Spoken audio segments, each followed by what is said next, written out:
Is 6 o'clock. What is today? May 11th, 2021. I want to reconvene to open session. Roll call, please. Councilmember Nierenheim. Here. Councilmember Lowenstein. Here. Councilmember Horvath. Here. Councilmember Obaji. Here. Councilmember MD. Here. Mayor Brand. Here. Thank you, Eleanor. Do we have any announcements from closed session? Only announcement we have is that because of time constraints, we did not get the closed session F1. It's not a pressing item. We will continue that to a future meeting. Okay, thank you. I'll entertain a motion to adjourn to a regular meeting. So moved. Second. Okay, motion by Councilmember Horvath, second by Councilmember Lowenstein. Any objections? Okay, so ordered. Now I'd like to call to order a regular meeting of the City Council. Roll call, please. Councilmember Nierenheim. Here. Councilmember Lowenstein. Here. Councilmember Horvath. Here. Councilmember Obaji. Here. Councilmember MD. Here. Mayor Brand. Here, let's all rise and salute the flag and take a moment of silence, please. Okay, ready? Begin. I pledge allegiance to the flag of the United States of America and to the republic for which it stands, one nation, under God, indivisible, with liberty and justice for all.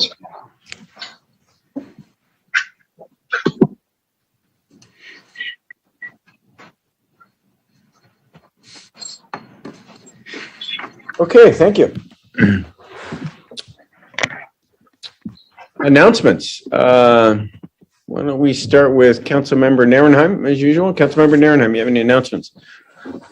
I do. I had a great community meeting this last Saturday in person at Alta Vista Park. Lots of people showed up. We had a great discussion on multiple items. I will also be doing an online meeting in case you missed that one. Monday, May 17th at 6:30 p.m. You can go to the website to click on for registration, and you'll get a reminder. That way you'll get a reminder. It'll be a Zoom meeting, also broadcast on Facebook as well. And I'll send out one more email reminder on that. Other than that, there is another Beals testing on the beaches this week. They did a small test last week just to make sure the audio works, because the first time they tested it didn't quite work as they expected it to, and they will do a full-blown audio, full volume audio, so you should be hearing something this week Thursday from 3 to 5, I believe it is. So I just want to keep everyone apprised of that. That's it. Okay, thank you. Councilmember Lowenstein. Yeah, thank you, Mayor Brand. The next District 2 community meeting will be this Thursday, 6 to 7:30 on Zoom. Please go to the District 2 page on the website, redondo.org, to register to receive the link for the Zoom call. Joined by City Attorney Mike Webb, who'll be talking about the homeless and all the efforts that we're doing between homeless court, pallet shelters, and our housing advocate in order to take care of the issues that are involved with this very in-depth issues that are involved with the homeless in our area. So look forward to seeing you then. See you Thursday, 6 to 7:30. Thank you. Okay, Councilmember Horvath. Yep. So two things. Next Wednesday, holding a special town hall for those people who are vaccine hesitant, nervous about the COVID-19 vaccine in any way, shape, or form. And that's going to be with two different physicians from 7 p.m. to 8:30 p.m. on Wednesday the 19th. And if anybody's interested, just contact me directly and I'll send you a link to register. And with that in mind, the FDA did approve vaccinations for children between the ages of 12 and 15. And so I think we'll start seeing that rolling out in the coming days here. And then my regular community meeting will be the following night on Thursday from 6 to 7:30 p.m. And we will be discussing budget. That's it. Okay, thank you. Councilmember Obaji. Howdy, just a couple, please. Thank you, Mr. Mayor. First, I'm so proud of both of this past council and this council for continuing the pallet shelter. They have announced that Harbor Interfaith has transitioned 15 people to permanent housing. And that's 15 people that came off our streets into the pallet shelter, then went on to permanent housing, and 15 others replaced them in the pallet shelter. That's 30 people taken off our streets. Our last census, so kudos to you, Mr. Webb, our last census indicated there were about 90 homeless in Redondo, 90 plus, but under 100. I mean, we could potentially, if we don't have an increase of new homeless, we could potentially solve this homeless problem here in Redondo. So that's great news. I want to say thank you to Lila, Lisa, Matthew, and Ramon for their great work. And I also want to say thank you to our police, because here in District 4, we had a Torrance police chase that ended up over here, and we had the sheriffs up above hovering over the district. The car crashed, the suspect got out, and the police intercepted them, arrested them, and they did fine work. So just a reminder that our police officers are putting their lives on the line every day, and thank you for that fine work here in District 4. Okay, thank you. Councilmember MD. Just to piggyback on Christian's comments, make sure that everyone that gets vaccinated, it's easier than ever. It's here in Redondo Beach in multiple locations, a lot of walk-in appointments. Last I checked, we were over 70% immunized here in Redondo Beach, so let's keep it up. And just also to piggyback on Neil's comments is that don't be scared if you hear the announcements on Thursday. So it's just a test. Thanks. Yeah, I mean, I'll just triple that vaccine encouragement to the entire community. We're almost there, folks, and this has really been. We're very fortunate to have this. You look around the world, and the only thing that not getting us to herd immunity and not getting everybody back to normal is the vaccine hesitancy. So I have yet to meet a doctor say not to get a vaccine. So if you're hesitant, for a lot of reasons, it could be understandable. But rethink it, talk to your doctor, and know that, I can't speak for 100% of everybody, but I've yet to hear of anyone really having such a severe reaction that they end up in the hospital or such. That, I've had the Pfizer, and I know people had the Moderna, and you have some minor reactions. Some have more than others, but boy, the freedom you feel once you have it and you're out in the air, it's been a long time, have that feeling. So rethink it if you're still hesitant. Anyway, with that, we'll move on to our regular scheduled agenda. And we'll start with the order of agenda. Anybody like to make a motion to approve the order of agenda and make changes to the order of agenda? Make a motion to make changes and put directions to staff after public participation on non-agenda items, please. So that would be right after J. Yes. You would move item, what is Q? Okay. Is there a second? I'll second that. Okay. Remind me, you guys, if I skip past it. There's a motion and a second. I'll just take a roll call vote. Councilmember Nierenheim. Aye. Councilmember Lowenstein. Aye. Councilmember Horvath. Aye. Councilmember Obaji. Aye. And Councilmember MD. No, because there's sometimes we have conversations that we want to do a referral afterwards. And so I'm going to say yes, last time as a courtesy, but it doesn't make sense to me to do it before. So I'm going to say no. Yeah, and that's a good point, but it's also a good point to be able to respond to people right after they speak on a non-agenda item. So maybe in the future, we can put it twice on the agenda so that I don't see why we wouldn't be able to put that on the agenda twice. Maybe that's something to consider going forward. Okay, it passes 4-1. Next up is blue folder items. We have no agency recesses. Blue folder items. We have some blue folder items. You want to go through those, Eleanor or Katira? Yes. So for H4, we have a public comment that's related to the Planning Commission pursuant to, based on the election, we have 2 seats open or vacant. And one, we have an administrative report for authorizing owner or lessee of property to park a vehicle in front of the owner's or lessee's private driveway. And N2 is related to the GPAC recommended land use plan. We have an RB land use element update, comments from property owner of 750 North Francesca, letters from Northrop Grumman, AES property owner, CLAB property owner, and public comments. And that concludes your blue folder items. Okay, is there a motion to admit those to the record? So moved. Second. Okay, motion by Councilmember MD, second by Councilmember Horvath. Any objections? Okay, so ordered. Next up is our consent calendar. Tonight we only have 4 items on the consent calendar. Any member can pull item for further discussion, and any member of the public can comment on any item. Are there any comments from the public on any item? Yeah, I have public for H4. Okay, let me ask, go through the council first, see if anybody wants to pull anything. Yeah, that's what I Councilmember was- Narenheim, you want to pull any item?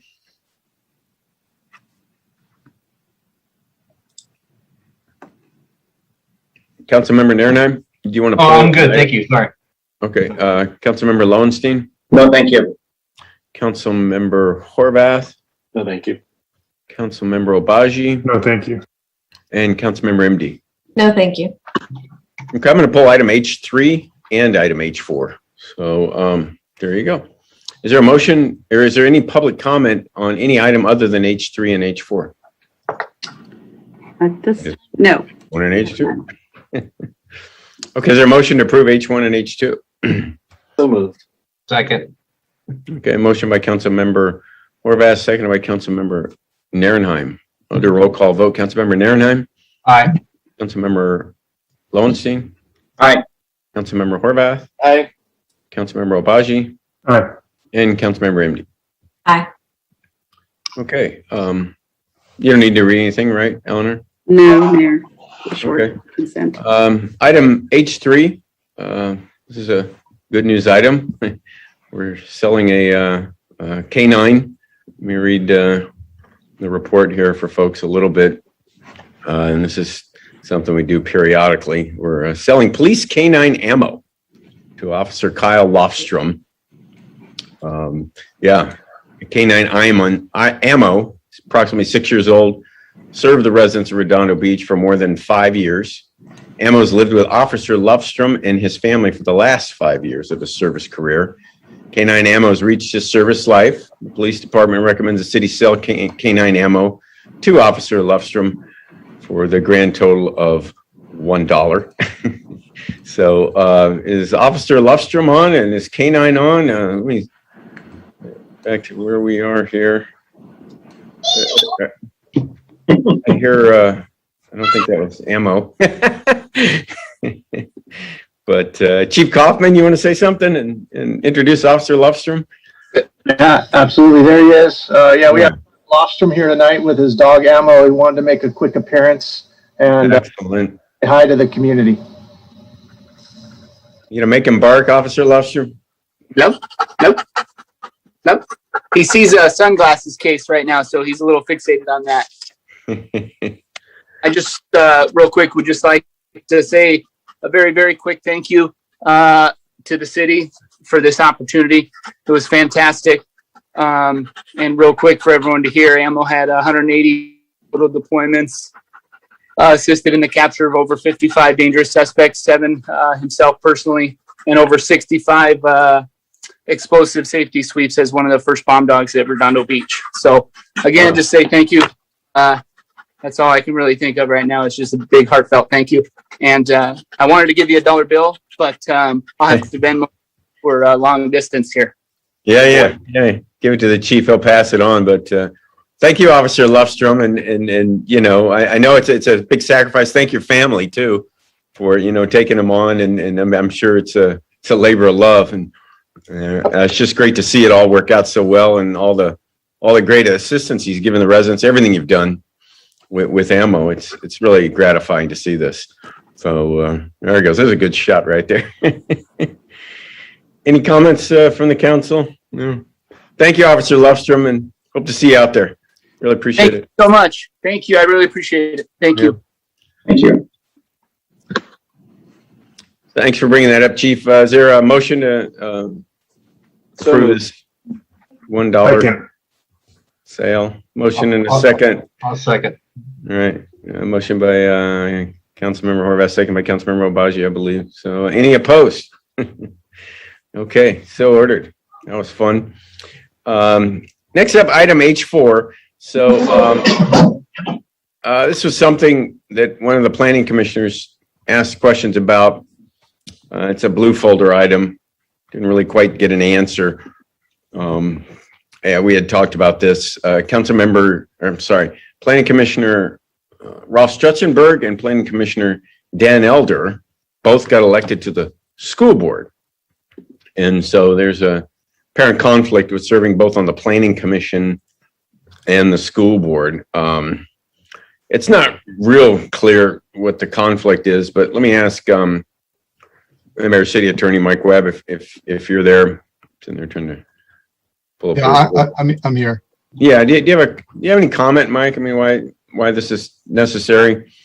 Well, Section 1099 of the Government Code codified the common law principle of incompatible offices, and Planning Commission and School Board are incompatible. And you look no further than the Kensington project, where the Planning Commission is not an advisory body, and there's a conflict between serving on those two. And in fact, there's a Attorney General opinion that dates back to 2001 that specifically holds that the Planning Commission, a City Planning Commission, and a school board are incompatible if they share jurisdiction. In this case, the jurisdiction is exactly the same. And similarly, they previously held that County Board of Education is and a County Planning Commission are incompatible. It's self-executing in that the second they ascend to the previous job, 1099 holds that they forfeited the earlier position, and someone could sue over it under the California Code of Civil Procedure to have them removed. But that's why it's simply a matter that they are incompatible offices. So you couldn't stay on the Planning Commission if something came up related to the school district, just recuse yourself from that item. Yeah, not under the Government Code. That once he takes the oath of office, he's deemed to have forfeited. Okay.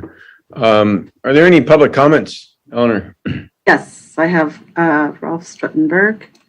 Mm-hmm. Yeah, go ahead and unmute yourself, Mr. Strutzenberg. Unmuted. Can you hear me okay? Yeah, we hear you fine. Great. Good evening, Mayor and Council. Ralph Strutzenberg. That seems so simple when Mike Webb could just explain it like that. This first came up back on November 24th of last year, where I received an email from the city clerk or deputy city clerk, but city clerk was copied on it. And you have that record of that in your blue folder items. And it stated, as far as Planning Commissioner and School Board, compatible or not to serve concurrently. The response was, we await further guidance on this question and will advise. And that was, again, November 24th of last year. Nothing was ever provided on that. It just kind of went into a limbo, I guess. And then I took it upon myself on April 20th to follow up again and request, what is the substantiation of this? Can you provide the documentation that I can see what backs this up? Because we had never received that. And there was no response to that April 20th email to the city clerk and deputy city clerk. I followed up again on the April 23rd, forwarded that email again. Again, no response. I followed up again on April 26th. I got a response back finally then, said they were waiting on the city attorney's office for a response and heard nothing. So again, on May 5th, I sent a follow-up email and heard nothing back on that. And that's when I finally sent an email. Again, that's the one you have on May 7th. I sent it to the city clerk's office again, copied Mike Webb's office and mayor and council members. And that's where we're at right now. So the issue that I had was that the statement that was made in the admin report for this item that says the commissioners were notified that the offices of city planning commissioner and school board are incompatible offices upon running for elective office is false. That statement is absolutely false. We received an email, as I stated before, November 24th, that said we're looking into it. And then there was never anything more. So now at least I've got a government code. I will take it upon my, I can look that up myself. And if there's a common law issue as well, I can probably find that. If it's just overwhelming for the city to provide that, it seems to be the case. But apparently it's been in place and nobody would ever respond with it. So that's the issue I had with it. Thank you. Thank you. Any more public comment, Eleanor? That's it, and there's no e-comments. Yeah. Well, that's why I pulled it. Now school board member Strutzenberg, because it did. Yeah. I mean, I saw your emails. I saw your blue folder item, and we had talked. And yeah, and thanks for the answer, Mike. Tonight, it would have been nice if the city could have somehow responded to Mr. Strutzenberg. He was a planning commissioner, and he was now on the school board. So anyway, I think it's settled. So with that, yeah.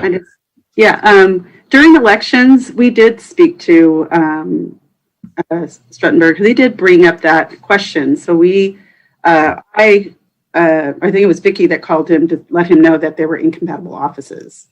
And so I think the one thing was that, he didn't get the code, and we were just inundated with the election and stuff. And then we were we were working with the city attorney during that time. So, and at this point, this is, it was brought up, and we had to create the vacancy, since I knew that once he was sworn in, or they're both sworn in, they were considered deemed vacant. So is a vacancy posted after tonight then? Correct. So tomorrow morning we'll post that vacancy, and then in 10 days you'll have that choice to appoint to commissioners. And what other vacancies are there, Eleanor? Let's say there's the public art, there's the public safety. Some of them do end the end of September. So a couple of them that will end in September. Right. And I think there might be a preservation also. Okay. Give you that list again tomorrow. Oh, that'd be great. Okay, is there a motion to approve this item? Motion to second. Okay, motion by Councilmember Obaji, second by Councilmember Narenheim. To a roll call vote, Councilmember Narenheim. Aye. Councilmember Lowenstein. Aye. Councilmember Horvath. Aye. Councilmember Obaji. Aye. And Councilmember MD. Aye. Okay, that's our consent calendar. Next up is public participation on non-agenda items. This is opportunity for the public to comment on anything that's not on the agenda. Everybody has 3 minutes. It's normally limited to 30 minutes, this section of the agenda. Eleanor, do we have anyone who wants to speak under public participation? Okay, so anyone from the public can raise their hand. If they're on the phone, they can star 9. I'll go ahead and click on the ones that have J1 and see if they're would like to talk. So I'll start with Charles Tipton. Good evening, Mayor and Council. How are you this evening? Good. How are you, Chuck? Thank you for your time. We've been dealing with the intersection at Artesia and Ringe in my 33 years in this neighborhood. A lot of accidents, a lot of injuries, a lot of problems.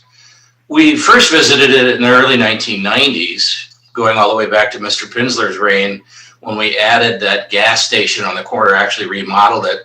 And there was questions back in those days about all of those extra driveways that are there. We revisited it again several times in writing, and complaints as accidents occurred. We revisited it again when the Artesia corridor was taken over by the city, concerns over speeding and other problems. We've just now had another very terrible accident. I really don't know what the outcome was, injury or non-injury wise, but it was another 4-car collision. This is the second one in, I think, a couple of weeks. So we clearly have some problems there. I'm not going to go through my long list of observations that I've made or the pictures that I have over the years about that intersection. I'm sure that civil engineers and others have their opinions about how to fix it, but I just beg of all of you that after my 33 years of living in this neighborhood, that we finally address the terrible engineering and accident problems on that intersection. And I thank you for your time. Actually, Mr. Tipton, your opinion would be very valuable, given that you're there all the time, and ideas about how to fix it can be addressed if we agendize this. I'm happy to read through them very quickly. I can make it quick. I've got them right here in front of me. Yeah, go ahead real quick. Thank you, Mayor. So number one, the left turn lanes for Artesia are blind, meaning if you have a left turner in both left-hand turn lanes on Artesia, you can't see around the cars to see whether your left lane is obstructed or not. Second, on Ringe Avenue, there are no left-hand turn signals.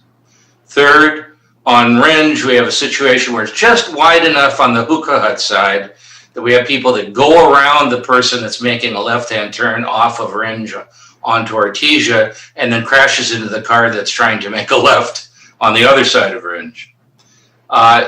Too many private driveways. The gas station, Taco Bell, both have multiple driveways and they're both very close to the intersection. So when somebody commits a left-hand turn, whoops, you've got somebody coming out of a driveway and then you get clobbered.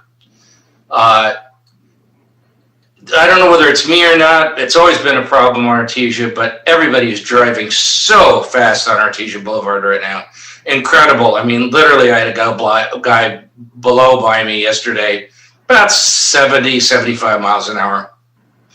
The crosswalk painting left from the 2003 to 2006 Artesia corridor remodeling, the crosswalks are literally impossible to be seen because of the funny painting. We tried to make it look like a beach, and that didn't work out. We need to get those blacked out and then painted yellow, so like the regular standard crosswalks. Artesia should be probably made a left-on-left arrow only. I know a lot of people have opinions about that one. That's my opinion. Pedestrians not following signals. So there's no regular signaling there, audible signaling. There is the usual walk, don't walk signaling. So I see people that commit constantly to that intersection as pedestrians, and then there's almost accidents. And then finally, there's no bike lanes, so all the bicycles are on sidewalks and zooming across the crosswalk. So left-hand turners commit, and then a bicycle comes cutting across the crosswalk, and bad things occur. Those are the 11 I have. Thank you for that. Okay, any more comments on Yes. J1? Okay, so we have Holly Osborne.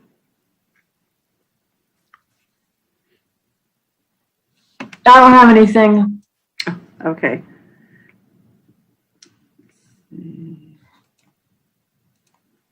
Okay, let's see here. Get my list here because I just want to make sure. See Robert Velasquez with his hand up. Yes, there we go. Okay, Rob, yep. Okay, there we go. All right, can you guys hear me all right? Yes.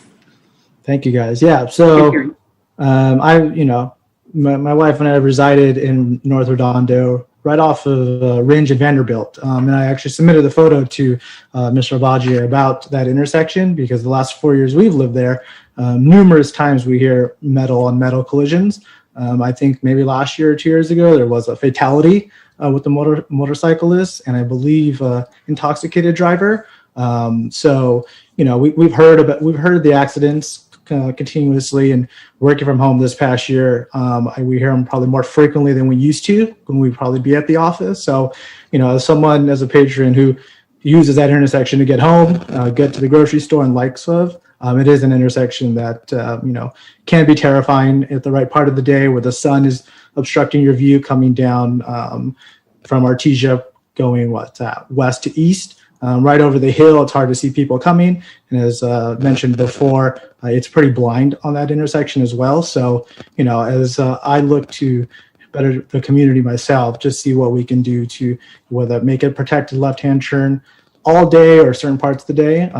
But we know people, as much as we want them to slow down and not speed, people are going to do what they want. But if there's anything we can control, when people do make that left turn, as well as a lot of U-turns, right? There's a lot of folks I've seen make a U-turn to go back eastward, and folks are trying to make that right-hand turn, and collisions happen there. So we've also seen numerous vehicles end up in the storefront, which was there, of the furniture store. So I don't know if that played a part in those folks vacating that location, but I wouldn't be surprised if that did kind of help them to decide they were tired of playing for windows. So, it's my first time personally joining a city council, but I felt this intersection and this most recent accident was something that I should get involved with as best as I could.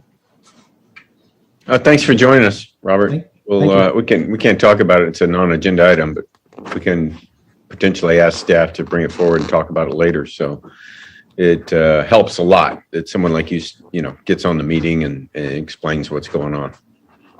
Perfect. Thank you, guys. Thank you. Okay, the next person is Eugene Solomon. Thank you, Mr. Mayor, members of the council, staff. Eleanor, I apologize. I was having a hard time logging in, so that's why there's an e-comment on there. Every time I try and get on e-comment, it asks me to reset my password each time, no matter how many times you log in. Okay, great. I wanted to ask if in the future the city council could consider agendizing a discussion about e-bikes on the bike path, especially south of the pier. A lot of the e-bikes are traveling in conflict with a lot of people crossing the bike path, pedestrians. It's really congested in certain parts of the area south of the pier.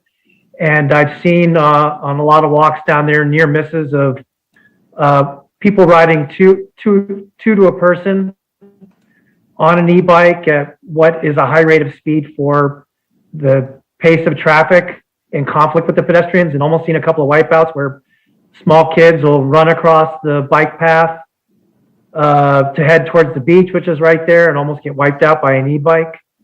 Not that it wouldn't happen on a regular bicycle, but the rate of speed of the e-bikes is much higher. So if that's possible to discuss usage of e-bikes, speed of e-bikes, and other conflicts and how they might be resolved between pedestrians and e-bikes, I think that'd be a worthwhile spend of your time. Thank you. Okay. Thank you. I'll check on that e-comment also with Granicus. Thank you. Thank you. Okay, next one is Nikos Antsulatos. Not sure if I said that correctly. Nico. Yes, can you hear me?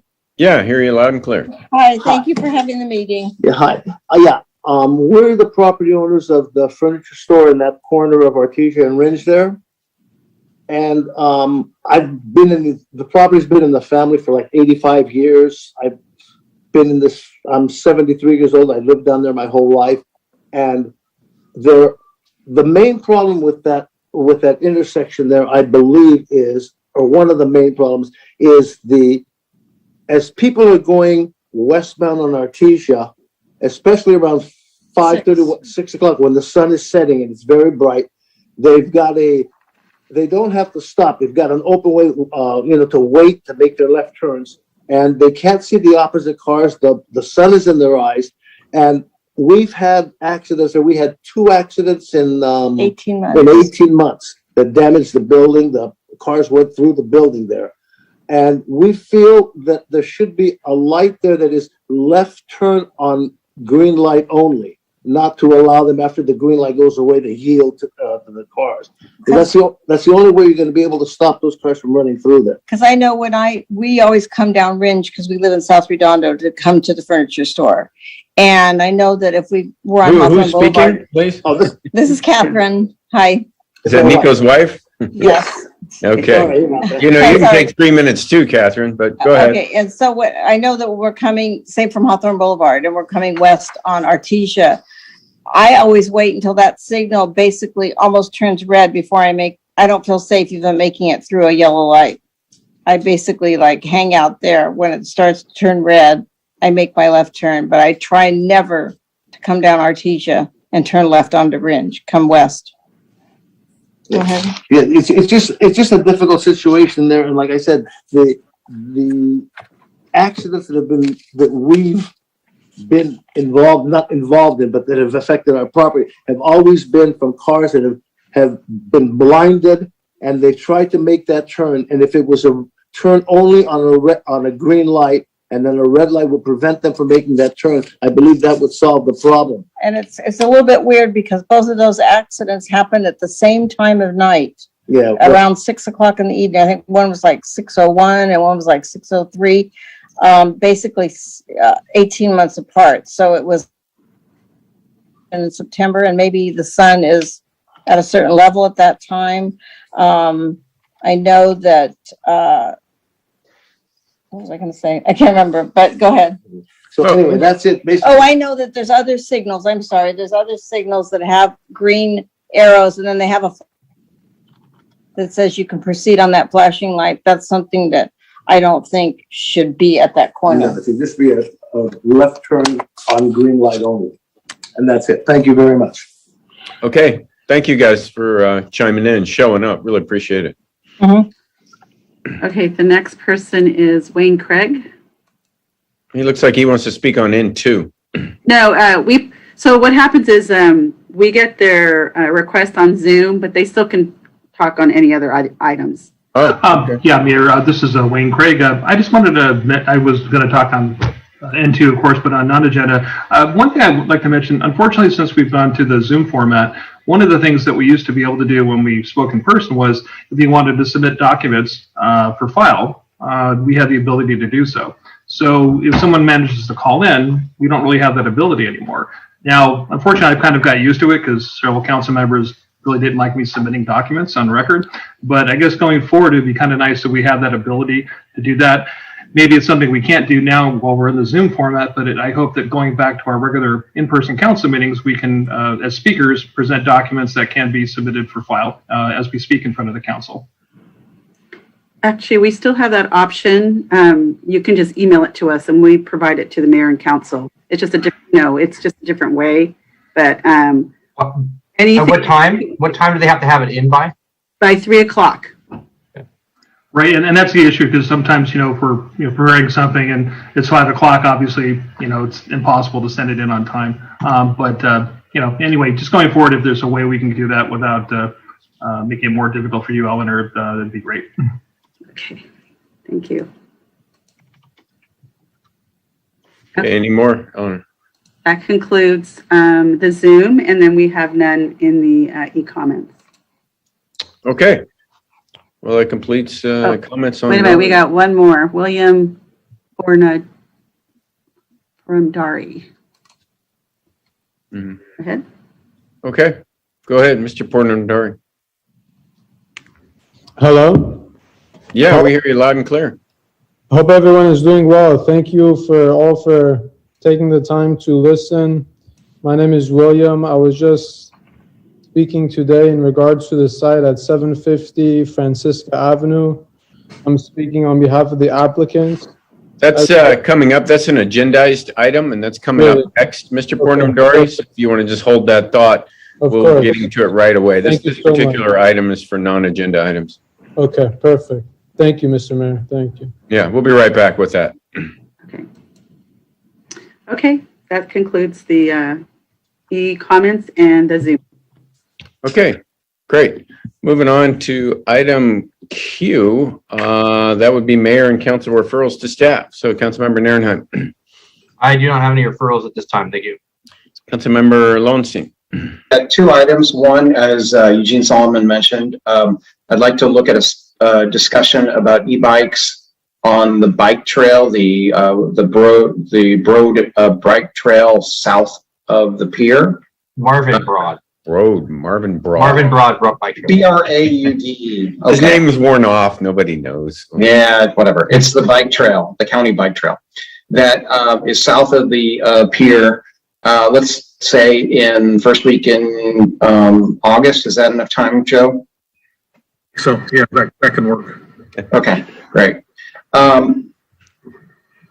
And then the second item would be a referral to staff to review the city's sidewalk vending regulations and writing an ordinance to strengthen the regulations. So it would be a high priority. If you can bring it back.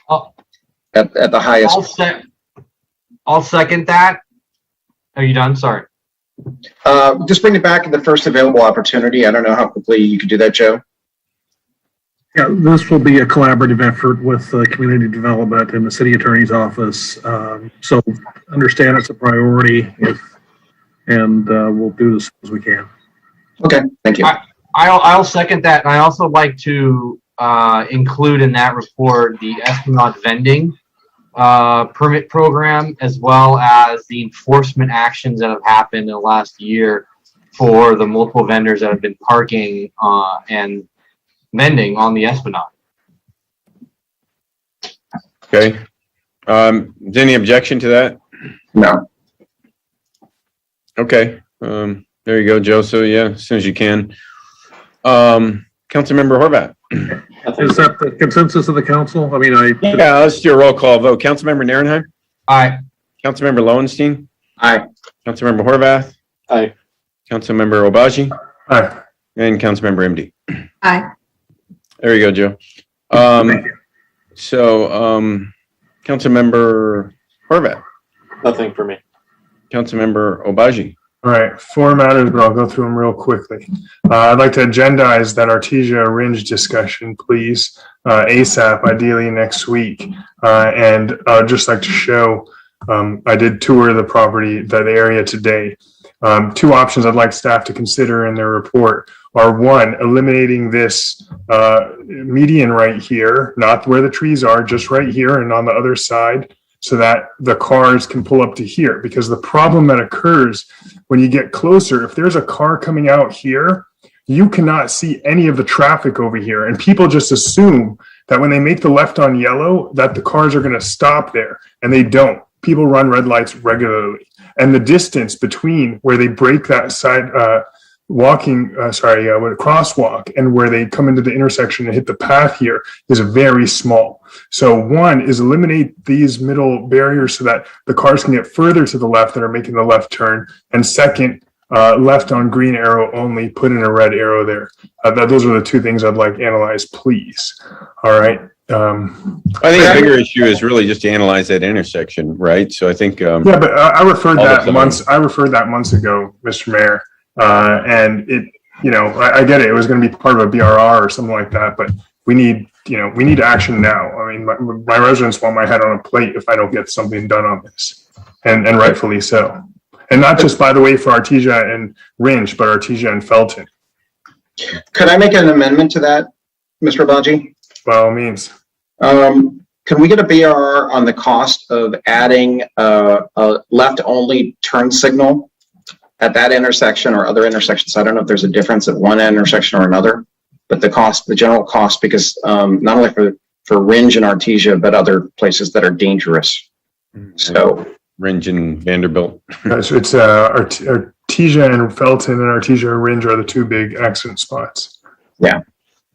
So if we can get a BRR, that would be helpful as we get into budget season. Well, and I think we just had a comment from the public about Ringe and Vanderbilt. So you accept yes, that? I accept the amendment. Yes. Okay. Is that clear, Joe? What is being asked? Or? If it were in the format of a budget response report, that gives us a little more time to prepare. I don't know really how much content we could really pull together for next week's meeting. Next week's meeting, it would be a very limited staff report, and you could hear from people on this, but we would not be in a position where we would have costed out solutions. I think you might be more satisfied if it would take a little more time, but we would have a lot more information if it took the form of a budget response report and looked at in the context of the budget. All right. What is the more time? More time, 2 weeks? That would be one of our meetings in June. So, Ted Simon, if you're on, I know you're writing a number of budget response reports. What would you say? Yeah, correct, Joe. And thank you. That was a request for a budget response report, and that's one of the items that we would be writing up.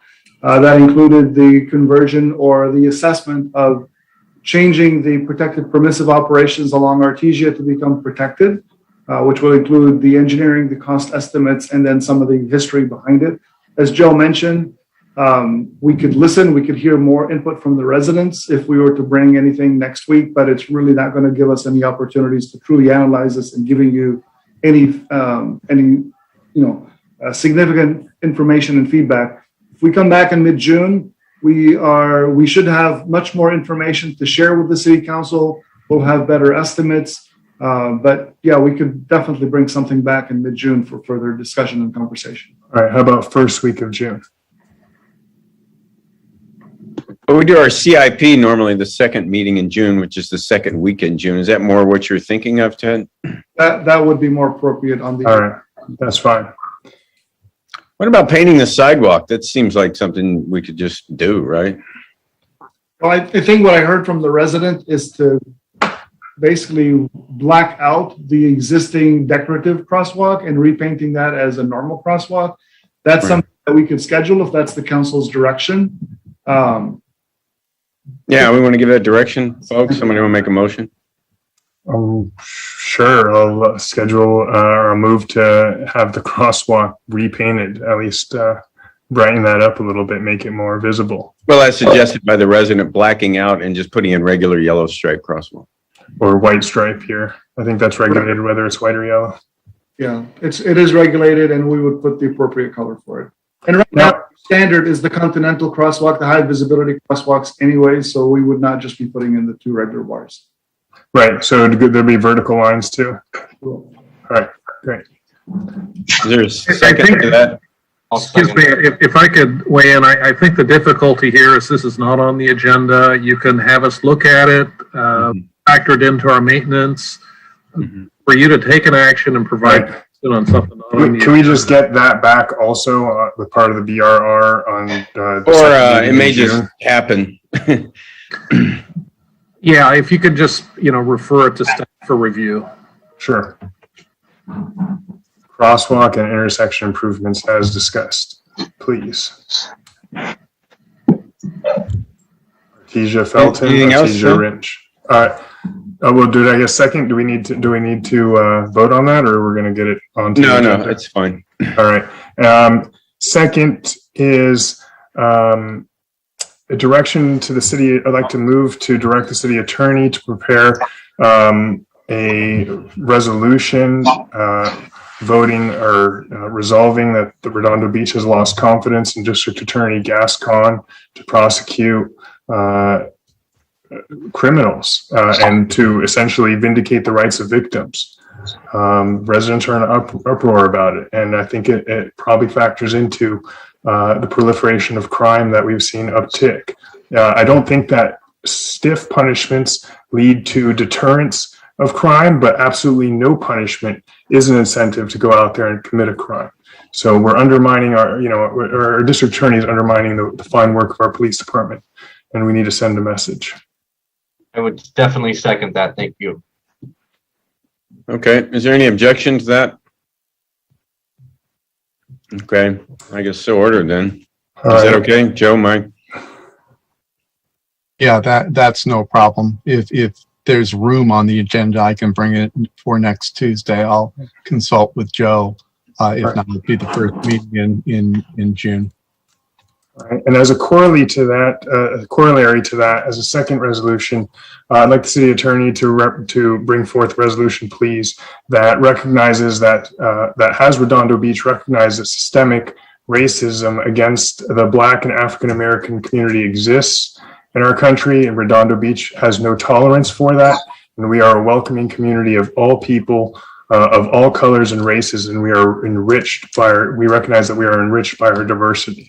And I was prompted to want to do that, and I first communicated with Mr. Webb about that after I heard that Manhattan Beach voted against apologizing for Bruce's Beach. And while we don't want to be Santa Monica, I posit that we don't want to be Manhattan Beach either. Okay. Is that motion clear, Mike? If you were to bring it back? Yeah, I'll come up with a template. Yes, and then you can you'll have it in advance for the 72 hours, and you can do what you did with the discrimination against Asian Americans, and you can tailor it to your liking, since that's entirely a policy call. But Yeah, again, I'll bring that back with the previous resolution, either next week or first meeting in June. Yeah, I think in this case, it's for African Americans. Is there a second to that? Second that. Okay, there's a motion and a second. I don't know, let's do a roll call vote. Councilmember Narenheim. Aye. Councilmember Lowenstein. Aye. Councilmember Horvath. Aye. Councilmember Obaji. Aye. And Councilmember Imdi. Aye. Thank you for bringing that forward, Councilmember Obaji. All right. And last. Wait till some event, you know, it's better to. Yeah, well, I mean, we kind of snoozed on, I think the city snoozed on it on the last time we had an opportunity. All right, and the last thing is just to direct the city attorney to prepare an ordinance that allows city council members permanently to appear remotely should they so choose. Well, that'd be a bigger lift than just coming back and allowing it. It would require engaging our IT and costs, and it sounds more like a budget response report to me. But what do you think, Joe?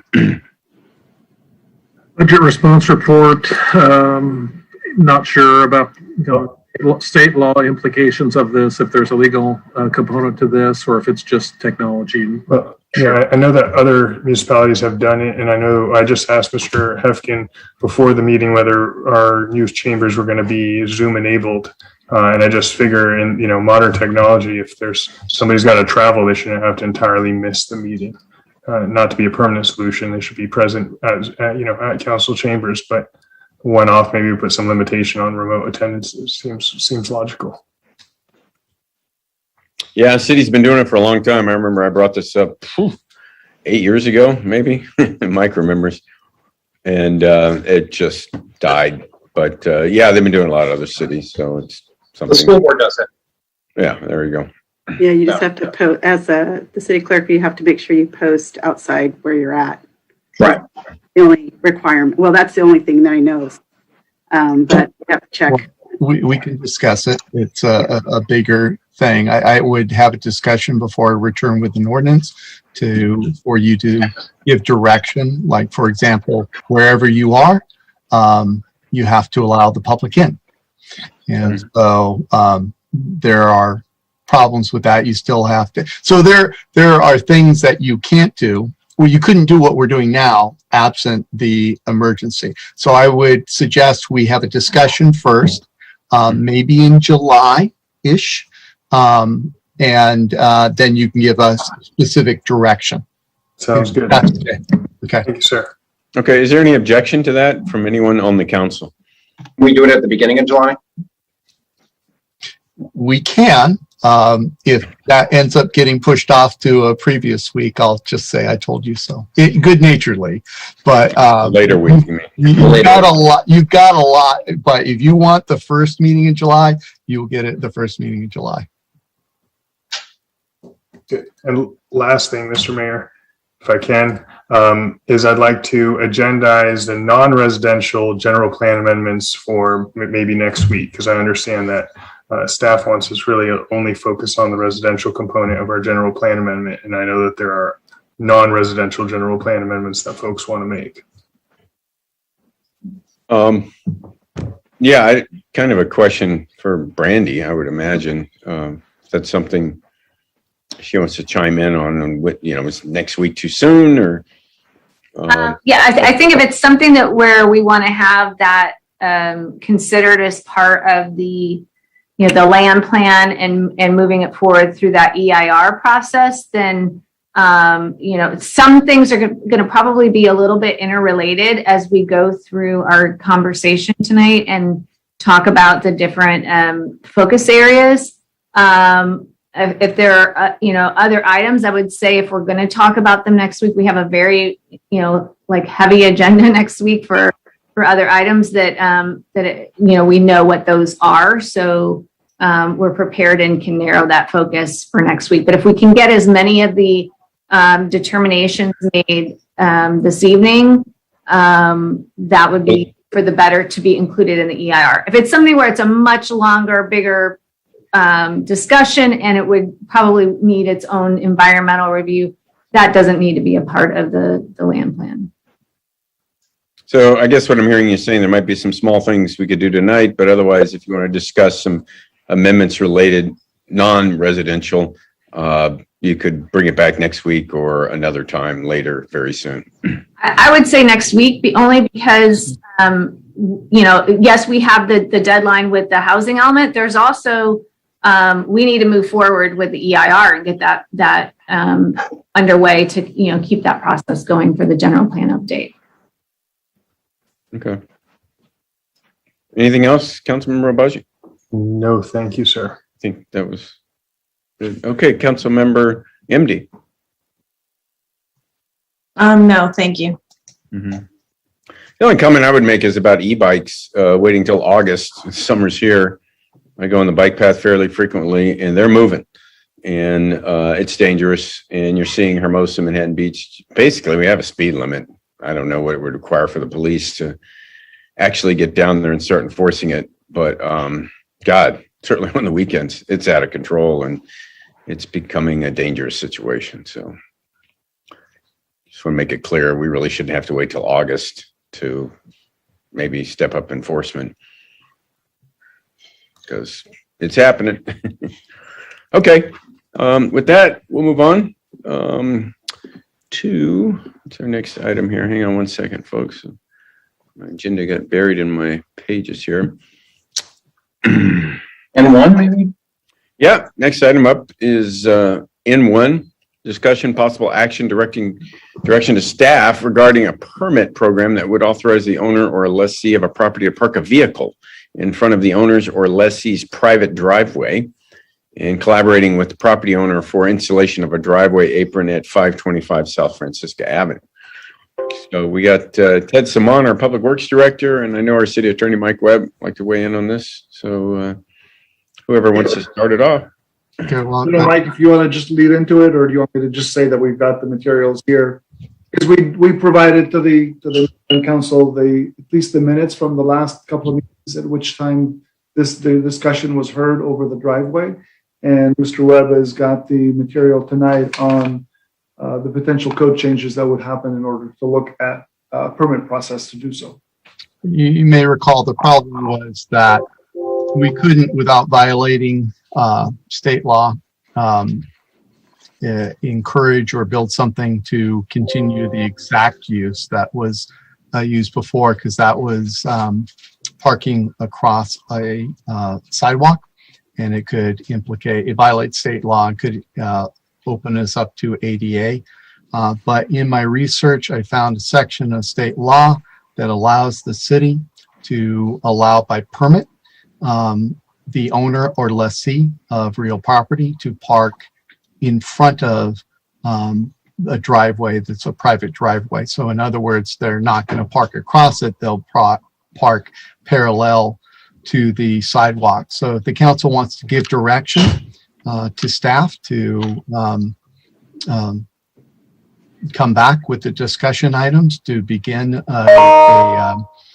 such a program, then also you could give the direction to work collaboratively with the owner. It won't be restoring the apron to exactly that spot, because that spot was mostly on the neighbors, from the neighbor's property. But there is area that could be done. There is area where a parking pad, which would be sufficient to, under city rules, to allow for installing an apron. And that hopefully will resolve their issue in a way that they can,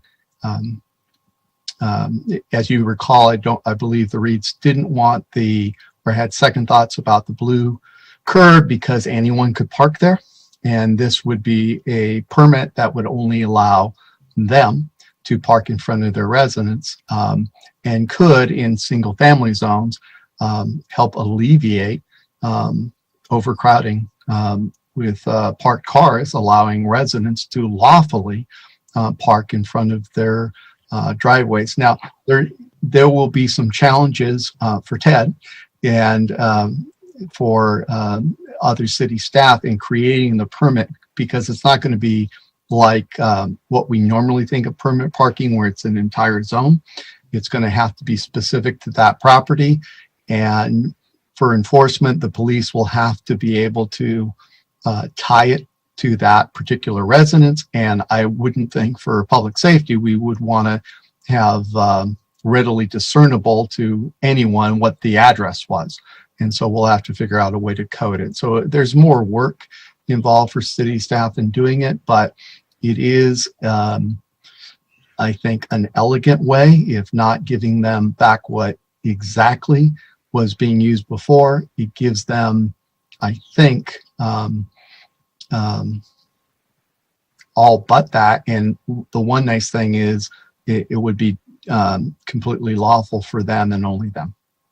So with that, I'll turn it over to you. I know, Mayor, and I know Councilman Nurenheim, you've been involved in this, and I would welcome any comments that you have at this point. Yeah, thanks for figuring that out, Mike. It's a sticky situation, and we're just trying to get the Reeds their driveway back. So it sounds like that might be a budget response report, but I'll let everybody figure it out. Councilmember Nurenheim. Thank you, Mayor Brand. Yeah. So I'll just be making a motion to approve the permit program and the parking permit program, as well as reinstalling the design build for the driveway apron at 523 South Francisco, according to the standards and conversations that we will have tonight. Well, if I'm not mistaken, and correct me, Mike, you're asking it to come back with a particular type of ordinance so that we can approve it. Right. Return with an ordinance, and also from staff's point of view, how the program would work. You know, like you can capture a fee, but only to recover the cost of having the permit program. So we'll return with the ordinance, which is necessary under state law. Staff will return with how the permit program can work, and it's direct staff to work collaboratively with the Reeds, who have expressed interest in having a parking pad, to figure out exactly how and where to install a parking apron. Yeah. And I said 523, I meant 525, sorry. Yes. And so, Ted, you would be able to do that and then like have an estimate and that sort of thing? Correct. We can have the estimate, and we will be working with the city attorney's office so that that program will basically work with the new permit program, as well as the ordinance that Mike would develop. Okay. So that's your motion, Councilmember Nurenheim? Yep, it's real simple. And when do we think that would come back? I would say, you know, at this point, you're not doing anything, you know. Yeah, our part is easier, and so I would ask for more time rather than less. You know, I think Ted could start immediately in terms of reaching out to the Reeds, but I think the harder part is going to be designing the permit program. But perhaps we could expedite preparation of the ordinance, and Ted could expedite reaching out to the Reeds. It will take more time, I would think, to finalize the permit program. So we come back for discussion and preliminary ordinance to consider. Yeah. Mike, what did we talk about? July, August or something? August? Yeah, I'd say late July, early August. I'll return with the ordinance if nothing else, and Ted can give a report on how the discussions with the Reeds are going. We may not be fully able to scope out we being city staff, able to scope out the permit program. So it's a lot of work, and I want to give more time to them, but we can get the things that are most urgent, which is the ordinance and the apron for the Reeds, and we'll do that sooner. So late July, early August. Okay. That's acceptable. Yep, so that is acceptable to me. That's your second or your motion, Nils? Yeah. Is there a second? Second it. You know, you're the one who trained me, Mike, to get a date out of everything. So blame me. Anyway, Councilmember It's Indy. good even when I suffer from it, but it's good so that it doesn't just, Right. And you wake up in December and going, hey, where did it go? Oh, well, it's coming. Okay. Councilmember MD. Okay, so one of the things that when I read the staff report, it didn't say anything about it only being in R1 zones, and you just mentioned that, Mr. Webb. So so I see this as an ordinance to change it so that people can build a driveway to nowhere on their property, and that would be allowed throughout the city, or is it just going to be for 525 South Francisco? no, there won't be driveways to nowhere, because if there isn't a driveway or a parking pad, which is the same under city rules, then you can't park in front of it. The reason the city can restore an apron is it's no longer to nowhere. The Reeds have expressed an interest in communication with the city in putting in a parking pad. And so it won't be driveways to nowhere. The reason why I'm guessing, and it's just a guess, that the city program will only appeal to R1, and maybe that's not correct, is you can imagine a situation if it's a two-in-a lot and they both share the driveway, where if one of the owners or lessees parks in front of it, then the other can't get to their driveway. And so there has to be only one owner or lessee who's using that driveway in order to give them a permit to park in front of it. So, for example, in an R1, if there are, say, 3 cars and only 2 cars can fit in the driveway, then you can have someone legally with this permit park in front of the driveway. But this resolves the reason I said it was a little elegant. It resolves a conflict over driveways to nowhere, because this is a driveway to, or aprons to nowhere. This is an apron to a parking pad or to a driveway, and would only apply there. And that's why I'm saying, we have to sort through it, but you don't want to give permits when multiple people could park and then block access to other people who have a right to that driveway. Okay, so, all right, maybe our definitions are wrong. So the fact that you're emphasizing nowhere, I'm not being clear.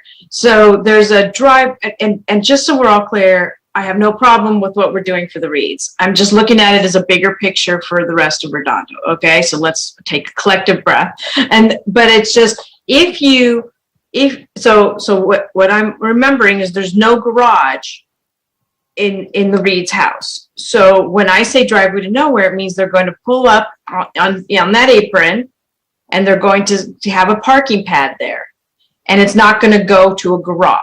No, the parking pad will be entirely on private property. It'll be on their property. Right. But it won't be leading to a garage. Correct. But you can put in a pad that just sits on your property. Correct. And the apron will lead to the pad. The reason why the city staff required the neighbors to remove the apron as part of their development is that apron led to nowhere. There was no driveway, there was no garage, there was no parking pad. And the city couldn't really restore it, because then it would be encouraging parking on the apron across the sidewalk in violation of state law. One of the most frequently violated throughout the city. But in this case, with the Reeds expressing interest in building a parking pad, the apron would lead to the parking pad. And if we pass this permit program, then the Reeds would get a permit to lawfully park parallel to the sidewalk, not across the sidewalk, but parallel in front of their driveway, or in this case, parking pad. So essentially creating a parking pad in their front yard. If I may, they're going to create the parking pad. Right, they're going to create a parking pad, but the parking pad will be in their front yard. So they pull in, they'll turn, they're going to have it right parallel to the sidewalk, you're saying. Okay, go ahead, Randy. Yeah, may I just wanted to point out for this particular circumstance, because it's a reasonable accommodation. for allowing the parking pad. Typically, that's not something that in a R1, they would have to have a garage. They'd have to have the driveway to the garage. In this particular situation, they can't, they don't have the space on their property, and as well, they have a handicap accessibility issue. So allowing that parking pad in lieu of a garage is something that can be allowed through the Fair Housing Act as a reasonable accommodation. And the thing that would apply citywide is the ability to park in front of that curb cut, which leads to the driveway, or in their case, the parking pad. So they may never use the parking pad. They may use what is now an exclusive parking space for them via the city permit process. And you can see everywhere where there's an apron that leads to a driveway, people can park that way. And that the example I gave was 3 cars, only 2 will fit in the driveway.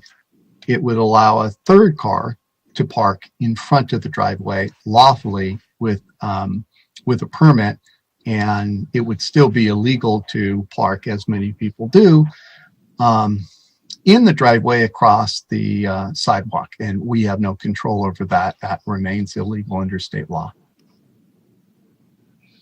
All right. So in creating ordinances like this, there are so many examples that this could be used in North Redondo. For example, in District 5, there's a whole section that doesn't have any aprons at all. We have rounded sidewalks. We have a rounded curb. We don't have any aprons whatsoever. And so there was an exact situation, this was before I was on council, in which somebody remodeled their house and they created a parking pad and it went to their side gate. City made them take it out. There was a huge hoopla in the neighborhood. Everybody was signing petitions to let them have it because it was a beautiful remodel with a beautiful parking pad. And they did a Hollywood driveway so that it wasn't all cement, and so that they could actually park right there. My point is if you're going to allow parking pads, we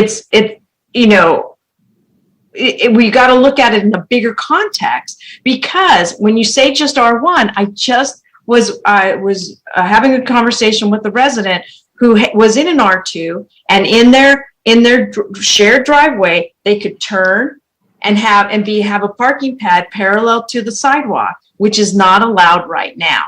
They actually put a parking pad there, and they're being told that they can't have that.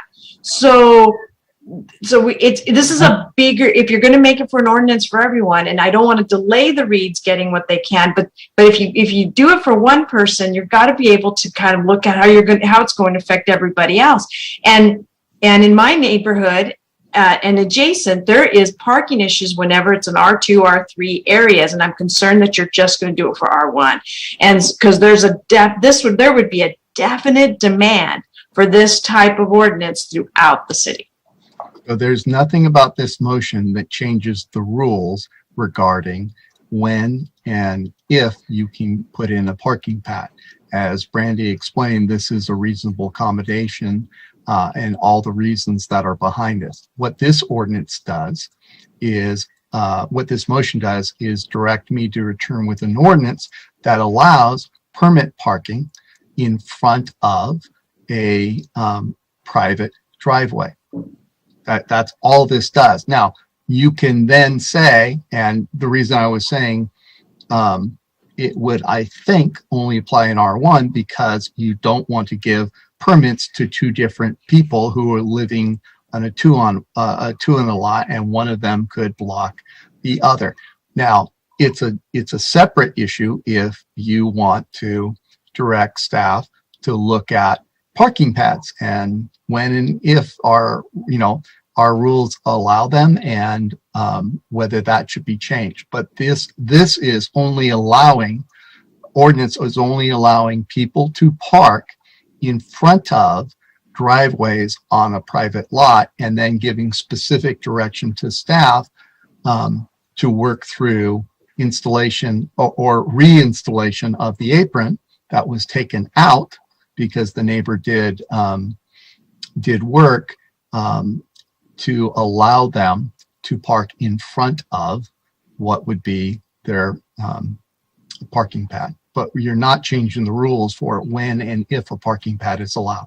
You could certainly have the council could certainly have staff look at that, but this is not what that motion does. Okay, I just see where there's opportunities for others, but okay, thanks. Well, and you can give that direction in the future or when we return with the pilot program. But this motion doesn't do that. Mike, could we make it just legal to park across a driveway? I mean, without this whole permit system? No, because it's illegal under state law. And in fact, in the ordinance in the blue folder mini staff report that I included, the last section is a local ordinance adopted pursuant to the section may not authorize parking on a sidewalk in violation of subdivision F of 22-500. And that goes on to say you can't have any part of your car over the sidewalk. And that, I was thinking more on the street, but blocking the apron into the driveway, not blocking the sidewalk. People are doing it all over the place. Yeah, I know they are. It's illegal.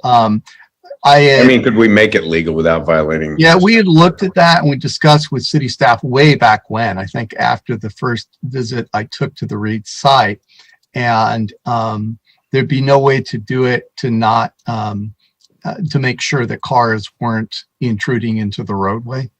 There wasn't a practical, like it might be okay with one of the, mini cars, but if you park a Chevy Suburban onto the apron, but not onto the driveway, you may. No. I'm talking about parallel parking. But you're blocking the entrance to the driveway. I see people doing that all the time. It's their driveway, it's their house, well, their cars, and they're parallel. That's what this does. We're taking advantage of the section in state law that allows the city to do it. The problem is if you allowed anyone to do it, well, what if someone who doesn't live there parks there? Yeah. I was trying to get away from the whole permit thing, which is why I asked. Right, but that's the only way for the police to be able to, and my constant refrain, if you got to be able to enforce it. If you just say, okay, you can park parallel, well, how are the police going to know? Right. If it's somebody, and that's the way you do a permit. I guess somebody calls. Okay, got it. Okay. All right, so there's a motion and a second. I kind of lost track. Should we do a roll call vote? You should take I'm sorry, public comment. Yeah, we've got several people in comment. So Okay. I apologize. Looks like Okay, Mr. for Pornamdari. Yep. Maybe he's the only one. And we have an e-comment. Okay. Okay. Mr. Pornamdari, you just unmute yourself and Okay. we're here. Hi, how are you? Good. Welcome. Very good, thank you. I just wanted to bring it to your attention. As you guys all know, the general plan is being updated.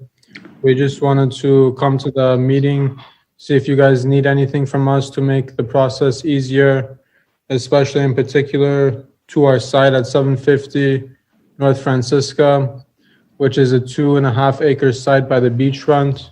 Well, this is the next item, Mr. Pornamdari. I'm sorry. I thought you were talking about the.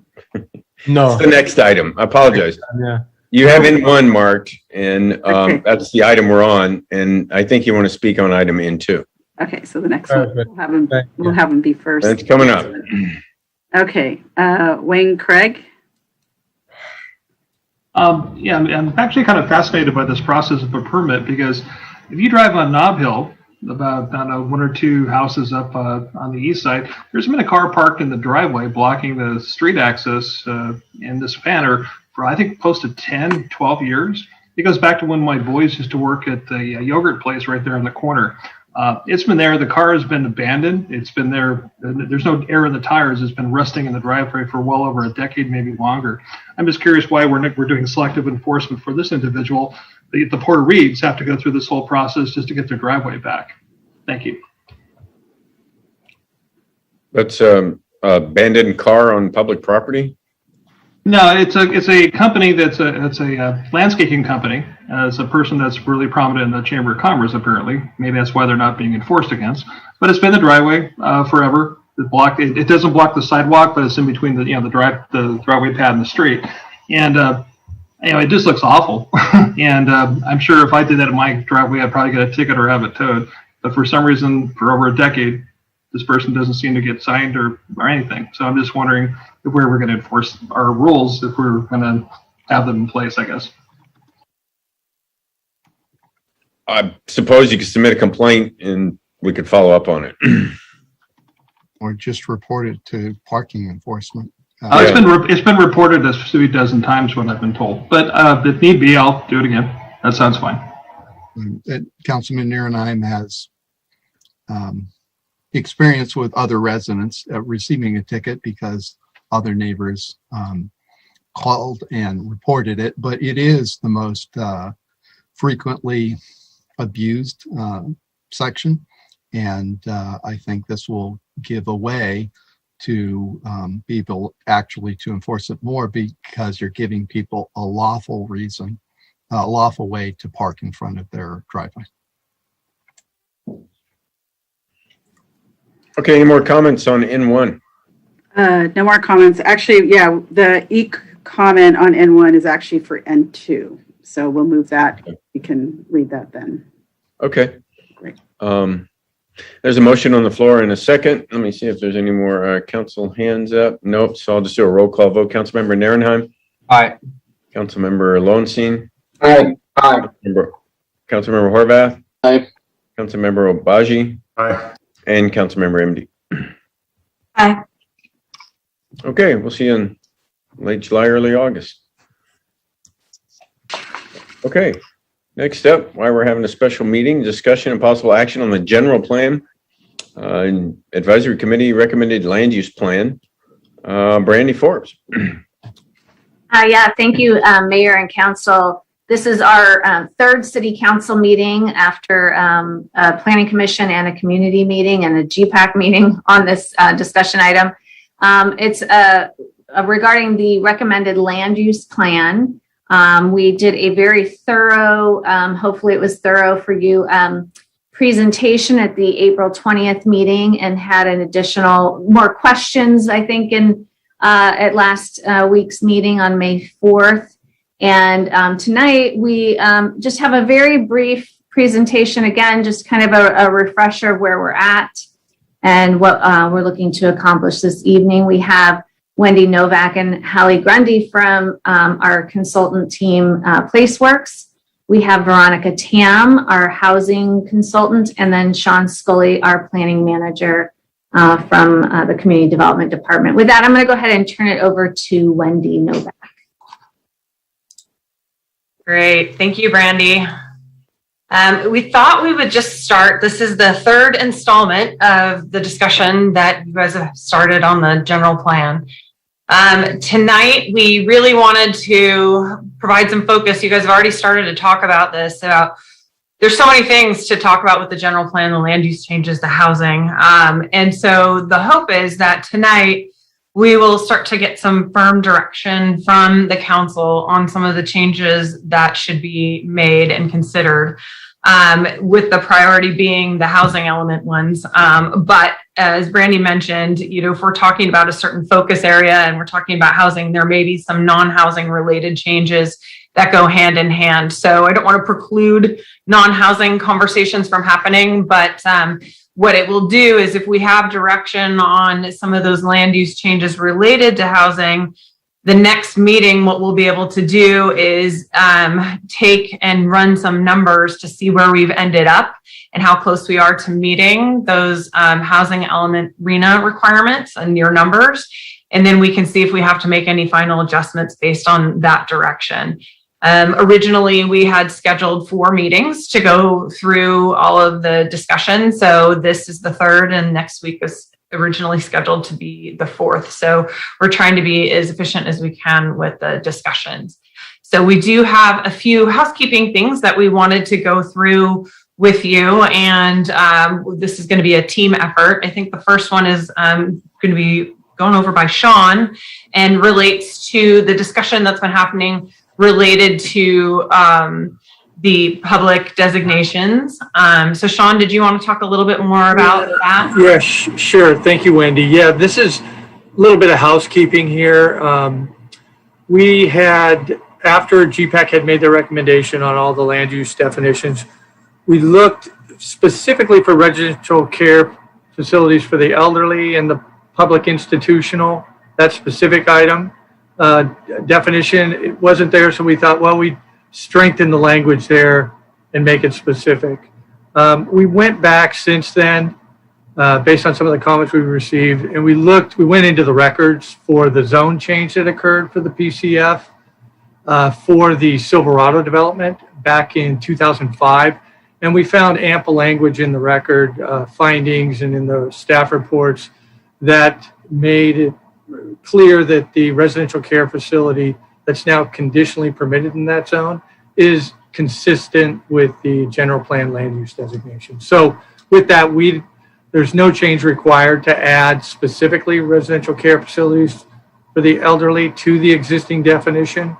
However, we will still need to make we will need to call out the FAR and the intensity for land use in the public and institutional land use designations. So that's really it. We just wanted to kind of close the loop on that.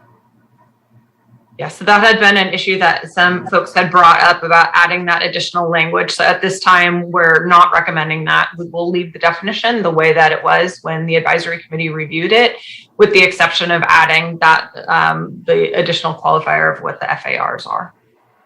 So great, thanks, Sean. We do have a few other examples I can run through quickly. We had been looking at some kind of prototypes so that as you are talking about different projects, you would have a visual as to what some others have done. And this was one that was brought up. It's a project called Talleria in Burbank. It was almost 4 acres, and this project is 5 stories, 43,000 square feet, has a Whole Foods. So we're looking at those mixed use where you have mixed commercial on the ground floor, most of the time a grocery store in these cases.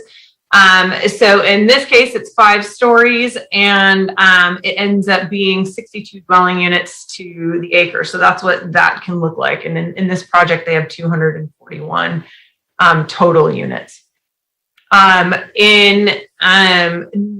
North Hollywood, this one gets a little bit bigger. It's 7 stories, but it's only on barely 1.5 acres. And what you'll start to see is that the intensity of the dwelling units per acre goes up. So that's about 217 dwelling units per acre, but they have an Amazon Fresh on the ground floor. So you still have about that 25,000 square feet of commercial space on the bottom. We had talked about this one at the last meeting, which is the 8th and Grand project in downtown LA. Again, the scale of the ones that are 7 stories, downtown LA is a little bit different character than Redondo Beach. Obviously, that's a very urban metropolis with some very tall buildings surrounding it. In this case, there's 700 dwelling units, but it goes up to 233 dwelling units per acre, but again, has a Whole Foods on the ground floor. And it's a bigger Whole Foods than some of the other groceries stores that we were looking at previously. Wendy, any chance you know the height of that as far as feet rather than stories? We'd have to take a look at it. The ground floor is usually at least 15 to maybe 20 feet, or 15, usually 15, because you want a bigger window pane area, and then you have to have room for the internal space. And then I would say each floor is probably about 10 stories to 12 stories, depending on where it's measured from, if it's measured floor to ceiling versus the in-between where all of the air conditioning and whatnot is. So normally for the general plan, we don't look at the heights because that's more of a code issue, but we can definitely look that up if that's something that you're interested in for our next meeting. So in this case, this is a 7-story residential project with Ralph's on the ground floor in downtown LA. This one is 148 dwelling units per acre. And really what you'll see is depending on those mix of units that are inside the project. So if you have more studios and one bedrooms, then a lot of times your dwelling units per acre will go up. So we haven't pulled each one of the mix of all the types of bedrooms that are in there, but that could be a determining factor in the difference in numbers of units in these projects. And then another one that I believe Councilman Abaji had asked about was the Beverly Hills project, where there's a Whole Foods on the ground floor. There's senior housing above. This is on about 1.8 acres, and this one's 4 stories, so the scale is smaller. It's 150 units, and then it's about 148 dwelling units per acre. But this one's a total 100% affordable project. So that gives you an idea of some of the other projects that have been done this way, what they look like, kind of the scale.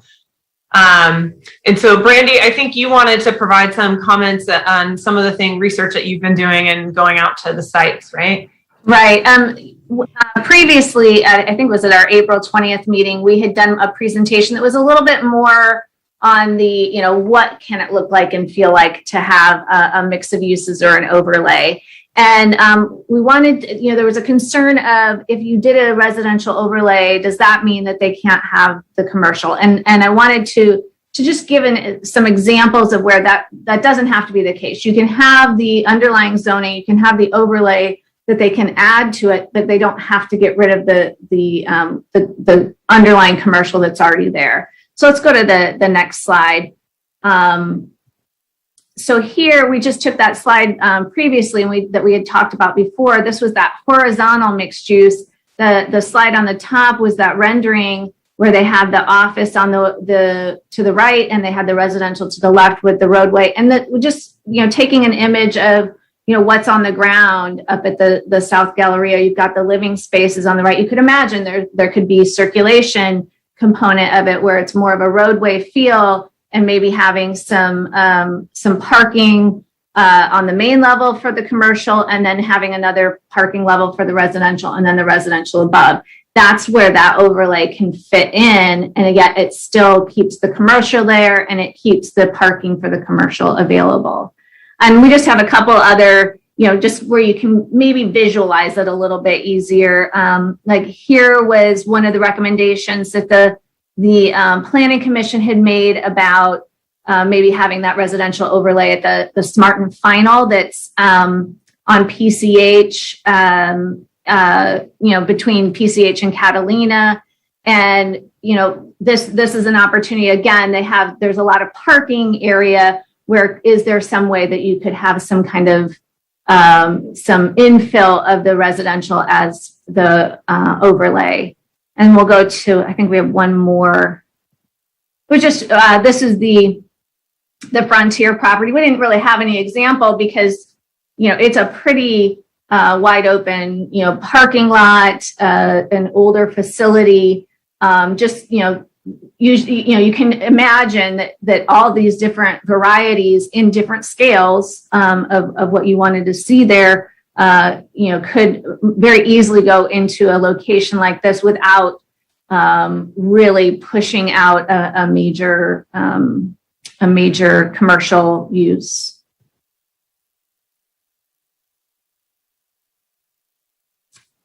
I'll go ahead and turn it back to you, Wendy. Yes, I'm muted. So thank you. So those are some examples of just some things that we've been looking at so that you could start to visualize what we see every day. We got a lot of questions last week in comments from the public related to transportation related improvements, intersection improvements, and those sorts of things. And I thought that it might be helpful. We also have with us this evening Michael Kennedy from Fair and Piers. He's our traffic consultant. And you should have received in your blue folder, we developed a series of FAQs related to what is studied in the general plan as far as traffic goes, because that's a program level analysis because we're looking at citywide things. And then what's looked at after the general plan is approved, and each project specific, each project that comes in gets analyzed for their own specific impacts and improvements to the roadways. So that will be posted also online for the public on the general plan webpage when we're done this evening. But I think at this point, if you wanted us to elaborate on any of those specific questions, Michael is here to do that. But we just wanted to let you know that that's available in your folder. So we can make him available if you guys want to explore any of those questions in more detail. And then what we have is just the same recommendations as before. So the idea is, that's some of the background information. We have the recommendations available for what the advisory committee had recommended, what the planning commission had recommended. So we are here this evening to help facilitate that discussion with all of you. And ultimately, if you would like, we could also pull up the Social Pinpoint website and we could walk through, certain focus areas. So if you know that there are some that may be easier to talk about or whatnot that you want to start with, then we can start taking some action on those. But at this point, we'd love to turn it back over to Mayor and Council for your questions and suggestions as to how you would like to move forward. Okay. Thank you, Wendy and Brandy and the entire planning staff for all this work. You can stop sharing your screen. There you go. Yeah, let's just turn it over to Councilmember Obaji. Well, Mr. Mayor, do we want to hear from the public, since I think there's been a lot of vigorous discussion in the public and they've been engaged on the issue before we start to. Sure. If that's the wish of the council to hear from the public first, we kind of go back and forth on this, but any objection from the council to take public comment first? Okay, well, let's do that. Eleanor, do we have people that want to? Yeah, go ahead and, let's see. I see 1, 2, 3, 4, 5, 6, 7, 8, 9, 10, 11, 12, 13, 14, 15, 16, 17 people from the public would like to comment. Yes, so I'll pick Mr. Parnam Derry, since we pushed him a couple times. I'll let him speak first. Yeah, we called him twice already. So. Yes. Okay. How are you? Good. How are you? Very good. I just wanted to speak about my site at 750 Francisca Avenue. It's a 2.5 acre site by the beachfront. And if there's anything you guys need from me, anything I can do to make it easier for the process as we update the general plan, we wanted to see what the council thinks of our site and what they would recommend, if whether it's a mixed use to fill in the arena numbers or a hotel, and then just make the best possible use of that site, considering how close it is to the beachfront, and do something good for the community and the city. So we just wanted to hear from you guys and see what we can do. Okay. Thanks for showing up, making yourself available. Thank you, Mr. Brown. Thank you. Okay, the next person is Wayne Craig. Thank you, Mayor and Council. For nearly 20 years, Redondo residents have clearly said hell no to condos at the AES site. Now, under the guise of meeting bogus housing numbers from the state, the heart of the city redux conveniently comes up again.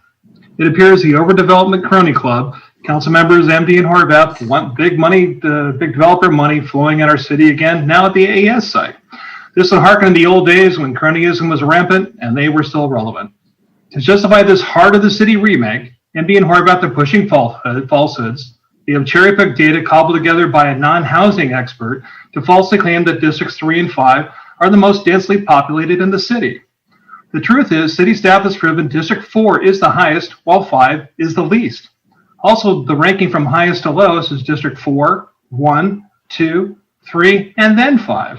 To those residents in District 5 and 3, you have been lied to again, so just drop this false anger stuff. To evenly spread density, District 5 needs to actually add about 1,700 dwelling units to catch up with the current city average, and District 3 nearly 343. If we wanted to achieve equity where all districts were the same, Districts 3 and 5 would have to absorb more, or conversely, Districts 1, 2, and 4 would have to collectively lose over 2,000 units. This false call for equity by MD and Horvath clearly does not take into account the actual historical building record in the city. Before MD calls everyone liars again, here's a few other ideas proposed by her alleged housing expert, who I believe wrote a letter to the city. High-rise housing, possibly 5 or more stories, are great, and even better if you build a community garden on the rooftop. Redondo is racially segregated and way too white. So overbuilding housing is somehow going to correct that, but nowhere is there any proof to how this will ever provide affordable housing. And a great location for high-density housing, perhaps of up to 5 or more mixed-use, 5 or more story mixed use, is the Triangle parking lot in Riviera Village. Now, rather than give up and build at AES or elsewhere, the real solution is to push back. Thankfully, there are state senators like Anthony Portantino from the 25th Senate District, who has already called for an audit of the Department of Housing and Community Development, HCD, who created the RENA housing numbers. State Senator Portantino says it best in an article that was just published last week that I encourage all of you council members to read. He says we're facing an unprecedented housing crisis, and transparency is critical to determining regional housing needs. I join my colleagues in requesting a state audit in order to determine how our housing needs are being calculated and if they are being assessed properly.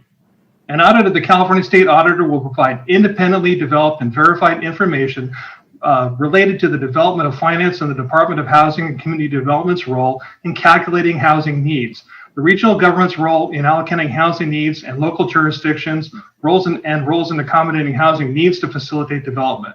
Now, I urge all the residents of Redondo to fight this Heart of the City remake and these bogus housing numbers.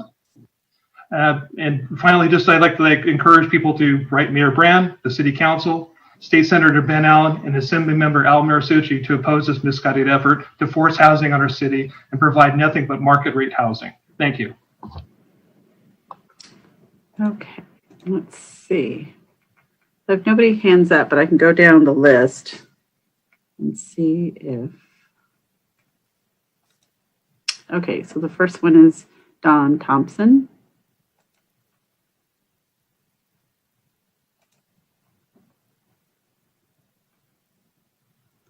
Okay. So we're just. Okay. Mr. Pinsler. Are you talking to me? Yes, you're on. This is Bob Pinsler. Are you hearing me? Yes. Okay. I would prefer to wait until the proper place for public participation, which is after a motion is made, so that we can respond to the motion that has actually happened. Thanks. I'll be back. Thank you. Please reserve my space. Well, let me just chime in and say, we'll take public comment before as well as after. If you haven't spoken already and you want to speak after the motions are made, then we'll open it back up to public comment. You only get to speak once on one item. So those of you waiting, make your decision as Bob Pinsler just did to speak, I guess, after the council speaks. There's no reason why we can't take public comment twice. And if you'd rather speak afterwards, that's fine.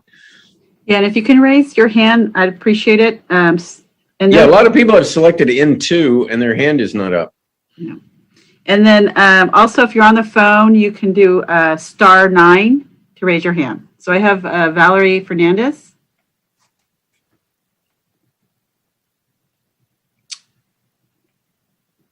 Valerie, you're on. Okay, can you hear me? Yes. All right. Okay. I just want to address again the North Tech area. A lot of people have mentioned, and I know this is factual, that adding RENA in the North Tech area or increasing the numbers in the Galleria area and the transportation hub that's planned there is only going to increase the RENA that's forced on us in the future. And in the case of the North Tech, it's going to eliminate jobs, which I thought we were trying to bring to Redondo, or at least maintain the jobs that we do have here. On some of the social media that local residents are on, there's been lots and lots of talk about, North versus South. And, whether that's a factor or not, the truth is that adding RENA in these transportation areas is going to come back to bite everyone in the future. So whether, you think you win by putting 1,000 units in North Tech or, adding units to the transportation hub, when, what is it, like 9 years or 8 years when the state mandates RHNA numbers again, we're all going to get bit again. El Segundo was brought up as an example of, having very low RHNA numbers because they don't propose housing in their metro areas, in their transportation areas. So, plunking 1,000 units in that tech area is going to be opening the floodgates for everyone. It's really not north versus south. It's not just this RHNA go round. It's going to be for the future, and the numbers that we're going to have to tolerate. And what are we going to become, Santa Monica? That's all. Thanks for my time. Ms. Nowak, can you respond to that? Is there the truth in that statement that if we put housing next to transportation, we're going to end up with more housing requirements in the next cycle? I can actually. Go ahead. Yeah. Each RHNA cycle, they determine what their methodology is. And for this particular RHNA cycle, one of the factors that was considered is the high quality transit area. And, although we don't know what they are going to do for the 7th cycle, we do definitely know that transit-oriented development is certainly something that has been looked upon as good locations to put housing on that state level. That that's where their focus has been in a lot of the different bills that we've seen. There's quite the possibility that they would have another factor. We just don't know what the factors and methodology will be for that 7th cycle. Okay. So our next person is Amy Josephek.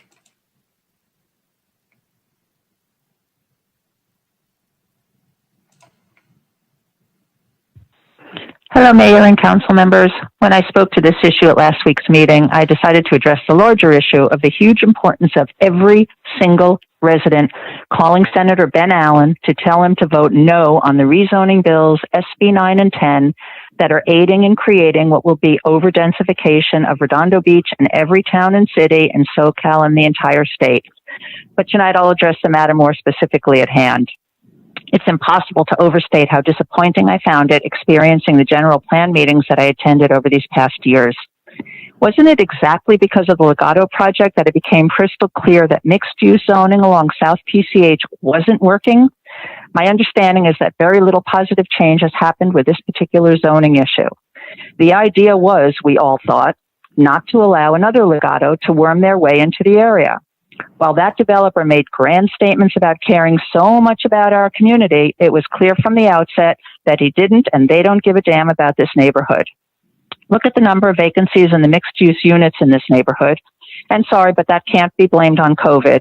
This was going on for years prior to that coming to town.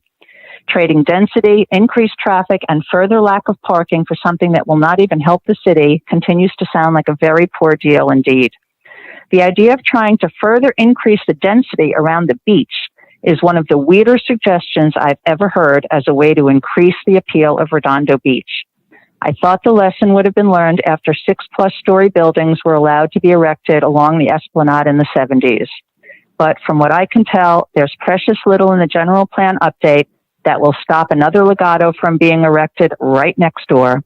It's incredibly sad to picture what a tourist idea of Redondo will turn into, not to mention that of the residents. Thank you very much. Okay, the next person is Jane Abrams.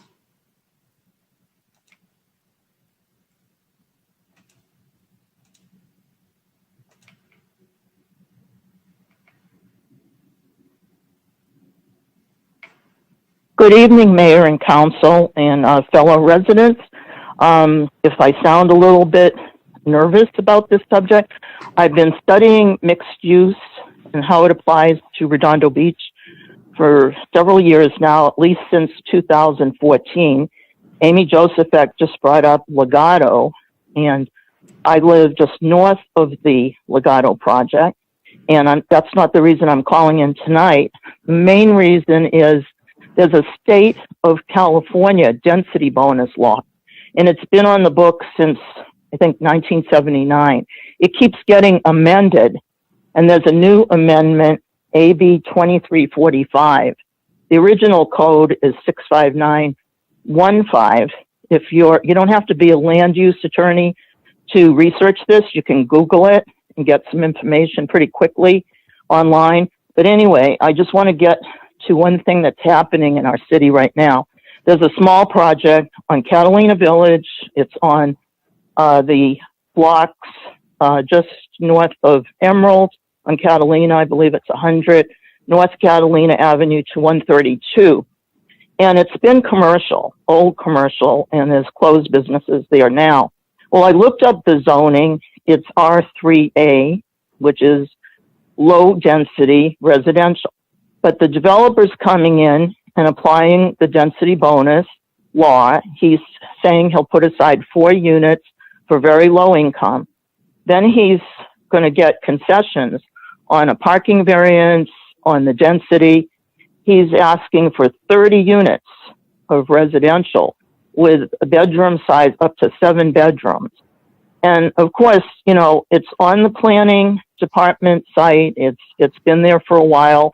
The residents are speaking about all these large projects, but there's the potential of all of these smaller sites throughout our city that can be become extremely dense and not have parking on top of it. So I just want residents to be aware of the state of California density bonus law.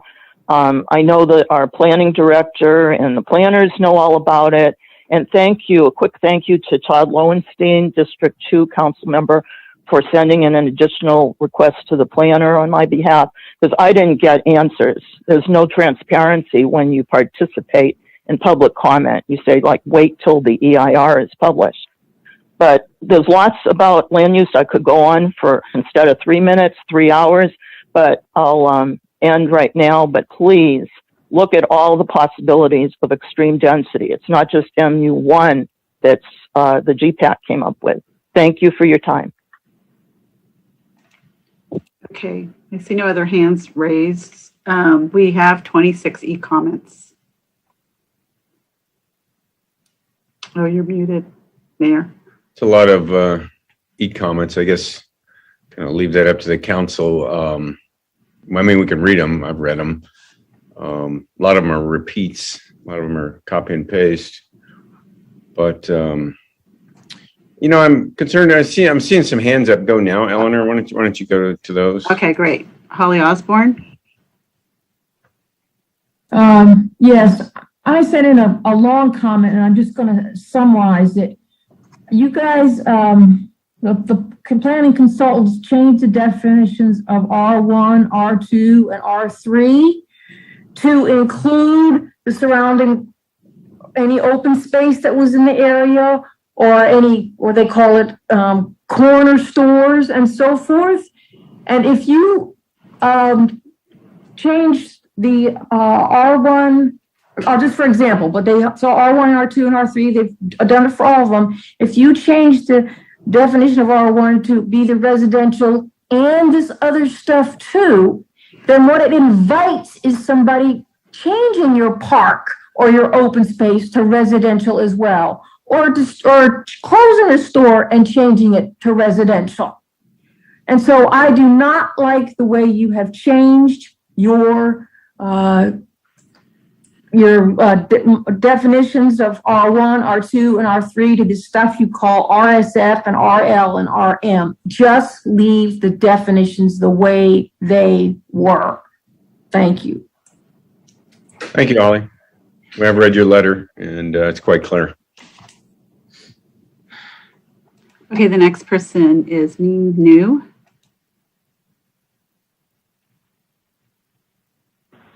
Good evening, Min Win, District 5. So let me confirm my understanding based on our city's contract with Orange County-based Placeworks. The city of Redondo Beach paid Placeworks $1.4 million to give us a plan to build 1,000 units where Redondo Beach's biggest employer sits. This would result in the elimination of jobs and business tax revenue. Then let's build more units where the newly built Hilton and Marriott hotels sit and further eliminate TOT revenue. But let's not look at the 50 acres at the AES site because we want a park that would add no revenue but increase our city expenses. A park where there's no adjacent Redondo Beach housing, but plenty of Hermosa Beach residents that live adjacent to the site. Sounds like Hermosa Beach will get the benefits while Redondo Beach gets the bill and traffic. Now, to be clear, I would love a park there, but not at the expense of our city's financial health. If you look at the city's budget for the last 7 years, our revenue cannot survive only on property taxes alone. Business tax revenue and sales from the Galleria have carried us through. And when Nordstrom left the Galleria, the TOT from the 3 hotels in North Redondo carried us through.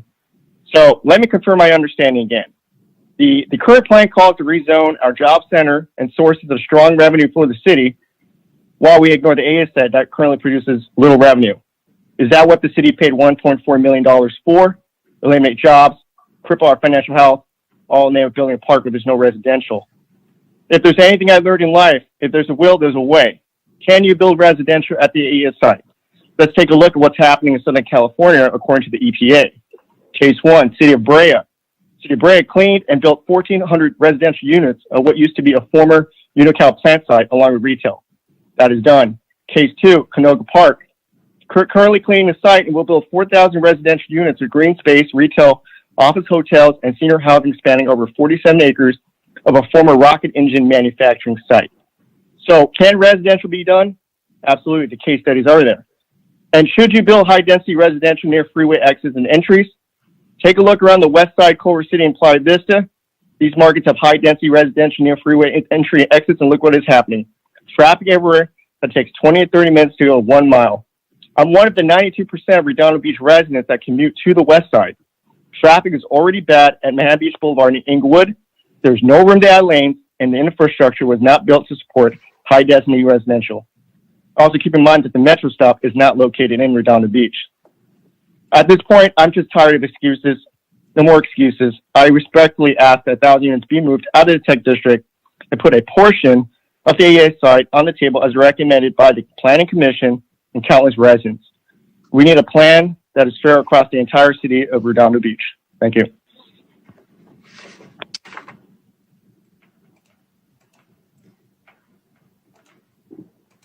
Okay, I see none that are raised. I don't know if anybody else would like to raise their hand to speak. And then we have 26 e-comments. Would you like us to start reading?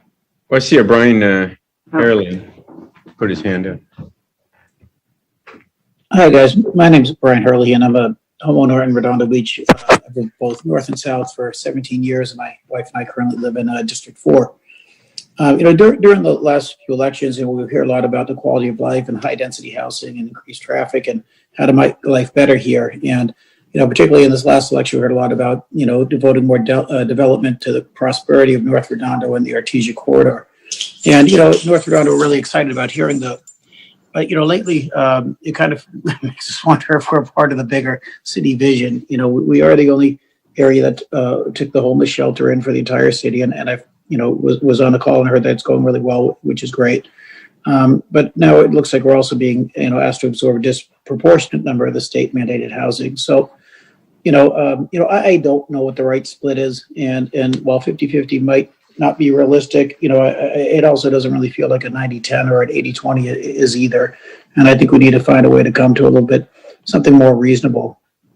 One of the arguments I've heard a lot back and forth is about traffic congestion and, particularly in South Redondo, but, up here, it's not really that good either. I don't know if many of you remember, pre-COVID, but getting off the 405 on the Rosecrans exit and trying to cut over to Artesia to get in here is pretty bad, both morning and afternoons. Sometimes takes 20, 30 minutes just to get down that corridor because we're sharing that traffic with Manhattan Beach and also with Lomita.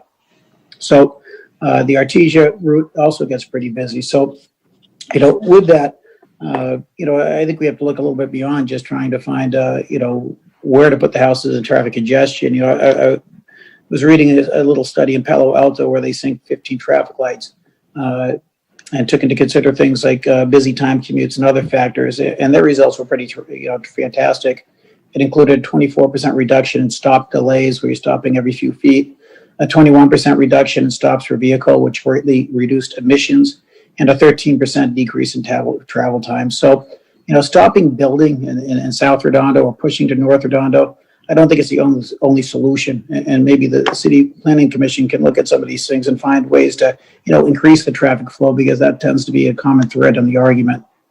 And lastly, there's the other things I could talk about, but I want to keep it brief to, appreciate your time. But, the awareness on this, I've spoken to dozens of residents in North Redondo, and I'll be honest with you, most know nothing about this housing proposal. Unless you're reading the Beach Reporter's letter to the editors or on a council member's email or social media page, they're uninformed.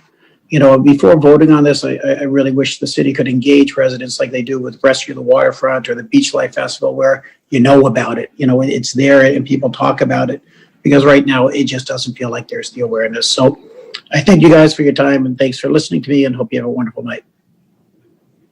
Thank you, Ruben. Okay, the next person is Mark Nelson.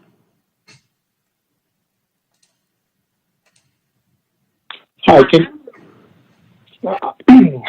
good evening, Mayor and Council. I wanted to weigh in on N2 and on the RCFE issue. If we're going to be including RCFE on public land, then I believe that it should, at a minimum, be public RCFE and not held commercially or in a commercial joint venture, and that it should be cost-based and not market price. If it's market price, it's really just commercial, as is the new one that's going in Manhattan Beach.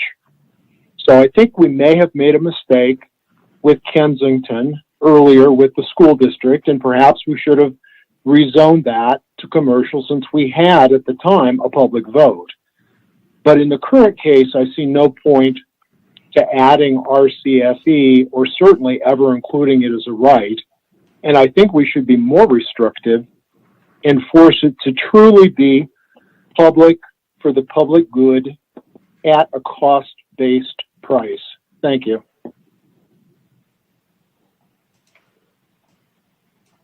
Okay. That's it for Zoom right now. Okay, thank you, Eleanor. E-comments. 137 pages of e-comments. I don't know if the council wants to go through all that, if they read them. Move to receive and file. Yes. What was the motion? I'm sorry. To receive and file the public comments. I'll second that. Okay, there's a motion and a second. Look here at the panelists. Is that the blue folder comments? There's 137 blue folder comments. There's 26 e-comments on e-comments for today's agenda. I mean, we could just make it a part of the motion that we have that passes tonight to make sure people understand that we are receiving those comments. Because they'll be received anyways, but we want to just double check, make sure that people understand that we are putting those into the record and we are reading them. Well, the motion I heard was to receive and file. I guess we already received and filed the blue folder items. So, yeah, what do you guys want to do with the e-comments? Well, those are going to get received and filed anyways, right? I mean, regardless. Eleanor? Well, yeah, we do. We have them attached as an attachment to that item, or excuse me, as a e-comment item. However, it's up to the council's discretion whether they want to be read. All right, move to forego the question the was, reading. are they going to be a part of the public record? That was the question. Yes. Thank you. Yeah. All right, I move to forego the reading of the e-comments. I'll second that. Okay, any comments from anybody? I think people want to comment on other things, so I'll just do a roll call vote. Councilmember Narenheim? Aye. Councilmember Lowenstein? Aye. Councilmember Horvath? I'm going to vote no. We didn't read them for the past 2 meetings. I think we should read them tonight. Okay, Councilmember Obaji? Aye. And Councilmember MD? No. Okay, so I'm going to veto that and go ahead and read the comments. Tara, if you can please read the comments. The first comment is from Renee Sorgen. Dear Mayor and City Council, I'm urging you to reject the proposed general plan land use recommendations, which are grossly unfair to the residents of North Redondo Beach. New housing units should be distributed fairly throughout the city, not concentrated in one already dense area. The council, majority, and mayor have demonstrated their long-standing opposition to housing equity in the city by previously opposing housing developments in South Redondo Beach, such as Seabreeze 54 units, while happily approving housing in North Redondo, such as the Galleria project 300 units. The state law is an opportunity to address the housing crisis, but it cannot come at the expense of the quality of life for one segment of the Redondo population. I urge you to go back to the drawing board on these recommendations. Next is Kathy Mazza. New housing units need to be fairly and equitably distributed between North and South RB. The burden on the traffic and parking in schools and crime should not be solely the responsibility of the 90278 region. Request that a proposal be presented that requires half of the state mandated housing be distributed to 90277. Next is David B. Hello, City Redondo Beach. I'm a resident of Redondo Beach Council District 3. Land use choices made by the city government and others in California have directly caused or contributed to an affordable housing crisis and an environmental crisis. Housing prices are increasing faster than inflation. Housing production is declining. Homelessness is increasing, and people are leaving California.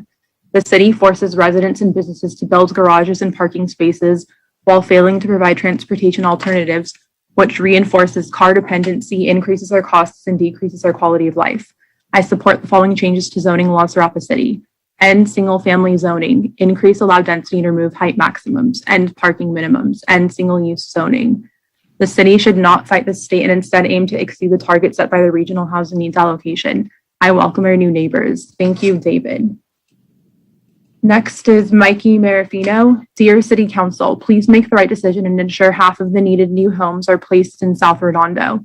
Moving 2,490 new homes to North Redondo Beach negatively impacts our community by 1, choking off the main arteries, Marine, Manhattan Beach, and Artesia, going into and out of Manhattan, Hermosa, and Redondo to and from the freeway. 2, diminishing the quality of life by creating overcrowding. Moving only half of the new homes, 1,245, to South Redondo will 1, take advantage of a portion of the 50 acres of open space at the AES plants, potentially provide much needed workforce housing for our teachers and essential workers. Please consider the community in its entirety when making this decision. Sincerely, Mikey Marafino, 1916 Graham. Next is Alexander Martin. Dear City Council, if you are to count the Legato project, 115 units on PCH and Palos Verdes Boulevard, then I think South Redondo is stepping up their housing game. Same thing applies for the Catalina Village project, which will have 30 units. In total, South Redondo has 145 units planned. South Redondo needs to keep this up and not let all the housing go to North Redondo, even with 300 units planned for the Galleria project. Keep up the work, South Redondo. You deserve equal share. The next comment is from Elisa Beely. Dear City Council, please consider the Planning Commission's recommendations and ensure the fair and equitable distribution of the proposed housing units across all of Redondo Beach.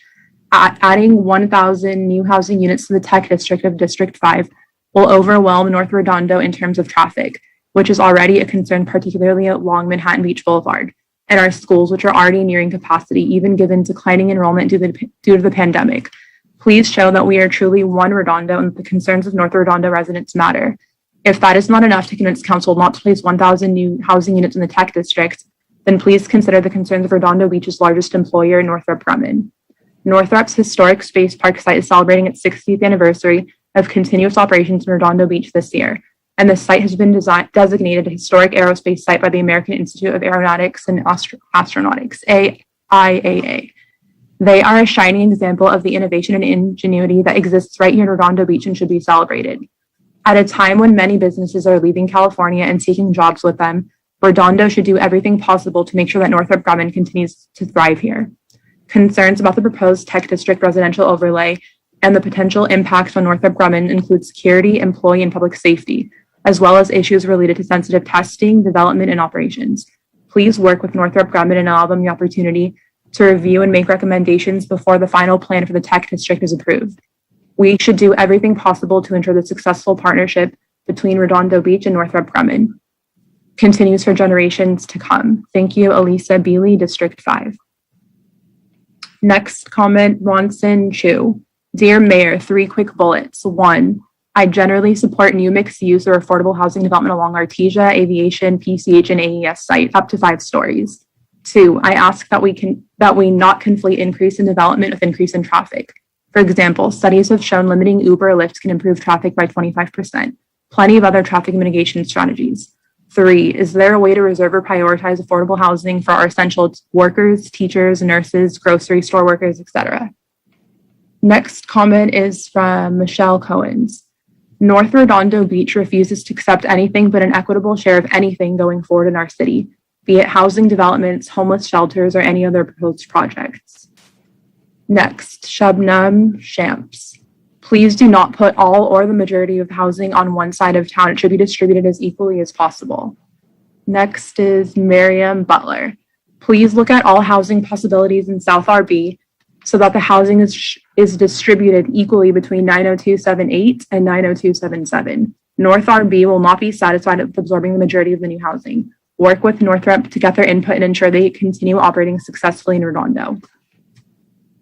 Next is Patrick Hopkins. I have a hard time understanding we are actively trying to replace good paying jobs and thriving businesses in the North Tech District with an additional 1,000 new housing units. This will make it much more difficult for the largest South Bay employer, Northrop Grumman, to keep existing jobs and expand in Redondo Beach. We are actively trying to kill the goose that provides the golden economic egg that has made Redondo Beach what it is today. Please seriously consider the objections and recommendations raised by Northrop Grumman in their letter dated April 15th that was presented at the April 20th City Council meeting. I also strongly support our city fighting back against the RENA allocations dictated by the state and doing whatever we can to take back control over our local zoning. Thank you, Pat Hopkins. Next is Penny Fian. North Redondo and South Redondo are one city and as such need to work together to meet the new housing requirements in an equitable manner. North Redondo has already seen much overdevelopment of single houses torn down and replaced with multiple townhouses, causing additional congestion and traffic, which negatively impacts our quality of life. Please do the right thing and make sure that the new housing requirements are equally shared by both North and South Redondo. Next comment is from Dick Tam. Good evening. I've attended 4 meetings regarding the proposed 1,000 plus additional units to be built in the North Tech area. Like the many folks that have voiced and commented before, I am opposed to the disproportionate number of units assigned to this area. I hope this additional opposing comment helps push the city members to find a different solution. Thanks to all involved for their effort and time. Next is Kimberly Brooke. I'd like to join my neighbors in opposition to the proposed North Tech housing overlay for the following reasons. 300 units have already been slated for the Galleria project. The largest percentage of potential upcycled properties are in the 90278 area with a potential of 578 units versus just 210 units in 90277. The city's largest employer, Northrop Grumman, has issued a statement dated April 15th outlining their opposition to the project. It would be foolish to ignore their input. I appreciate your efforts to reduce the overall housing unit requirements with a reduction in the buffer, but I don't see the impact on the proposed project. What areas would these units eliminate? Finally, I'd like to point out that many North Redondo residents travel across the city to the South Redondo for Little League medical appointments in the high school. Traffic is a problem no matter where you live. Next is Doug Boswell. People need to stop making the RENA housing allocation debate about North versus South Redondo. This is one aspect of that which is not about which community has more or less density, despite the appearance that it is exactly that when viewed at the district level. We want to avoid traffic nightmares beyond what we already have, such as gridlock, worsening cut-through traffic, and continued disregard for traffic regulations. Since 92% of Redondo residents commune out of town, any new housing in South Redondo creates west and northbound traffic, much of it clogging Aviation and Inglewood through North Redondo, streets which are currently overwhelmed during commute times. New housing in South Redondo will add to the current traffic jams and encourage even more cut-through traffic in our residential neighborhoods. If the majority of the RENA housing is instead placed in the far north of Redondo, in the industrial or commercial zone north of Manhattan Beach Boulevard, the new residents will be able to get on the freeway or take the train from the Marine Station without driving through any of our neighborhoods. As it's not a bad bike ride to the huge employment zone that is El Segundo, GPAC identifies this area as suitable for about 1,000 units of potential housing stock. Imagine if even just half of the residents of 1,000 homes had to drive through your part of town to get to points north. Imagine how much worse your commute would be. If these new residents want to take the freeway, they'll quickly find that taking Marine East, then entering the freeway from the north on Inglewood, avoids adding to the traffic jams one finds when coming from the south. If they have jobs or school kid drop-offs in Redondo and need to drive south, it will be against the flow of commuter traffic and not be a contributor to our pending gridlock or cut-through traffic. Seems like the best of all possible outcomes, with 1,000 less units infilled in anyone's neighborhood. With this plan, the north versus south Redondo density argument becomes null. After all, it's not about which end of Redondo has the most housing. It's about what the location of that housing does to our quality of life. Next is Susan Andrade. I have been a resident of Redondo Beach for 47 years. I've seen many changes throughout the city, but nothing concerns me more than the current proposed changes. As a community, we have taken on a brunt of the housing already with much of the single-family homes. R1 housing turned into R2 and R3 housing, congesting our city and changing the dynamic of Redondo Beach to that of a cement city. To hear people say that they want to keep the beachy feeling of their community while we are getting buried under the weight of all of this housing is disheartening. No one wants this housing, but if we have no choice, then we should all bear the brunt of it together as one Redondo. Please distribute the housing equally. There are very few R1 housing locations left here in North Redondo, while South Redondo remains virtually untouched, and yet you are all still trying to add additional housing to our side. Traffic is already a nightmare and parking is just as bad. Our infrastructure here in North Redondo cannot take the density proposed. You are going to have to find and make the space in South Redondo for this housing as everyone needs to do their share. We are already taking the 300 units at Galleria and proposing more density housing in the shopping center next to it. It is a joke. That is the only place near us to get groceries. When you have strip mall after strip mall in the south, please leave us with something. Our quality of life is at stake. Please act like it matters to you because it definitely matters to us. Next is Nilofar Abdi. I don't think anyone in Redondo Beach has the mindset of intentionally wanting to separate and further divide North versus South Redondo. But when a council adamantly pushes to increase proposed projects and homeless shelters very intentionally in one side of town, it gives a very apparent message that one side should deal with the burden of these projects. Next is Haji Smith.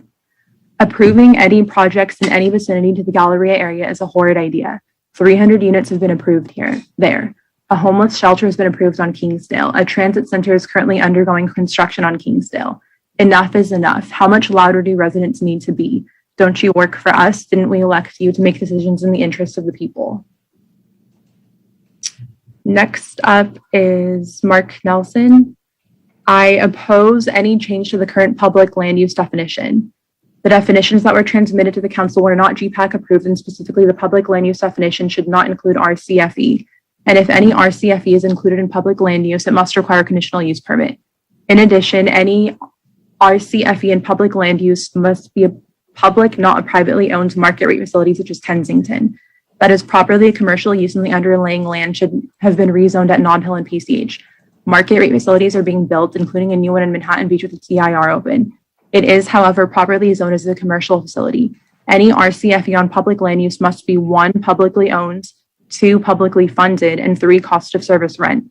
All market rent facilities should be commercial and not public. The next comment is from Peter Aziz. I would first like to address the behavior of North Redondo Council Member 4. I urge you to acknowledge decorum and respect with your colleagues and residents who disagree with you. I understand you were elected on an agenda and yet continue to lose confidence from your district as you move forward looking to place yet again more housing in North Redondo, while you tell your colleagues to butt out of D4 matters. The agenda and campaign promises continue to fall on deaf ears as a selected member. You've already become derealistic of your campaign promises and duties to represent District 4 by considering any new development in North Redondo.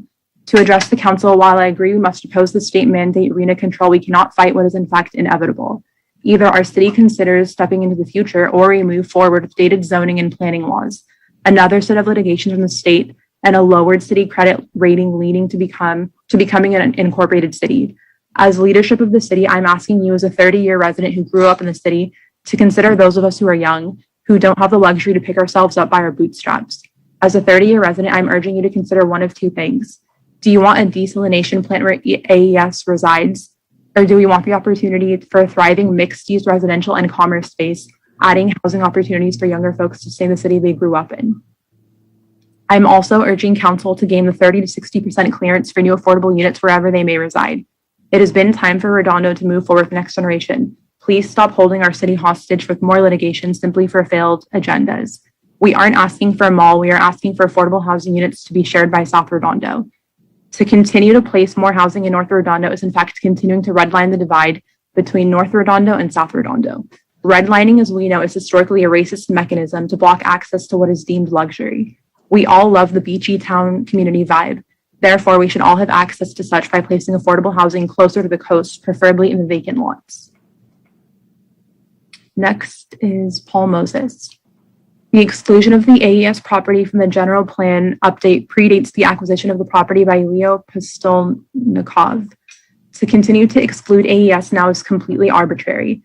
There is no reason why residential overlay cannot be placed on the AES property. Considering the city must submit a housing element that complies with the state's requirements, it is unreasonable to not zone for housing of the 52 acres. There are two adjacent properties, the dirt farm on North Francisca and the abandoned C-Lab property that can be zoned for 30 units an acre. This new zoning will help bring balance between North and South Redondo in respect to the housing elements. Next is Brianna Egan. Mayor and City Council, I'm a lifelong resident of District 1 in Redondo Beach and a young person in my mid-20s who cares deeply about climate change, public health, and the built environment. I know that housing and development are hot-button topics in our city. My hope is that Redondo Beach can become a more walkable community, or at least host vibrant walkable neighborhoods with reduced dependence or need for cars and better access to transit and bicycle commuting options. Walkability and quality of life can be achieved through strategic zoning of higher density, which can encourage a sense of community and use of transit. Old Town Pasadena comes to mind, or Westwood near UCLA. I would like to share my personal suggestions, which I hope are reasonable and actionable. Some ideas below were generated from discussion during a Zoom meeting we held with about 20 residents this past Friday. Other ideas are more specific to my understanding of housing policy and opportunities. 1. Implement a system to initiate pre-approved ADU plans to make permitting new ADUs a more efficient process for those who would like to build ADUs on their lot. 2. Increase the FAR height restrictions and or mixed-use development zoning along strategic arterials such as Artesia, Torrance Boulevard, and PCH to encourage development of more walkable communities. 3. Reduce or eliminate parking minimums close to transit opportunities, such as near the Redondo Beach Transit Center, which would encourage affordable housing to be built in these areas and encourage transit use. 4. Prioritize and extend protected bike lanes along commuter routes to encourage multimodal transportation and cyclist safety. 5. Prioritize people over parking lots. Consider rezoning at least parts of Torrance Boulevard from commercial to mixed-use residential. In particular, there is an excessively large parking lot next to a mortuary on the corner of Torrance and Prospect that is usually completely empty. I think that lot would be a great place for new office space and housing. In general, look to convert underused commercial properties and empty parking lots into housing. Thank you for your time. Next is Grace Ping. I'm writing to you to urge you to spread new housing, particularly below market rate housing around the city. Concentrating all new housing, particularly ones for lower income groups in high population areas, surrounded by busy arterials and far away from schools and parks, will just mirror us in litigation and bring negative publicity to our city. We can join Los Angeles and Santa Monica in sprinkling new housing equally amongst all city council districts. This will balance our school enrollment growth and avoid having to build costly new schools. While we should build some housing in high quality transit areas, we should be mindful of what they will do to our RHNA allocations in future cycles. If we put all of our sixth cycle RHNA allocation housing in HQTAs, then we will have a disproportionately larger share of population in HQTAs. This will earn us the reward of higher future RHNA HQTA allocations. This will keep increasing geometrically each cycle. You need to consider this carefully. Do you want to be remembered as the mayor and city council that volunteered Redondo Beach to become the permanent housing heroes of the South Bay by permanently agreeing to increase density everywhere in all future RHNA cycles? If that is truly what you want to do, go for it. I'm proud of you. Next, Oren Ewan. Enough with using the tech district for housing. We need to be encouraging Northrop to create more jobs in that area instead of removing that option. Focus on creating jobs wherever possible by zoning mixed use along Catalina Avenue south of Redondo and the AES site to reduce cross-city traffic. As for the AES remediation excuse, where is the documentation that the cost will be formidable? Has anyone verified that no one is willing to accept the burden? I oppose any attempts to inequitably satisfy the state-imposed RHNA requirements. There is no one Redondo Beach unless South Redondo accepts its equal share of the RHNA assignment. Next, Anthony Trutinich. Wasn't sure where to put this comment, but I just wanted to say that I had to call the, okay, I don't think this one is related to this item, so I'm going to move on. Next is Sheila Lamb. Good evening, Mayor Brands and council members. You have received many written comments this evening regarding the equitable distribution of housing, yet the public has not been presented any reliable data regarding the existing distribution of housing throughout the city. According to staff, the document presented to you last week did not include existing housing numbers. In fact, it shows a reduction of population in 90277 as a result of the proposed RENA housing units. This would imply that at some near future date, 2,000 people will have left South Redondo and North Redondo will have gained 3,300 in population. This is absurd and only serves to fuel the hysteria around the idea that North Redondo carries a heavier burden in terms of housing density. What if accurate information regarding existing dwelling units were to show that an increase in housing units in North Redondo would simply bring parity between North and South? The public can't take any legitimate conclusion without housing equity until we receive the data showing existing dwelling units. Thank you, Sheila Lamb. Okay, Mayor, we have one more on. Yeah, I'm going to refresh. I'm going to refresh because I think I have some more that came in while I was reading. Maybe not, actually. I don't see any. Oh, okay, that's it for e-comments. Okay, so I have Eugene Solomon. Thank you, members of the council, Mr. Mayor, staff. A couple of things. One is kind of surprised and disappointed that the AES study is even under consideration. When you read the HCD guidelines, there is no proximity to transit. There is no access to amenities other than the harbor itself. The location and the proximity to available infrastructure is low. There is no infrastructure other than the power plant on the site.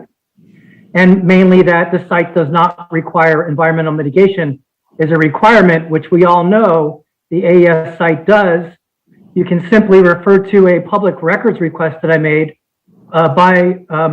when the California State Water Resources Board and Mr. Politnikov himself has said that the AES site requires extensive remediation within the letter that he sent to the California State Water Resources Board when he asked for the extension through 2023. So if you want to know if it requires mediation or not, it's going to take several years. The owner has told you he does. When it comes to discussion about whether or not South Redondo is bearing the brunt of it, I'm old enough, this many years old, to remember the 2017 election and the Legato project and the lawsuit and the development that was going on, and something called the Hometown Voter Guide that was funded by the developer who was suing the city and putting up the Legato project. And that Hometown Voter Guide had quotes from Councilmember Emdy, had support for Councilmember Horvath, Councilmember Emdy, was being run by that Hometown Voter Guide slate mailer, a friend of Councilmember Emdy's, happy birthday, Michael Johnson, and put 115 units into South Redondo, where many high-density, multi-story locations exist. So the idea that South Redondo has not borne the brunt of high-density residential is simply not true. Stop using bumper stickers and sloganeering to create policy, please, and go by the data. I thank you very much for your time, and best of luck discussing this one tonight. Thank you again. Okay, Mayor, that concludes, at least for right now. Okay, and as I said earlier, if there's somebody who has not commented and would like to comment after council deliberations or any motions or anything that might happen, you'll be welcome to. So remind me to take public comment again. For those who have not spoken, you can speak once after council discussion. So Councilmember Obaji. Thank you, Mr. Mayor. Thank you, public, for your vigorous participation in all this. First thing I'd like to do is pose a couple questions to staff before I launch into kind of my perspective and motion. But let me share my map here. And my question for you Ms. Forbes, is if we want to increase the industrial office FAR at Northrop Grumman's property to give them the potential to expand their jobs presence, if we want to increase the FAR here in the ACAP area, and in addition, if we wanted to make the right-of-way, the SCE right-of-way park space, I think that's somewhere in this region. Let's see, right here next to my house. If we wanted to do that, is that something that would benefit from consolidating with this process or doing it at the next meeting? I think for the FARs that you were pointing out, the area in the Northrop, yeah, that was actually a recommendation from the Planning Commission. So that's definitely something on the table for you to consider. Increasing the FAR. I think that was their interest was to allow for that industrial and commercial to continue in that area. So that certainly is something that can be part of any recommendation at this point. And then similarly on Artesia Aviation, although that was studied and the recommendation from the GPAC was the increasing the FAR from 0.5 to 0.6, as was in the Artesia Aviation Corridor Area Plan. Certainly, it's City Council can consider something different. And are there benefits to doing that now to have it incorporated into that environmental study relative to the housing overlay? Right. Right now is what ends up being decided by the City Council to move forward for the land plan. Will then go into the study that have the environmental impact report done for all of it. And how about designating the SCE right of way as park space rather than public institutional, so that we accommodate any new housing with open space in the future when essentially the power lines eventually come down? I'd have to look at what we have for the land use. I think it's public institutional. It's gray on the map. Yeah, and I want to say that public institutional may permit that. Brandy, if I may, I have it. It does. Public institutional allows for capital facilities, schools, libraries, hospitals, medical offices, public cultural facilities, and other public uses, including, we took the residential care facilities for the elderly out, but ancillary parks, recreation, and open spaces. And that was the one that the reason we hadn't designated that explicitly as parks and open space, a green like the others, is because that's where, and we have some mapping that we can provide to you, but the city is leasing some of the areas and they don't actually own the properties. So the ones that are actually designated as parks and open space are city-owned properties. Right. So that's why we have. All right. How about under the existing zoning? I imagine under the existing zoning, they've got to be zoned public, right?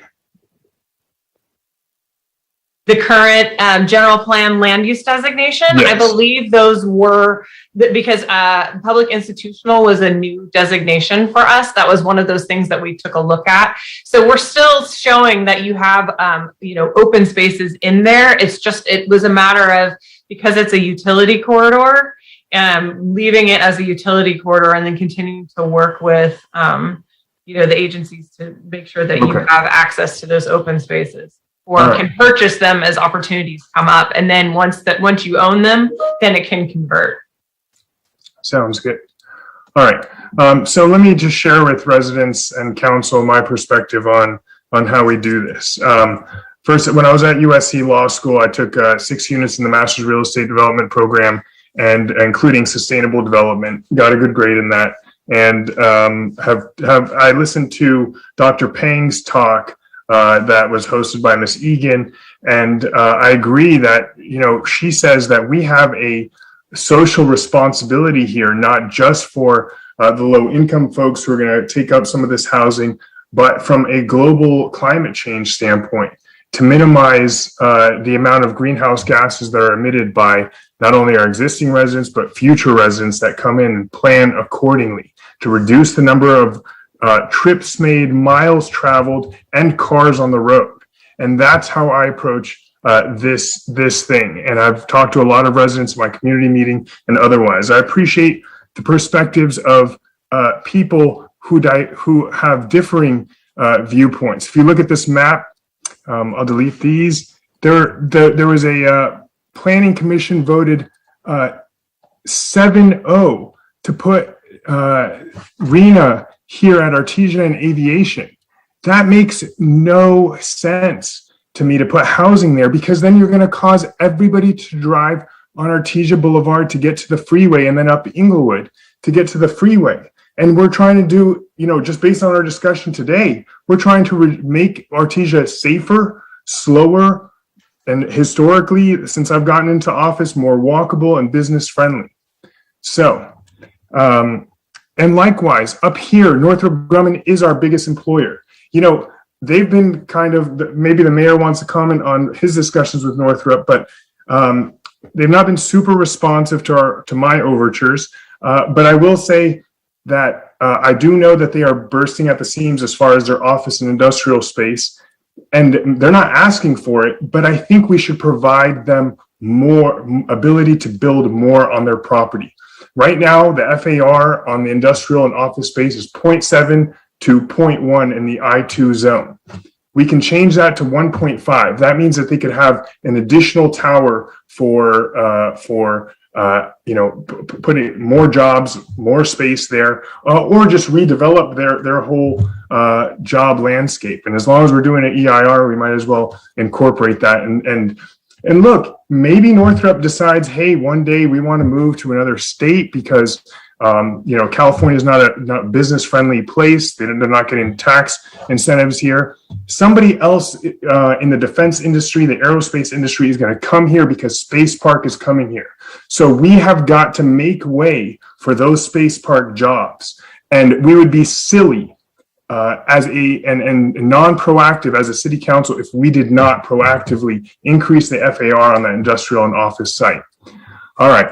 So that's the perspective I'm approaching it with, and here's my motion. I move to increase the FAR in the industrial area from,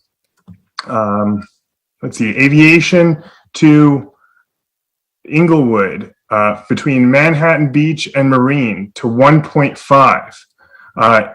Similarly, in the Artesia Aviation Corridor area, I also move to increase that to 1.5. As far as the RENA requirements, I move to have you can see the spreadsheet that I made here with a couple of residents. The north corner, north of the 405 freeway, which should not impact District 5 residents traveling north to get on the 405. Because these folks will be traveling south to get on the 405, to make that 60 residential units, dwelling units per acre. That should end up with us getting about, because it's a 15-acre area, 897 units. But in addition to the residential overlay, I want to state that if the owners maintain or replace the existing commercial areas with the same or greater commercial square footage, they will get a 20% density increase. And I want to put a 60-foot height restriction on what can be built. All right. The same conditions are going to apply for, and I move to make the same conditions apply here at the property that is immediately south of the transit corridor. That is a perfect property it's a 6.21 acre property, except that I'll make it 70 dwelling units per acre. And the reason why I like that is because take a look at our map of what this property currently looks like. This right here, this is the current property through the satellite view. It is totally underutilized. there's going to be a big major transit corridor here or center here, and there's going to be a big mall over there. All right. So this is an ideal place to have folks. And then if they need to get to the freeway, they're going to go down 82nd, go up Hawthorne Boulevard, and not impact Inglewood Boulevard. They're not going to impact the rest of District 4 or any of our district, or frankly, any other. All right, now I was talking to staff and we discussed that it would probably be a wise idea to come forth with an alternative to the housing community development in case they don't like our plan for some reason, even though these are great spots for new development. And that's the yellow box that you see here. And that's where we have the living spaces, Nordstrom Rack, Sprouts, etc. It is very important to me as an additional thing besides jobs that we get revenue in our city, that we do not drive out the businesses that we have. That's why I still want to, including in this area, to incentivize people to put commercial at the bottom or preserve these commercial uses, and they'll get a 20% density bonus if they do. This yellow alternative site, which is 1519 Hawthorne Boulevard, 1603, 1609 Hawthorne Boulevard, and then the Nordstrom's parking lot, which has an APN of 4082-019-049. I put a density per acre of 35, which ends us up at an alternative of 2716. And if we go with just the green zones, it's 2742. The way we reach those numbers is Tech District north of the 405 comes out to 897. We have in the bank about 1410. This number 2307 is 897 plus 1410. I can double check that for you. Equals the sum plus that. All right, 2307. And then this number here is the total of this green section plus that number, and that comes out to 2742. All right. So that is my motion. And again, a 60-foot height restriction on. Can you check your math? Because can you check that math, that formula? Yes.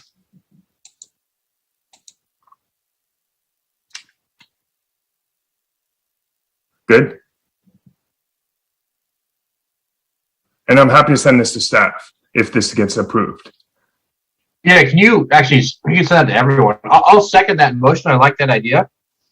I'd like to talk about it, look at it further though. So if you can send that around to all council members and staff, that'd be great. Sure, and the mayor. Yep. Okay, are you done, Zane? Yes, I am, Mayor. Okay, so there's a motion by Councilmember Obaji, seconded by Councilmember Nierenheim. I'd like to make a substitute motion. So. Okay, you're up next, Councilmember MD. All right, so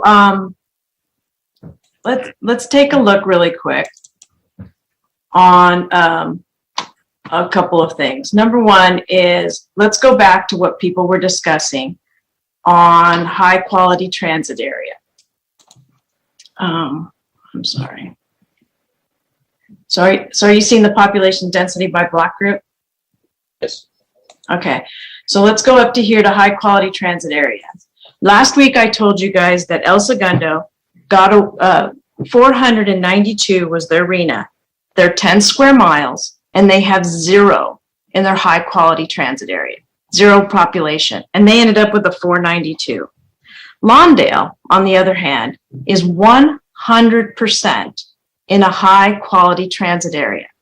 They're 2 square miles, 2, and they ended up with a RENA the same as ours. Matter of fact, it's about the same, 100 less.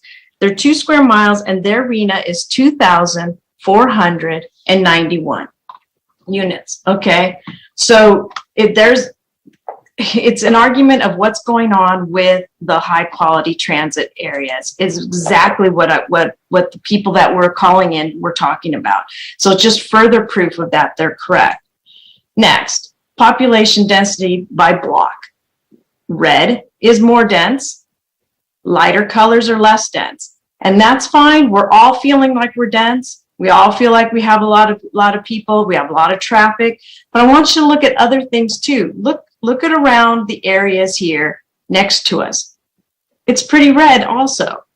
If you take the current general plan and it gets fully built out, we will result in 42,000 people in the 90278 and 25,000 people in 90277.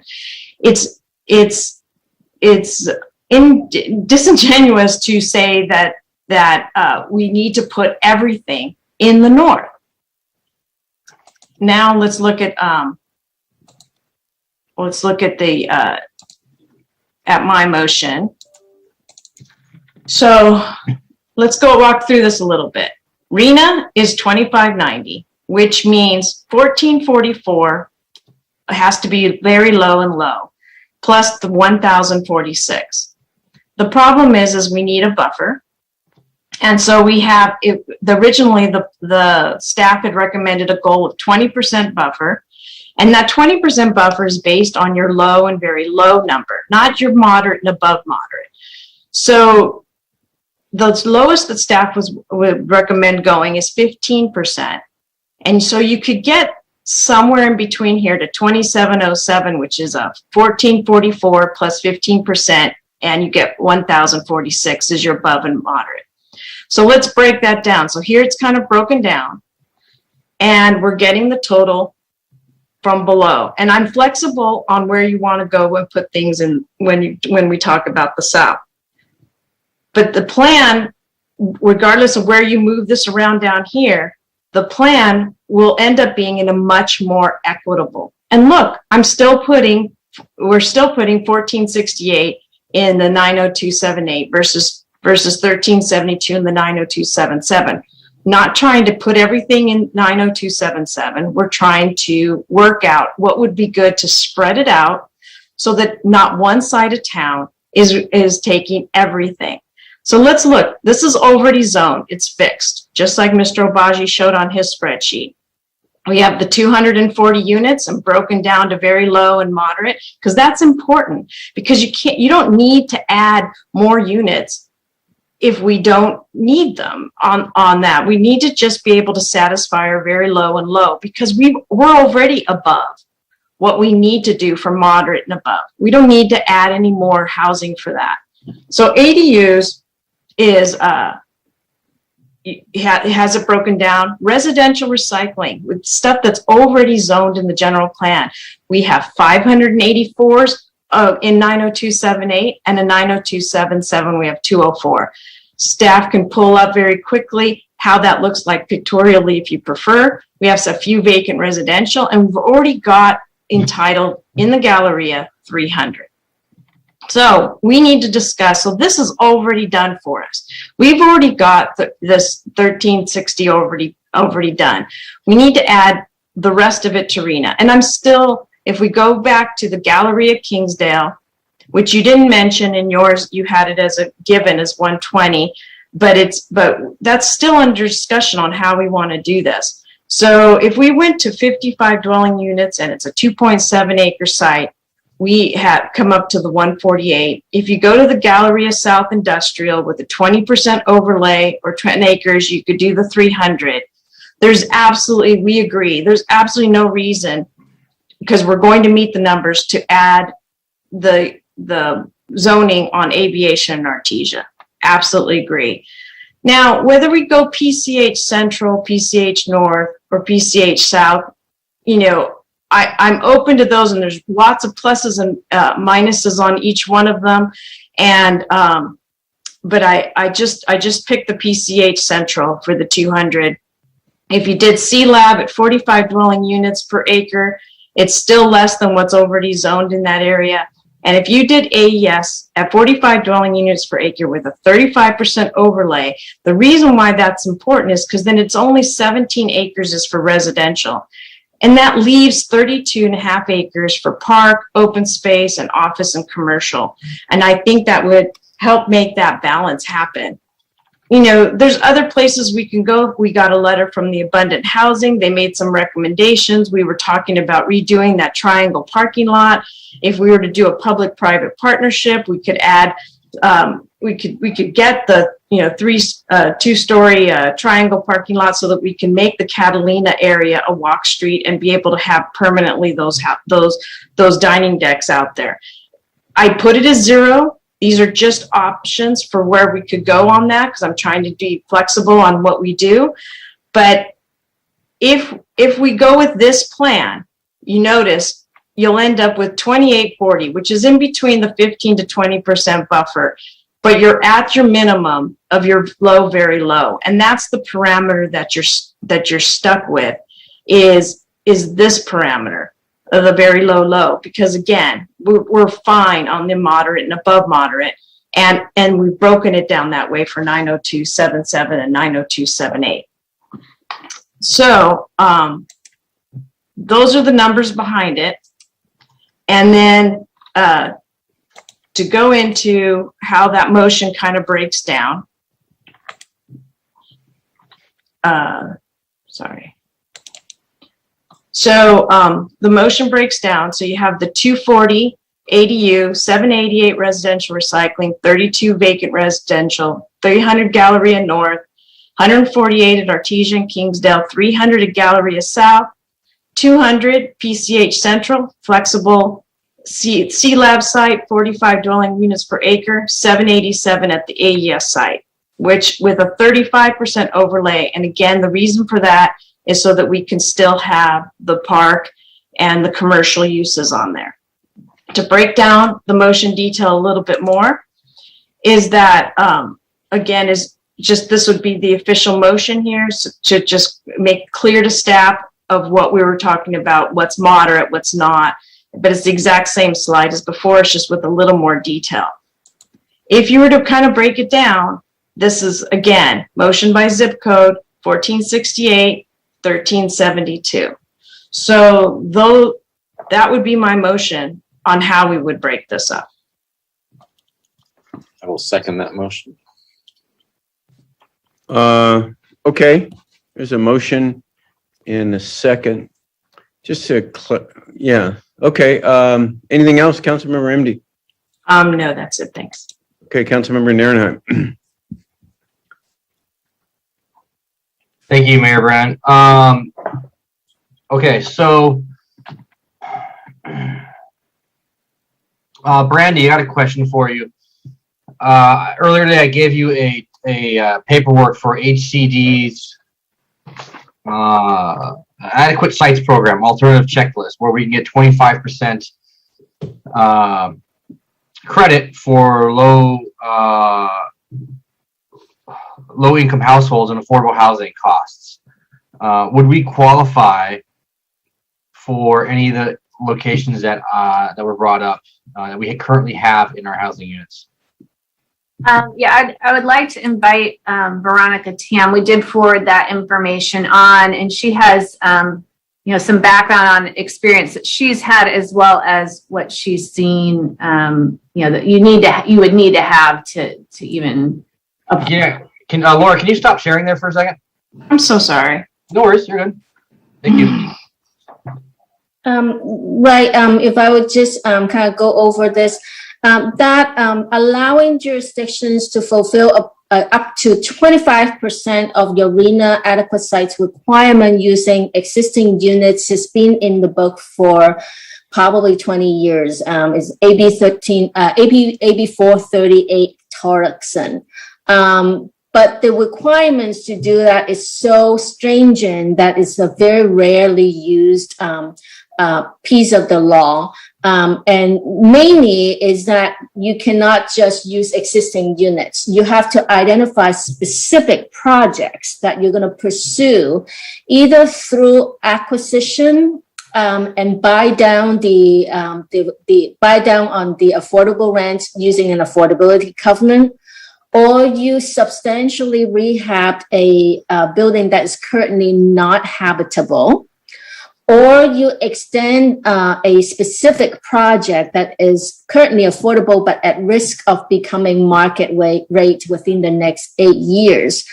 So you have to identify specific projects that are eligible for that. You have to have negotiation and agreements with the property owners, conduct public hearings to indicate you're going to do that. And most difficult for that is you must have already secured funding for it. So you cannot say we have this potential project, we'll look for funding. You have to demonstrate that you already have funding committed for that. So all of these requirements together make it very almost impossible to use. Throughout my housing element work in the last 3 cycles, I have only managed to get that credit for 4 jurisdictions, and they're just like a handful of units. West Hollywood, we've done it with substantial rehab of an abandoned building. Colonial Park, we did it with a purchase of affordability covenant on an existing building, but you get probably just a fraction of the units of the project because of other requirements to go with that. We also did one for Costa Mesa for the extending the affordability, preserving an at-risk project, that's Bethel Tower. And Santee, we did that with a substantial rehab of a project, but only 16 unit of the over 100 unit project qualifies as not habitable. And so we only get credit for 16 units. So it's extremely difficult to use and involves actual funding commitment. I recently talked to an HCD reviewer, and she's been with HCD for more than 15 years. She has only managed to work on one project that got credits for it. And so this is project based. This is not current inventory based. Yeah. It's very difficult to use. Yeah. It's okay. So we don't get credit for, say, for instance, extremely low housing that we have that we could easily turn and overlay and build something much higher density. We don't get any credit for that. No, and I actually think that the state adopted a new requirement under AB 1397 for adequate sites, but I think it's counterproductive, and that's part of the reason why recycling existing multifamily into higher intensity doesn't work, because there is a replacement requirement.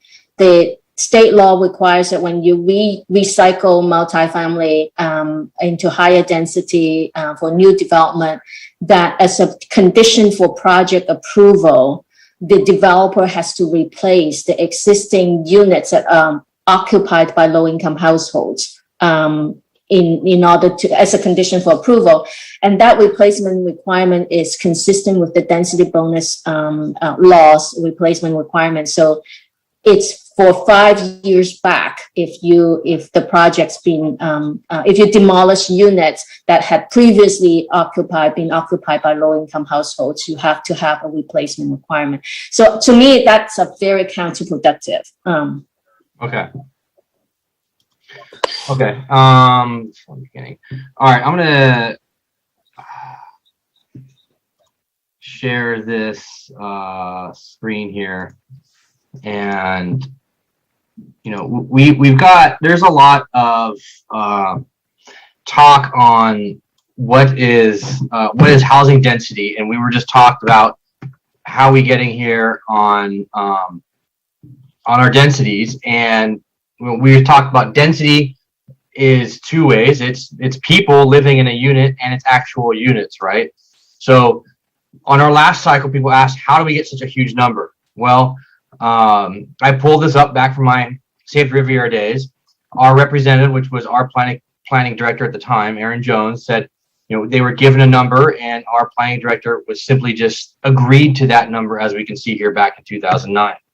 If we look at this documentation here, we see that Redondo Beach, the population and density of Redondo Beach versus Torrance, you could fit 100% of Redondo Beach plus 10,000 people inside of Torrance to get the same density as Redondo. So if you want to do the same thing in Santa Monica, you'd have to actually add 36% more people to Santa Monica, the same density as what we have in terms of units. The Legato project, when it came to town, it was proposed at 55 units an acre, as we can see here, and they used Avenue G right here at 50 units and 57 units per acre as prime examples. But as we all know, the community came out and was cold against this.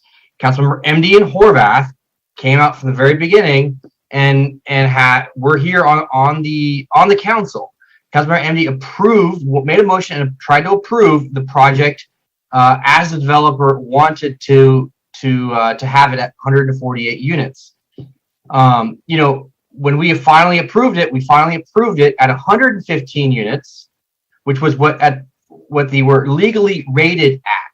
Now, remind you that this particular property, mixed-use property, 35 units an acre, has no bus lines, no job centers, and forces everyone to get in a car and drive to everywhere where they go. This is the One South project that was approved. Councilmember MD and Horvath were here. They approved this when they were on the council 2015, 2016, right in there. And this is 52 units built out at maximum residential density. Okay, minimum commercial build out. And the same thing as the Legato project I just talked about, maximum residential. In fact, they asked for 150 or 130% more residential than they were actually allowed. So what's important about this is we are producing housing, especially in South Redondo, at a huge clip, a huge rate, at 100% rate. So this number that we have for an extra percentage, this bump, extra 10% bump, I don't think we need a huge bump. I think we need 10% maximum. This is the typical recycling of an old bungalow R1 unit. It gets turned into a luxurious 3-unit condo. This happens everywhere in South Redondo. So we do not preserve our R1. These two lots are actually two lots. They are both 5,900 square feet, these lots, 92 density units per acre, because there's 12 apartments on each one. So SB 9 that comes through and says allows you to do 6 units per acre. Well, this is twice that. This is in South Redondo along the avenues. This is very typical. 2 stories of residential, 1 story of parking garage below. This is the harbor zoning. Unrecyclable land, but we don't have areas to recycle because they're condos and or apartments. Very high dense, very high in terms of height, extreme parking issues, and again, no access to any type of real mass transit. In fact, there's no bus lines that come through here. This is actually a District 2. In District 2, this is a 5-story residential plus 1 to 2 stories of parking at and below grade, 64 units, 105 density units an acre. And this is important because as we move forward, we want to realize, and the state and HCD knows that we actually do produce 5-story buildings in Redondo Beach. This is in District 1, 3.5 stories residential, two parking stories, 99 apartments. It's just over an acre, so it's 99 density units an acre. Huge densities here. Again, no job centers, no workforce. This right here is the tallest residential building in the city of Redondo Beach. It's 10 stories of residential plus 2 to 3 parking stories. Biggest building you'll ever get. In fact, it was built right before the Coastal Commission was created. This is the wall of housing along the Esplanade. As you can tell, you've got anywhere from 3 to 5 and 6 story buildings, unable to recycle these units. So you can't just tear down these apartments, these condos, these large structures and increase it, because even though the current density is 23 units an acre, some of these buildings are 171 density units per acre, like the building we just saw. This is along Catalina. Again, same problem that we have. For those of you that are looking at South Redondo saying, why don't we add more in South Redondo? Well, because we have these 4-story apartment buildings that have 105 density units an acre. No access to mass transit, extreme parking issues. This is all in the coastal zone. In the summer months, it is impossible to get parking. Here is along the Esplanade, 4-story residential, impacted parking, no job centers.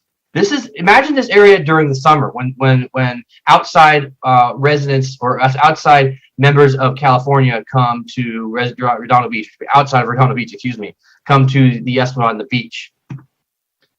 This is very typical that you see here in South Redondo.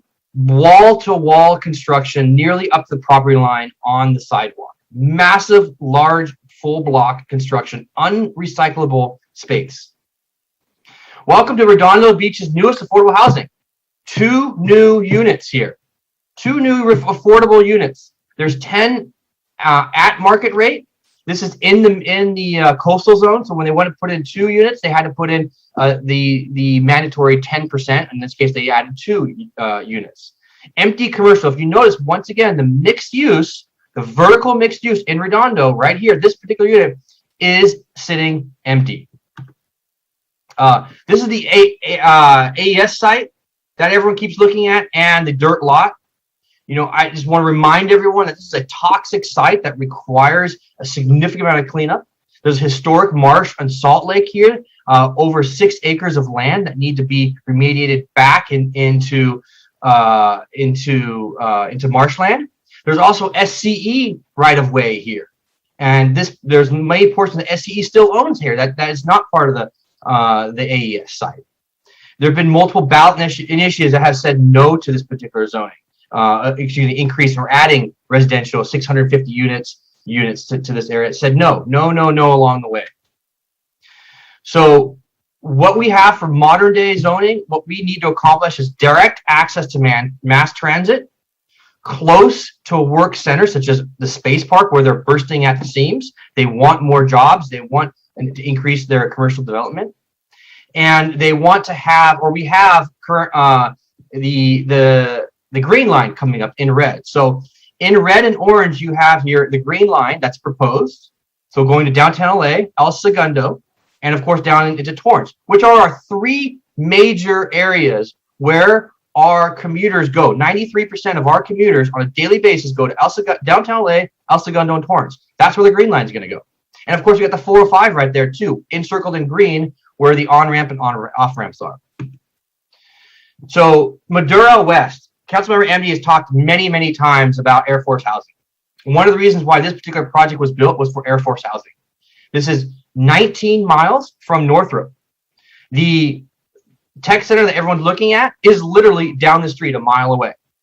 There is no green line here. There's no railway access, but there is direct access to both mass transit and the 405. They are at 45 density units an acre, but there's no job center there such as Northrop, and there's no railway access. So the Galleria project was approved by this council, except for Sands Councilmember Obagi. We got an extra acre of open space, skateboard parks.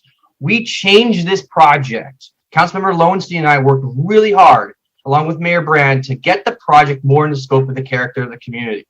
Without us from South Redondo council members, you would have just gotten a project that would have gone straight to what the developer wanted, which means no skateboard parks, no $2 million for Artesia Boulevard.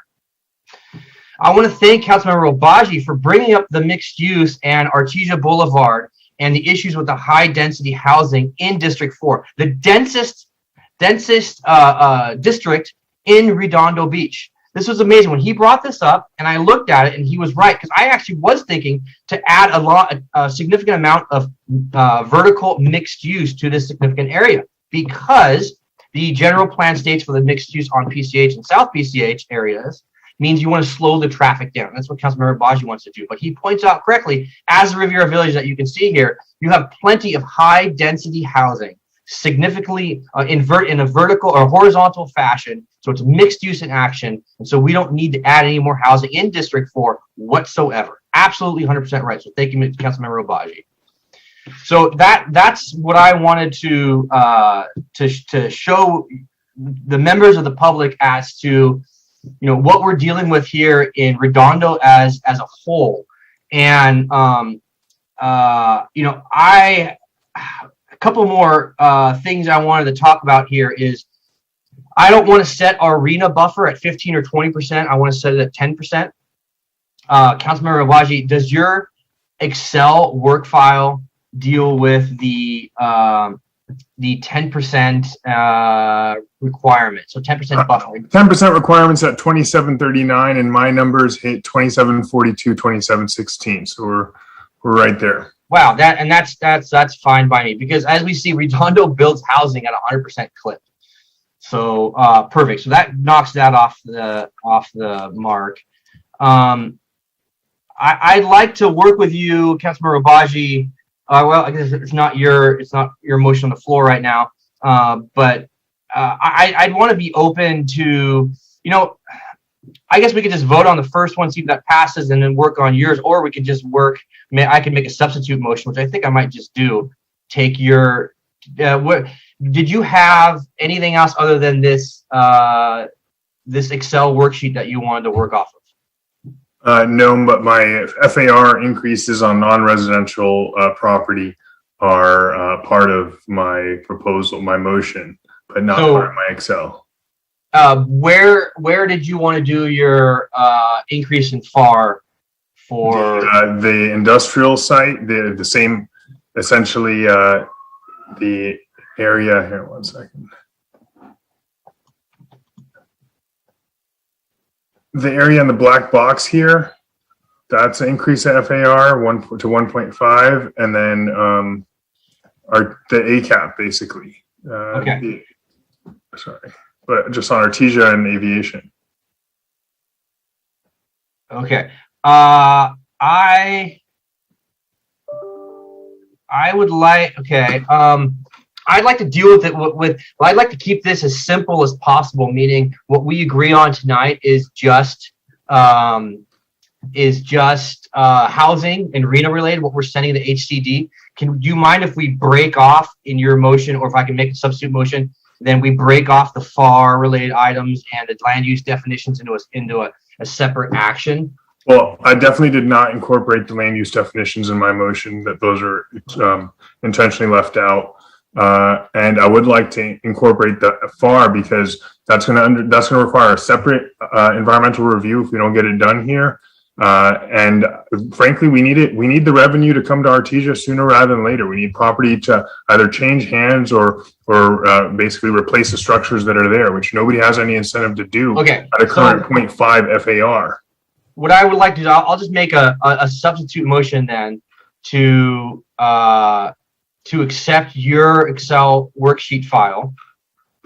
And let's see, let me go down the list. What is the substitute motion to the substitute motion? That is correct, sir. Yes. I guess that's where we stop. Yeah. So I will make a motion to accept your Excel file to break off the increase in FAR to the planning commission, for a meeting to the planning commission. Let me write this down because it's going to get wonky. The increase in FAR to planning commission review.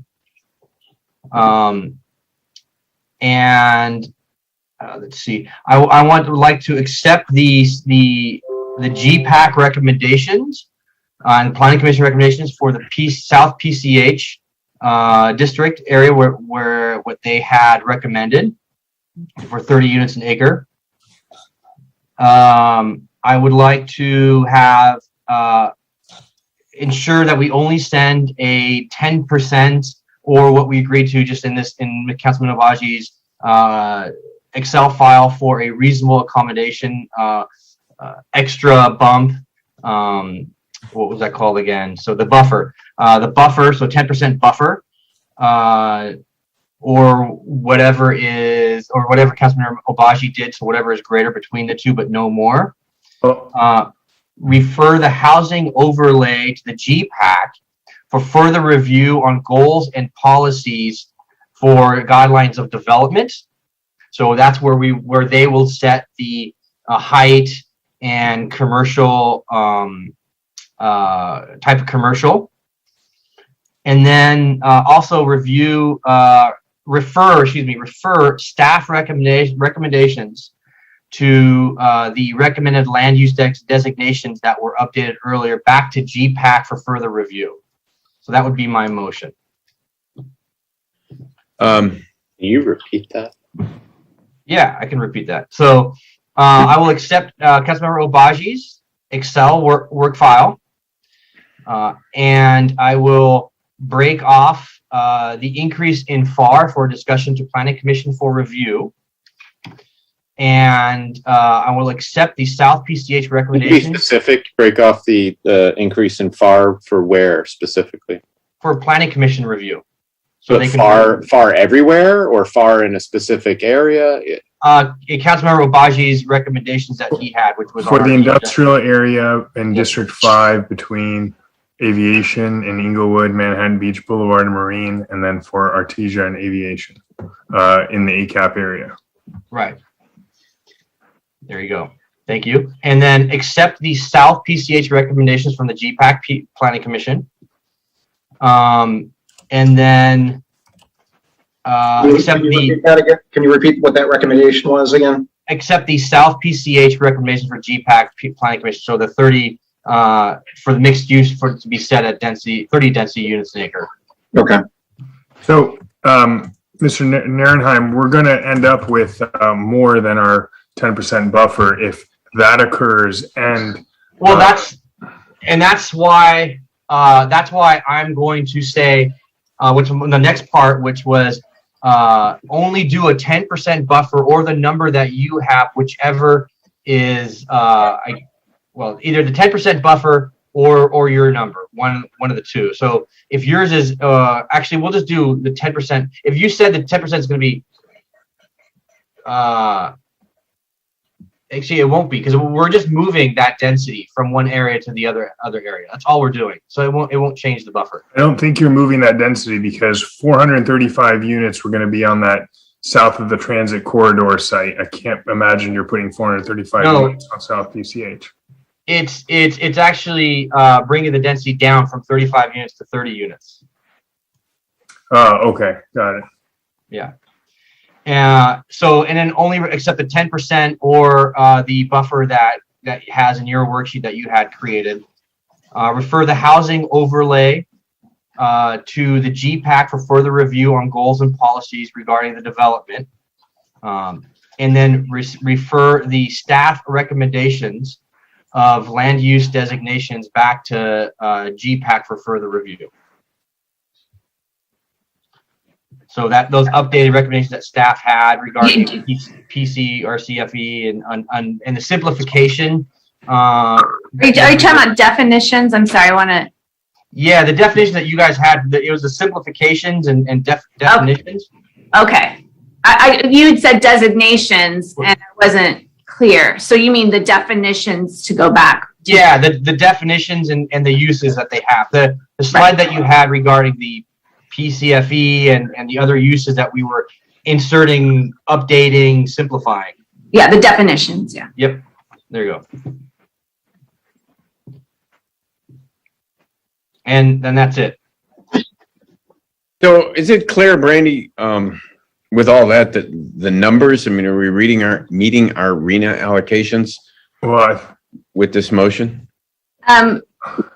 That's what Wendy had mentioned at the beginning of the meeting is we need to go back because what Veronica will then review with PlaceWorks is, are there any red flags that she might see from these that HCD might see, or here's the level of the number. There might be something on a site that we didn't think about that she said, oh, you can't, she might say you can't consider that particular small area of it. So it might limit the number. So, these are just numbers, were run based on just the acreages and the dwelling units per acre. But she's going to run that just to like, hey, HCD is going to have some concerns here or there. And we'll bring that back and say, hey, this is going to match up, or this, we need to still hit maybe another 150 or 200. I'm just throwing those. Yeah, Brandy, I know when we spoke earlier today, and I said the plus or minus action, as I was thinking about that, do you want me to add in here? So for instance, in Councilmember Obaji, he has here, where is it? Like 60 units an acre or 70 units an acre. to add plus or minus 10% as needed to fill. Would that be good enough? Would that work for you? That would be helpful. Okay, so I would add that to the motion too, to have the ability for staff to go up or down 10%, a maximum of 10% to fulfill the HCD housing element requirement. So that's kind of your plug number then, so to speak. Yeah. I have a question. Because this is so complicated numbers wise, since we're getting really good feedback from all of you about generally, okay, South PCH, leave that at 30. Do this over here. If you give us the general direction of where you want to go and what you want us to study, then we can run those numbers and then you guys can go, okay, it's like, okay, you were over this much or you were under. We can give you that at the very end. But giving that general direction like we're getting right now about what areas to consider and where there's room, to add or not, don't touch these areas, explore these to this degree, that will help us. And then we can come back with that more developed final numbers for you. I mean, the Excel file that he gave out has the different districts. So that's the direction that, I would give. It's not what I would have exactly done, but it's something I'll compromise on and go down the route of. So, I mean, if that gives the parcels and areas, the districts, the direction that you would need, I would think. So you could always come back with us if you needed to. So then my question would be, I'm sorry, Councilmember Lowenstein. I just want to make sure we understand that we have some other areas that were recommended by GPAC that we have in the social pinpoint, so we had those focus areas so that the recommendations that are being made tonight replace those, or are they in addition to those? We just need to make sure they replace those. Okay. On the spreadsheet, it says 2,800 Marine. Zane? Well, hang on a second. Nils, let's finish up this motion before we start firing questions. So is the motion clear to our staff, to Brandy and to Wendy? And I can. Let's start with that. Brandy? I can further email it to you as well. I mean, it's clear. I wrote down, exactly what you said. I think that, that's clear. I think when it comes to some of those focus areas, if this were the direction that you as council wanted to move forward on, we might want to, before we finish up a conversation, make sure that we've got direction on other focus areas. Because GPAC did make recommendations on those. Like PCH Central, PCH North. Yeah, I wasn't going to include those. I think my impression is he's just working off of what the arena requirements are. Is that correct? I mean, isn't that what everybody's doing? Understood, but we need to also have the bigger land use determination, because locking in those recommendations on, say, PCH North, PCH Central, that gives you a certain amount of housing if you base it off of what the GPAC's recommendation is. If you just say, well, we're just going to ignore it and leave it as it is, it's not taking, into consideration some of the changes that they made that may get us some of the housing. Brandy, the problem, okay, I didn't include those because I wanted to keep the motion as clean as possible. The conversations I saw online were regarding the comments, and what I've learned now about using large lots, a lot of these areas wouldn't fit in that area. For instance, the AES site doesn't fit. It just doesn't fit. The HCD would never allow us to put in 750 units there, or any amount of units. So that's why I'm leaving it out. I'm leaving this purely up to the Excel worksheet, which is the Galleria District, Tech District, and all those areas that are mentioned he has in there. Right. I'm not talking about adding anything that was not discussed by the GPAC. I'm talking about so what do we have? Torrance, PCH Central that you would not have touched on. Yeah, that's only those three because you have PCH South area focus. You already addressed that. You already addressed that. Artesia Aviation. You addressed North Tech, and you addressed. Yep. And then Kingsdale. I mean, So I really I don't think Councilmember Baji, I'm leaving that in your hands. I believe that is a couple on here. No, none on there. What's that? Kingsdale does not have anything. It's 0. Well, we just have that South Transit property, which is on Kingsdale, but I think it has a 182nd address. Or actually, it doesn't even have it's 1521 Kingsdale. Yep. I think what we were talking about was the focus groups that we had. The one that was named Kingsdale that was separate from the Galleria South. That was all that residential front between Kingsdale and the SCE right of way north of Target. Right. So sorry, go ahead. The way that we reached this working with staff is that we could not put all of the properties in one address. If so, might have put them all up in that in District 5 up north. We had to split them up, and we don't want to overbuild more than what we have to. And if we made residential across the entire South Kingsdale area, then we would have overbuilt. So right. What I'm pointing at is the recommendation from the GPAC, the very original recommendation that we came back to because we knew that you wouldn't get any of the very low and low for that Kingsdale area I'm talking about, was 30 dwelling units per acre. If you don't adopt what the GPAC recommended, you're keeping that at that R1. Right. And that's fine.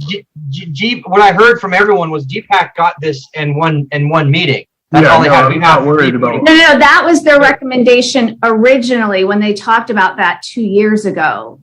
And same with PCH North and PCH Central. Those were not changed at the December meeting. Those got it. Okay. Were recommendations.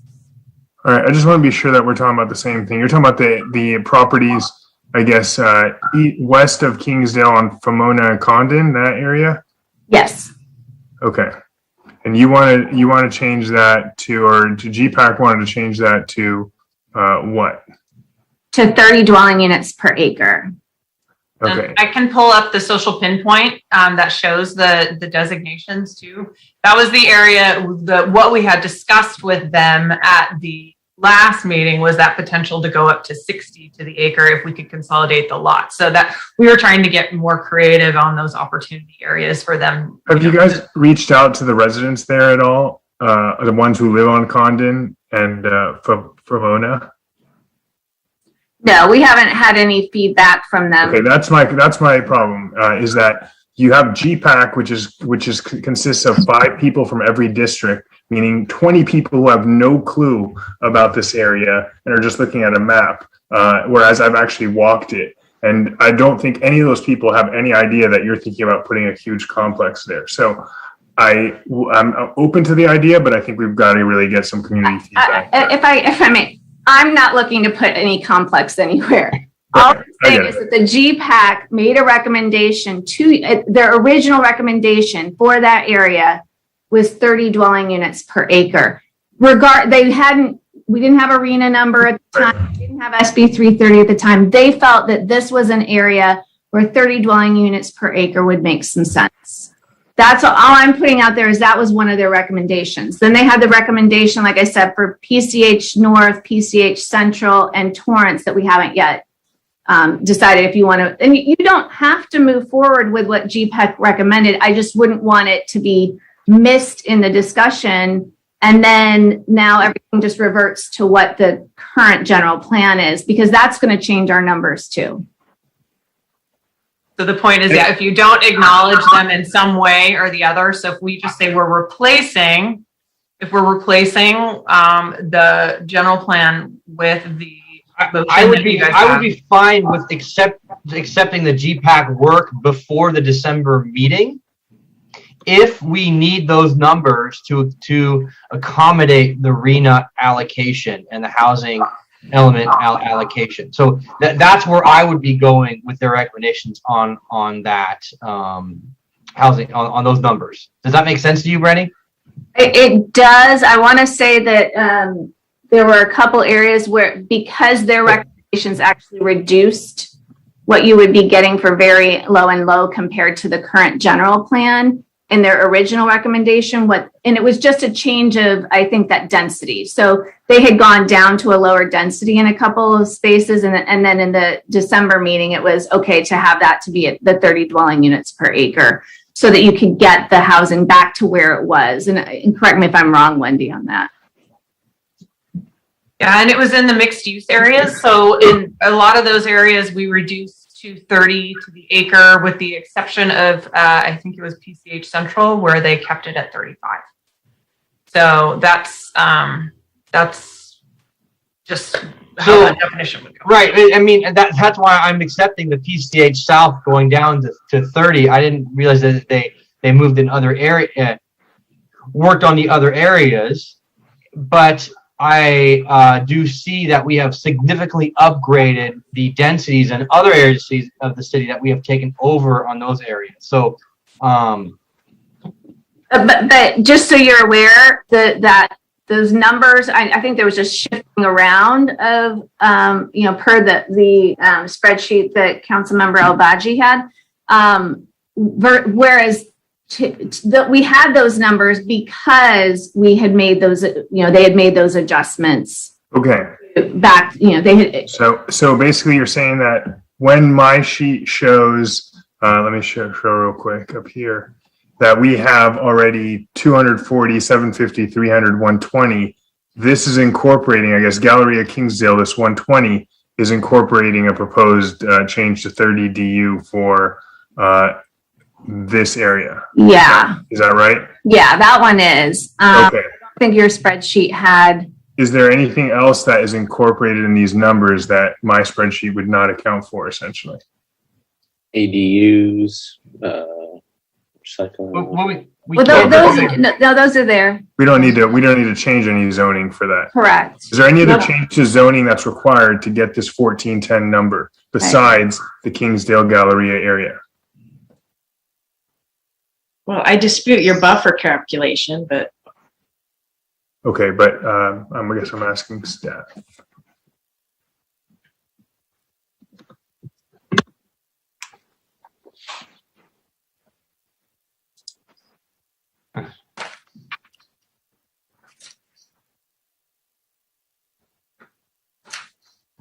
So what the recommendations that they made in December were adding back in the mixed use at PCH Central. That was 162 units. Adding back the RH at PCH Central at 30 dwelling units per acre, and that was 113 units. And the Kingsdale RH, that one doesn't count. So it's those two, that PCH Central, the mixed use and the RH. Yeah. That's where we had those option A and option B, and we didn't know which ones you guys. So I don't know that PCH North, I don't think we had anything on that. So PCH North would be that recommendation they had. And I didn't want to accept that in there. And the central focus was the mixed use location there and that was just 4 blocks, but I don't believe any of those are going to be able to be built because they're all newly built. Look, I think what's missing here is the word existing.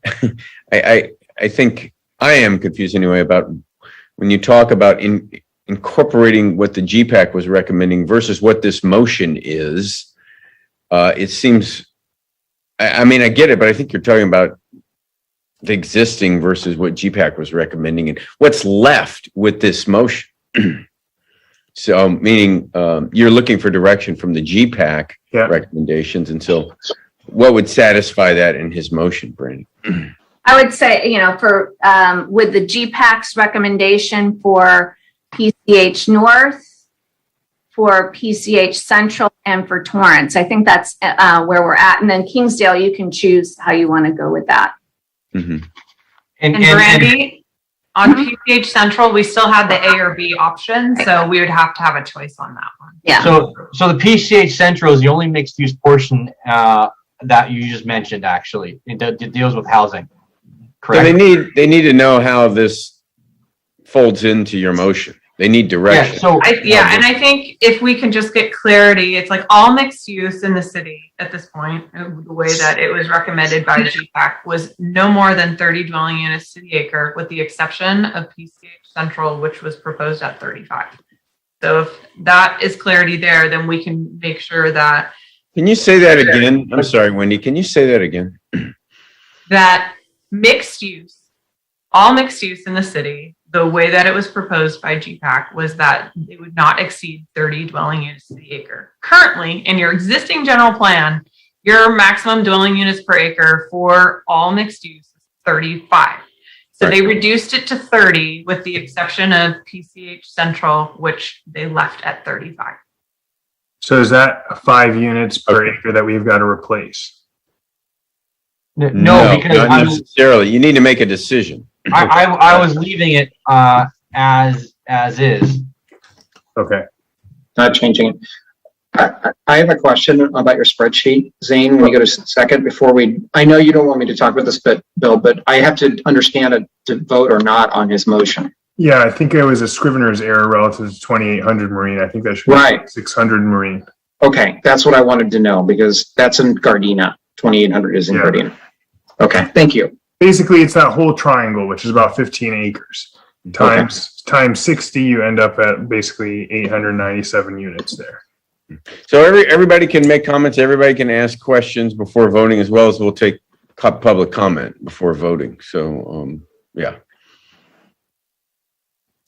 I guess I'm up next. Todd, did I get a second on my motion, Todd? I will second it now that was cured. Okay. Is that clear now with Wendy and Brandy? So I'm, no. I didn't think so. With the PCH North, PCH Central, Torrance, and Kingsdale, if you're not making any recommendation on those, whether it's, accept the recommendation of GPAC or otherwise, it would be keeping the general plan as it is. Which is 35. So what you're asking is, do you want to, I forgot whether it was option A or B, but do you want to go back to 30 units as recommended by the GPAC, or are you just going to leave it as is? Now you're at 35 and that moves your numbers. And I don't think I know the answer. And we did have, for full disclosure, in some of the areas, we definitely did, like on PCH North, it was commercial that was changing. Right now, we're talking about the housing. Right. There were commercial changes. So that's why we're asking, because if you say we accept GPAC's recommendations, that means there are commercial changes you're accepting as well. So that's why we're trying to be clear on all that's what they need clarification on. And if you pick one, they can do the math. If you don't pick one, there's no math to do. They're confused. Okay, so the 3 areas, let's go PCH North. For the housing aspect, do not accept their recommendation. They had housing overlay there, right? So, no, not the GPAC. That was a recommendation from the Planning Commission. Okay, so no. Why don't we just state what it is we want, that you want, so that's part of your motion. Zane, what they want is they want the focus areas. They want to talk through the exact focus areas to see what they want there. I know that it may seem like a lot of information, but if Wendy could pull up the social pinpoint, we can just show you, here's what the general plan, here's what the GPAC did. Thank you. Yeah. That would be great. Yeah. And how the numbers move. This is the recommended plan. I'm starting with PCH North because that's what we were talking about. If you want to start with a different one, let me know. Okay, so PCH North, actually, let me start with what was existing so you can see the difference. So the current general plan had, it's got some teeny tiny R3 in here, but that's because some of these are existing already. Mostly commercial in here. It's all C2 commercial, so it's at 0.5 FAR with a little bit higher intensity C5 commercial and industrial over here. So that's what's existing. So it's already predominantly commercial, okay? So the proposed was to split it up. And now this is where it gets back to, we're assuming the definitions are the GPAC recommended definitions of neighborhood commercial on the east side. So that's keeping that lower intensity commercial at 0.5 so that you're relating to the neighborhoods here. Because you have some larger groupings of parcels here to go to commercial flex, which bumps that up a little bit. I believe that it was like 0.7 FAR, so this is 1.0 FAR. And then leaves that general industrial use, but I believe I have to look at it. There was some change to the general industrial, let's see here. So that's PCH North, the GPAC recommendation. That is the GPAC recommendation. Correct. Okay. And so, yeah, Can so you go back to then, the current real quickly? So is the current, you want to see the current? please? So they're recommending a change to R3 on Irina, correct? Correct. And that reflects the existing uses where they're proposing to change it. Mm-hmm. Kind of cleaning it up there where there's actually multifamily residential. They're proposing to put the multifamily residential land use designation. Okay. So really the changes there were commercial in nature, period, as opposed to, just it's making sure that intensities on the east are a little bit lower. And then the commercial flex allows for a little bit more flexibility in that definition. And then it gets you that 1.0 FAR. Yeah, and a little clean.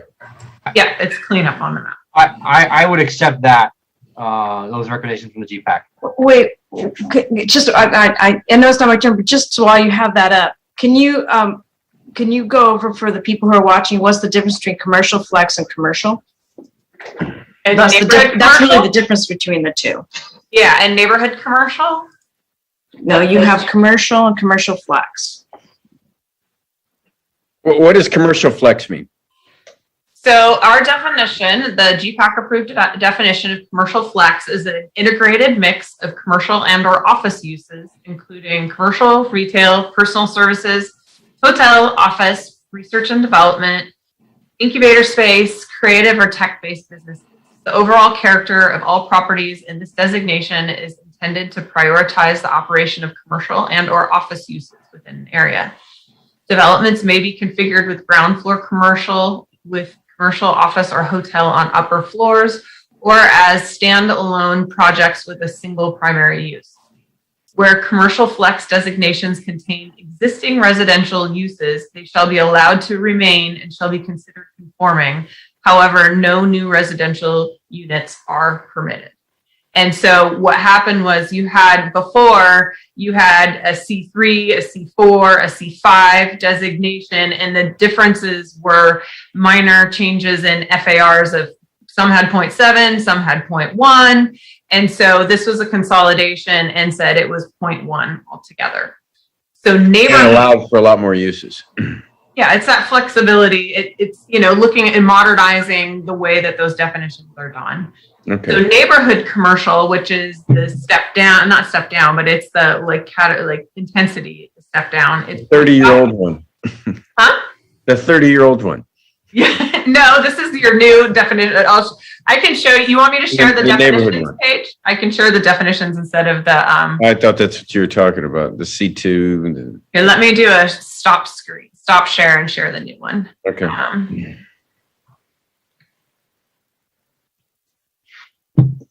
All right. So if I zoom out a little bit, of course I lose it. So commercial flex was a combination of C3, C4, and C5. They were consolidated into commercial flex. Okay. Neighborhood commercial was C1 and C2. So they originally had an FAR of 0.35 and 0.5, but as we were hearing, the 0.35 wasn't really getting anybody anywhere. So we combined that and made it an FAR of 0.5. And then put a maximum of 0.6 on Artesia. So neighborhood commercial was applied there as opposed to the commercial flex. So there it is it's kind of the same thing. I'm sorry? I was just making a remark that moving from 0.5 to 0.6 will achieve absolutely nothing. Now, I realize that's not what you propose, Wendy. I realize. Sure. So in this case, the intent of the neighborhood commercial designation was more about that retail, restaurants, personal services, those things that are really walkable to your neighborhoods. And they're usually the districts where it says they should, front the street and have like alley loaded parking, so that you're having those transitions to those neighborhoods, be logical ones to those more single family neighborhoods. And it's the same thing where you have residential with an underlying area. So if we're saying it's neighborhood commercial, but there's a residential building there now, it can continue to remain. However, no new residential could be proposed. Non-conforming. Okay, so back to the motion and how this all fits in. It doesn't seem like this has really an impact on residential in our arena, PCH North. Right. Kind of was decided. Okay, so, but you do want direction on that. So I think Councilman Nierenheim added PCH North GPAC recommended. Okay, so let's go to PCH Central. Can I ask a quick question about Sure, that? go ahead, Christian. Because when you look at that map, Wendy, there's just that one sliver that's industrial, right? And I'm just wondering why, if everything else there is commercial flex for a good portion of that PCH North, why not make that commercial flex as well? Like what industrial uses may be used on that dirt lot, at this point in time or in the future? Yeah, so on that one, and Sean can jump in too on that one, because let me pull up the social complaint again. So in that, because it's general industrial, so that the relationship was kind of looking at what was going on AES site. So that was part of the conversation, is like that transition. They wanted the GPAC had suggested kind of leaving it as industrial there. And then, but taking out, isn't that the one, I believe, and Hallie and Sean can help me remember, if that's the one that, No, GPAC just determined they didn't want to make any changes in that area. So that okay. It just seems interesting because it's surrounded by commercial neighborhood and commercial flex, and so it's just this kind of island there. And I'm just wondering, like, does that do anything for us? Are we going to, it's never attracted anything there already. Is it going to attract some type of industrial use? Does that make sense economically for the city? I'm not trying to question the GPAC's, decision-making process, but when you look at it just as, the way it's all laid out here, it stands out as an island. And so that's why I'm super curious. I tend to agree. And again, they really determined to leave it based on unknown status of AES and kind of a transition from commercial to utility. So, and it kind of was an open discussion as well, because I think, nobody was sure what was going to happen at AES. So there was kind of that discussion, bigger picture. I know, but it's bifurcated from AES. It's not owned by the same owner. Like if it was part of the AES property, I could maybe, buy into that, equation a little, but I'm just, right. Sorry, I'm just not getting it. So that's all. No, and it's something that you could, I think it was just bigger picture. They weren't really sure how it was going to relate to what was over there. So they left it as it was. GPAC left it. Okay. Right. All right. So okay. Can we move to PCH Central now? May I get clarification? So are we leaving the industrial then? Yes. Okay. Is that okay? Is that okay with the seconder, Councilmember Lowenstein? I mean, we got to keep track of this motion. Yes. And the seconder. Okay, Yes. Thank you. Let's go to PCH Central. Okay.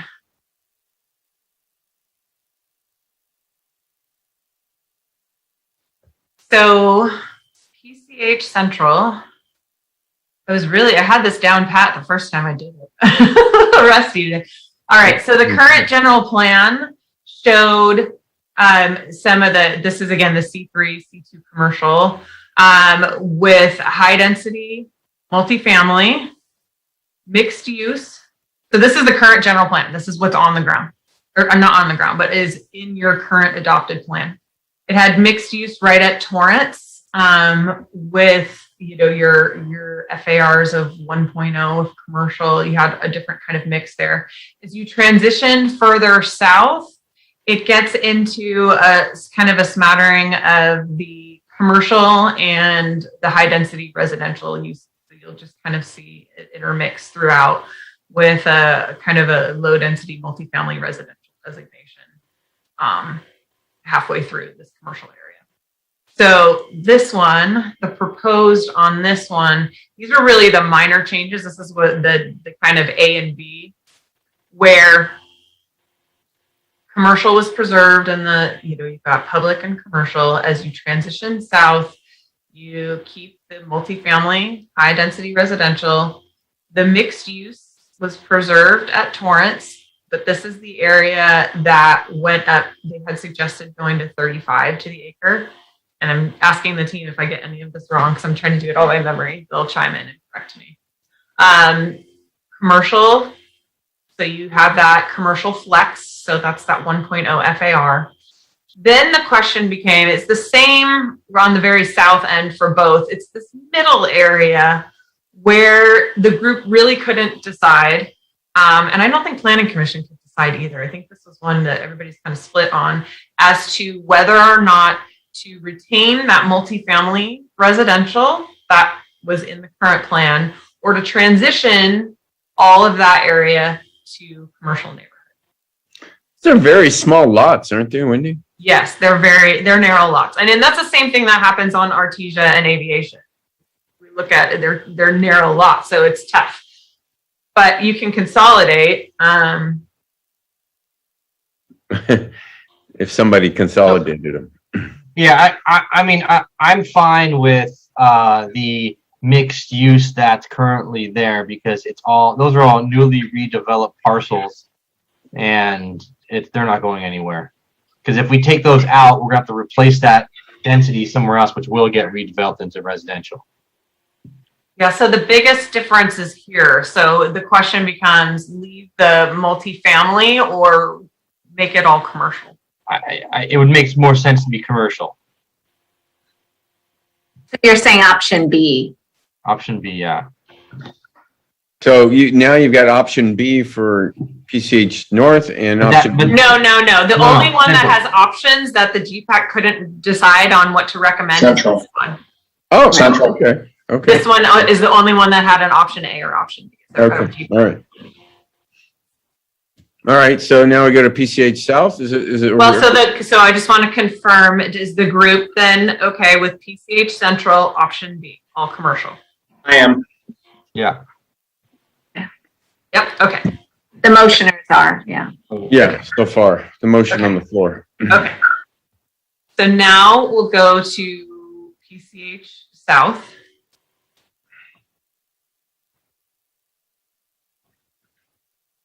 So there's no option A and B here from the GPAC? Okay. No, this is just one straightforward recommendation. They worked really hard to get to a singular recommendation, and did it on all of the areas with the exception of that one. So your current general plan has mixed use here at 35 to the acre. It has residential medium density at 23 to the acre here. And then you have a mixture of your C4 commercial, which is what now is the commercial flex at 1.0, and then your C2 commercial, which is at 0.5. So they left it at 35 units per acre.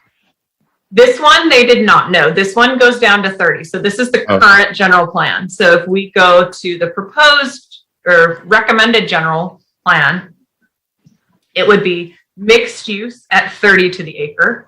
The only place they went to 35 was on Central PCH. So when it was option B, that kept that at 35. Hold on, not went to, left it at 35. I'm sorry, correct. Right. Correct. This one went to 30. Down. And so it went down. And then so these are the main changes. That the multifamily stayed. And then the same thing with the commercial flex. So really the only thing that changed on this one was that the mixed use went down in density to 30. So you need to know. Our state went down to. And that was part of my motion to agree to this. Right. So we're good on South. So everybody's okay with South, going with the GPAC recommendation on that. Okay. Anything left?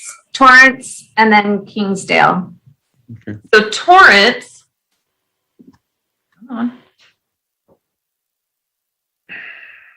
The current general plan is predominantly commercial, a mix of that C3, which is now the commercial flex, and then C2, which I believe is the neighborhood commercial. It has a teeny tiny piece because this is that where you did on Central, that mixed use. There's a little couple properties that are in the mixed use here. So if we go to the recommended, it's essentially you have the commercial, it still stays the commercial, but because you're changing to the commercial flex and you're going to the neighborhood commercial, you would just have some changes in your FARs, the intensity in those areas. So I believe west of Irina. So you need direction on this. Correct.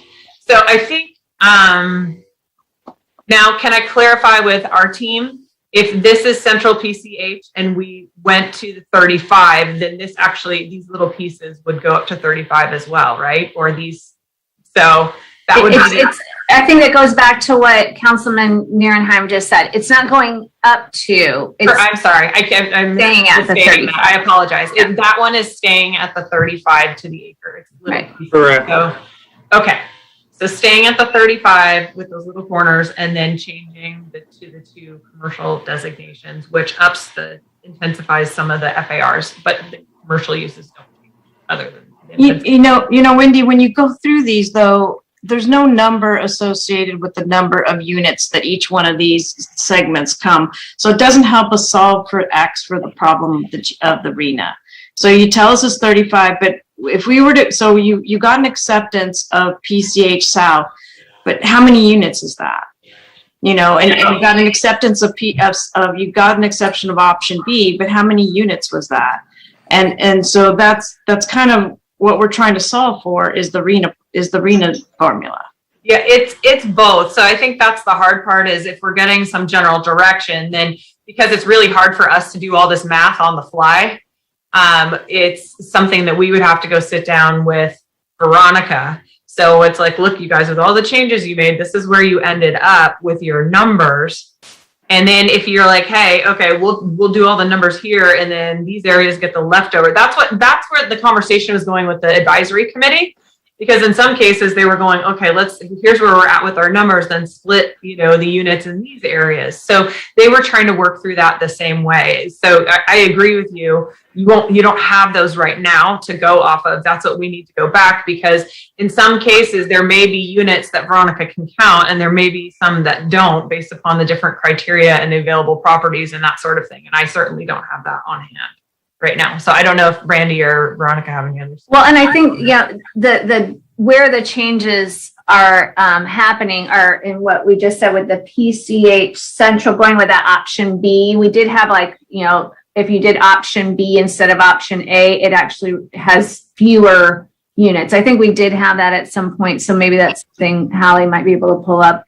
And then PCH South is going to have a reduction in number compared to what we have now in our general plan. So it's not getting us, none of these are per se getting us, something more, but we're just saying with this, it's not, the only places that would be reducing are, I shouldn't say the only, but the places that would be reducing are PCH South going from that 35 to 30, but it's just the number. It's still, those could still count towards the low to very low because it's still at the 30 dwelling units per acre. It just may be, a dozen different or, maybe more than that. We'll have to, do that. But it's current zoning. It's not new zoning. So it's not going to help us in that method. No, if you have the 30 dwelling units per acre, there's a number that's going to be associated with that. It's just, the differential from going from 35 to 30 you may lose some units in that particular area, but you still get to count them towards your very low and low. Correct. And the Part of this other, exercise was to, give you direction. And I Yes, see why you brought that's it what here. that's what Because we're looking for. You didn't have anything to do math on because we hadn't given direction, other Right. than So- just left it there. Yeah, so with Torrance, the GPAC recommendation is just going with those kind of the consolidated commercial flex and the commercial neighborhood. So, Councilmember Nierenheim, what do you want to do with Torrance Boulevard? Did we decide you want to go with the commercial flex, or you want to? The GPAC recommendations, I believe, which was the second floor commercial flex thing with the second floor. Okay, so the Torrance focus area would be the GPAC recommendation. GPAC recommendation. And Is, then because there are just to confirm, there's little two pieces of mixed use. Those little pieces are so small, they're below half-acre size on either side. They're separate units or separate pieces. They're not going to be, they're below half-acre. That's not going to get us. Yeah, those aren't going to help you solve for the arena. Plus, with all of the development that you have there, I think that's, So this one, I think we're comfortable with it the way that it is. Is the seconder of the motion okay with it? Yes, I am. Thank you. Thank you. Now Kingsdale. Now we had a couple on these, which I might need help because we also had some recommendations from Planning Commission on some of the properties. Can we just, for now, stick with the GPAC? Yes, we will start there. Absolutely. I know it's a lot, believe me. This is the hardest part about going through a land use plan. So in the current general plan, you have a large area that was called regional commercial. So you've got Galleria. Wendy, we're just going to focus on that Kingsdale. Okay. Okay. Apologize. All right. The other stuff's already handled in the recommendation. Okay. So we have in this Kingsdale area, the existing is the single family residential. You have an area that is multifamily, low density multifamily. So the single family is 8.8 to the acre. This bumps up to 17.5 to the acre. And then there is commercial here that is along Artesia. So the recommendation of the GPAC was to designate this whole area as multifamily residential, which was 30 to the acre, to start to bring it up because of the proximity to Galleria. And is that what gives us the number of 120 existing units at Galleria Kingsdale? Yes, those are the units that, Okay. but remember, they don't qualify for the very low and low because HC. They're not big enough. Right. They're not going to feel that those could be consolidated. You would need to go like high number, like 50 or 60. No, even with the 60, their concern was that within an 8-year time frame that it wouldn't, that they, there's not been demonstrated interest in consolidating. The only interest was what we had brought to the Planning Commission. Here's a question for you. Yeah. If we increase those, the DU per acre there, would you expect that the property values would increase or decrease? Because those folks are potentially facing the metro coming through there, right? Down the metro right of way. And that's going to devalue their properties. But if this can end up increasing their property values, because now they can be sold to some developer, then I might incorporate it into my motion or ask Mr. Nierenheim to amend his motion. I don't know that I can comment on values. I mean, I can say that as to I would gather for property owners, like to somebody to come and the motivation for somebody to purchase these transition would be to have enough density to. We had been talking about, even potentially roadway vacations and what am I trying to say? Vacancy. So you could get more of a consolidated lot. I don't know what that means for a property owner and how they would negotiate, what the value of that is and kind of the return. So there's no clear answer for you. So what's it set right now? Just R1? Yeah, right now this area it's R1, and then you have a right in here. There's like a medium density residential R3, and then the commercial.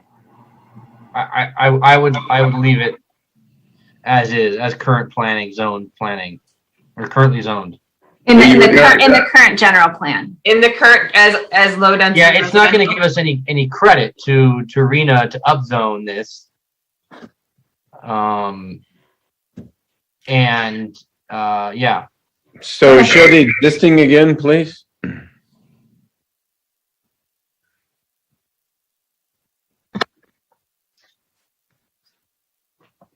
I think the discussion was, just longer term when you're looking at what kind of activity center this is going to be. It's the transitions between the neighborhood and the scale of the buildings that are adjacent to the single family and that sort of thing. So, and Brandy, we did have that interest by one property owner that's starting to consolidate right in here. Right, and we presented that to the council. The council and the GPAC and planning. We had presented. The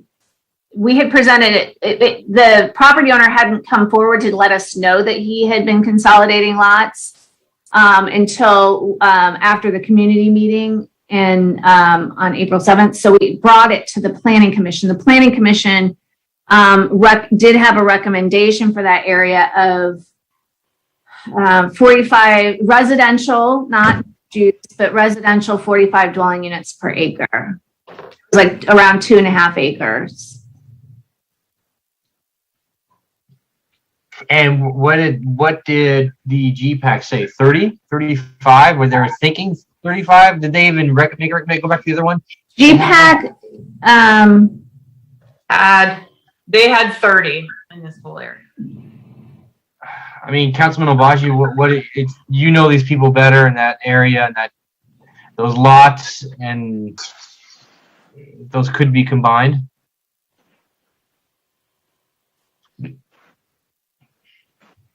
Oh, I think we lost him there for a second. If we put it at 45 units an acre, would we be getting any type of credit for any type of low to moderate, or low or extremely low? You can for that area where the property owner has already demonstrated consolidation. That's about 2.5 acres. That's about 110 units, give or take. And Brandy, if I can interject, I think it would be difficult to get credit for lower income just because of the lot consolidation required. We talked about that. A lot of that sites are half lots. They're 3,000 square foot. To get to the 1/2 acre required to get credit for lower income RENA, it would be difficult. But if you want to, if you are thinking about rezoning, upzoning it to 30 or 45, we could get it for our moderate income RENA. But Veronica, we're talking about the area where the property owner had already just the north part of that. Oh, so not where they have already demonstrated they've consolidated already. Okay, so not the rest of the Kingsdale. Right. Okay, then my apology. So don't we run the risk of having basically part of that tiny neighborhood developed into multifamily and some of it remaining single family?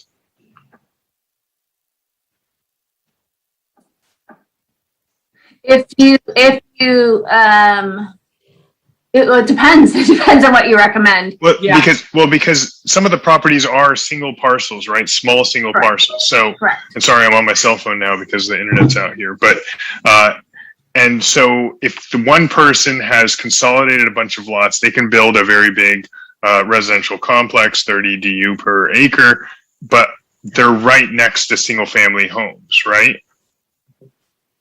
Yeah. Well, I think the answer is And obviously, Zane, if you upzone it, then it isn't going to happen overnight. Yes, it would slowly begin to convert to, and you'd have, yes, multifamily next to single family. Yeah. In the interim until others could be consolidated and developed over time. Yeah, it's if you leave it as the R1, then there's not that there's really not that opportunity for those other properties to turn over. They will stay the smaller lot single families. And that's the issue you're having right now. The reality is with Galleria and what that's transitioning to, those single family are staying the same because there's no other designation for them to transition. Okay, so what do you want to do, motion maker? Oh, boy. Boy, this is a hard decision here because. What do you want to do, Zane? It's your district. That's what I'm doing right now. I'm just running some numbers. Give me a moment if you don't mind. All right. How many acres? 2 acres? You said 2 I think it kind of here we comes go. down I got to what I got from Veronica. This is not going to do anything for our arena numbers, but yeah, could do something for your. So it'll do something if you upzone it enough, is what Veronica said. All right. Can I raise my hand? Yeah, go ahead. It's your. All right. So unfortunately, I can't show my screen, my thing right now, but actually I can this way. Let me see. So give me 1 second. Here we go. All right. So if we it's not gonna work. Just speak. Yeah, it is. All right. So if we if we change the north of the 405 to 70 dwelling units per acre, then we meet our number. We make up for that. We make up for that number of 120 that we needed at Galleria at Kingsdale. So that'll make up for it. So basically, and then we keep the R1 and keep North Redondo with R1. If I may, just so you know, the 30 dwelling units per acre at Kingsdale, the 120 units are never going to have the low and very low. right. That's all the more reason why I'm not like dying to keep those, because they're not going to have the. So you don't need to put that somewhere else. They'll still get the moderate. They'll still get towards the moderate. Right. So, Zane, what I think they hear them saying is if we leave that area R1 and leave the R1 designation in District 5 there at the Kingsdale area, we already got the coverage needed in the upzoning and what you currently have in your proposed Excel file. So in this area, we don't need to do anything. We don't need to it would be leave it the way it is. You have, yeah, you have plenty. All right. Well, there's a second. Plenty of moderate, yeah. So you're gonna leave it as the current general plan. Yeah. Got it. Okay. There we go. All right. Great. So, Mr. Mayor, can I make a suggestion to Mr. Nierenheim to change his motion so that I would be on board with it? Change it how? To incorporate the FAR changes that I wanted relative to our. Well, we're getting there, Zane. I think if you put your hand up, look, people have their hands up. Okay. Everybody's going to comment. Everybody's going to ask questions. Everybody's going to make recommendations to the motion maker and the seconder, and that would fit in right there. So it's not fair to jump in line of other people who have that. So we're going through this exercise to satisfy Brandy and Wendy basically that questions that needed answering were being answered so that they could do math. So is there anything left? Did we cover everything now? That covered everything. Great. So it's now you know. Okay. So with that, hold on real quick. I believe, Zane, you did not have in your spreadsheet the 190th overlay over the industrial, correct? I just want to make sure. No, I did not have that or the Artesia overlay of FAR. Right. Well, the 190th was one that actually came from the GPAC. Okay, thank you. And so that's not there. So. Oh yeah, no, it's not there. Right. We're just going north of the 405. Yeah. Okay. So there's a motion and a second, and it's clear now with staff. I mean, that's what this exercise was about, what the motion was, and that the questions are answered, and they'll have to refine the numbers and the answers, but ultimately they have what they need. Okay, great. So there's a motion and a second. Now we're going to take questions and comments from the council, and then we're going to take public comments. Okay? So Councilmember Imdy. Okay, so I just want to point out something. You know, Nils Narenheim started his conversation attacking me about old things that have happened prior to tonight. And he was whining about the fact that they had these big units over in South Redondo, and they showed these buildings with these pictures, and he talked about how bad the traffic is at the beach in the summer. That's all it is. So remember that graph I showed you, the pretty pictures with the red in the north? We deal with that traffic every day, all year round. So we're showing you many different graphs, many different ways in which our density is much higher. And the current general plan creates 42,000 people in the north and 25,000 people in the south. Now, I want anybody who's left, because we used to have 21 on here, now we have 15, and actually more than that dropped off because I noticed a whole bunch of new people suddenly showed up. And here's what I want all of you to notice what just happened in Nils Narenheim's motion. They have lowered PCH from 35 units an acre down to 30 units an acre. Then in PCH Central, they went from 162 units down to 0. And all of the North Redondo ones that I proposed in my trying to be fair and equitable, I didn't have anything higher than 45 units per acre. And those were on some big lots in which we have a developer who is ready to go with that housing. Anything else, I tried to keep it at 30 dwelling units per acre because I truly believe that HCD, in their wisdom of 30 units per acre, is what's affordable. We all know that isn't true. So why are we going to densify these places just for the heck of it? Instead, you have Mr. Obagi, the District 4 representative, putting in 60 units per acre and then 70 units per acre next to a freeway in a little corner of North Tech across the street from Lawndale High School. Now, and then in addition to that, he wants to put in, so that's 897 units in that little tiny corner of Redondo Beach because he wants it to be as far away as he can from himself. So, and then on top of that, he wants to put in a 2.0 FAR on commercial, all right? 2.0 FAR on commercial, which commercial, believe it or not, is 5 times more traffic than residential. 5 times. So now let's figure out what we're doing here to our North Redondo District 5 people. So anybody who's still online with me, understand this is what's happening. He's going to raise it to 2.0 FAR for commercial.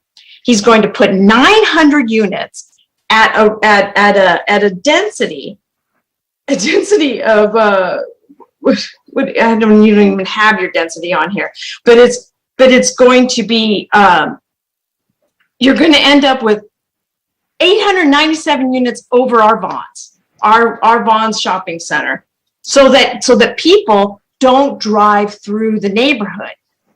But guess what? They're going to have kids. They're going to be driving through the neighborhood. In addition to, they're going to be fighting with all the people trying to get to the AES site. So there's going to be so much traffic in intersections that have already shown that we have the worst intersections out of the entire city. But yeah, we're going to put even more, and then we're going to add more commercial to it. Further, that area has leases. I don't know, I'm not sure about the Vons, but the one on the other side has leases that go there till 2044. The fact those areas are very unlikely to be developed, all right? Meanwhile, at the AES site, we have letters that have been put into blue folder that show that we have a developer who is ready to go. He is willing to go and build, and he's already stated that he can be housing ready by within the RENA cycle. Second, the Kingsdale Artesia site, right now, the way he's consolidated those sites, there's an alley, there's a public alley right away that's going through right in the middle of where he has consolidated. So what you could do to be creative is you take that land value, put it on the Condon site, and say, okay, we'll do a land swap. And then all the place where there was housing in Condon could then be a park. And you could then, instead of it being an alley, it could be a park. And that could then be there for that residents that are in that whole U-turn area could then have a park where that would be the size of the alley. So you could have a buffer. In addition to, if I remember right, that developer, Wally Marks, had said that he was going to have a buffer in there. So if we had the land value of the valley plus his buffer, we could end up with an area that would work out for them. Those people in that neighborhood already live across the street from Galleria, which has 90-foot heights. So I think that is totally viable. And again, you have a developer that's ready to go. That's what HCD is looking for. If you put housing in Vaughn's, you put 897 units at the Vaughn's Shopping Center. That is a 12-minute walk to the Green Line station where you would pick up the Beach Cities bus to get to the high school, the one and only high school that we have in Redondo Beach, and it's a 43-minute bus ride. So that means any kid that lives there not only has to live next to the freeway and get completely, and live in a polluted area, they also then have to take an hour to get to school. So because they're so far away from any of the neighborhood amenities that we have in Redondo by putting them in that corner. Now, they're going to have to figure out how to put an elementary school there because it's a 31-minute walk to Lincoln Elementary. Further, the free lunches and the economic challenges are all in the northern schools. That's where you have the highest percentage of free lunches is in the northern schools. So you're going to start putting most of the affordable housing back into the areas where we have the poorest people to begin with. Next,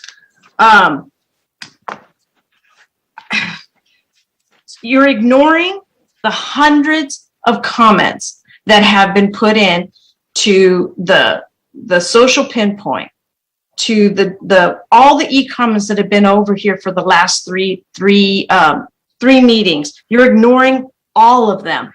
In the name of taking away housing from the South, you're going to put 900 units in the Vaughn's Shopping Center next to a freeway that's the farthest away from schools, and then you're going to add a 2.0 commercial so that you can just totally gridlock the area. Look, the North's going to remember this. It's obvious that this is where the three of you are going with this, and the fact that you're just willing to put everything in the North at a density of 60, 70 units per acre. I didn't do any of that to you guys on my motion. I went 30 units per acre, down 45 units was the max. The only place I went up to 55 units per acre is because we have a developer who was willing to do that site, who was going to create a buffer, and then we could have a possibility of adding a little parkland there for those residents that are there. And it's right next to the transit. So that's the only one that I added more density, but that still only worked out to 148 units, not 900 units into one little corner of this area. That's It's over 15 acres. You're going to put 900 units on 15 acres. And when Christian and I were talking about this earlier, he was telling me, oh, 700 over, over 50 acres, that's going to be a problem. What? Anyway, this is obviously going to go for what it is. We're losing people like crazy. We're down to 14 people. Go ahead and go to public comment. But I can see where this is going, and let's just get a vote on it. It's 10:23. And then it sounds like that we're going to have to come back on May 18th, and it's already a crowded issue. When is staff going to come back with our numbers based on their motion?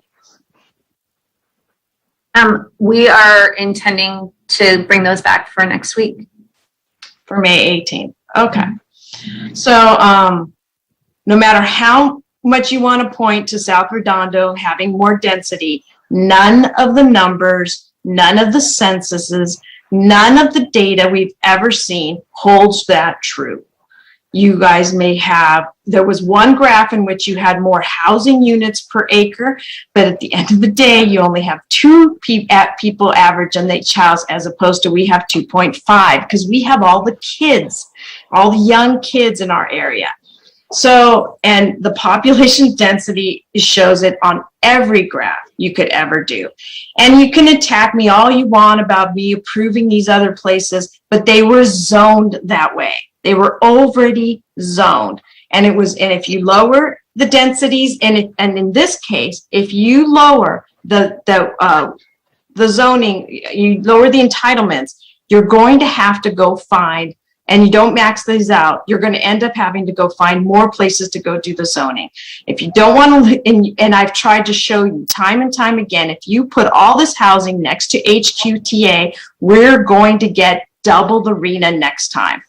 So the only thing I can do with South Redondo is that on the next cycle, all that's going to be left is to go do it in the South. That's what's going to be left. So we have developers who are ready to go at AES. We have developers who are ready to go at Kingsdale. We had a developer on here earlier, and he gave up. I was going to ask him what he was if he was ready to roll on something.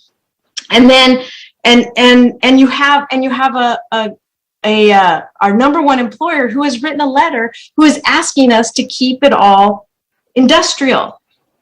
I get complaints all the time by people who live across the street from Northrop Grumman and complain about the noise from the industrial area. I had Manhattan Beach calling me complaining about the Uber on the corner of Redondo Ave and Marine Avenue because of the traffic issues they were causing.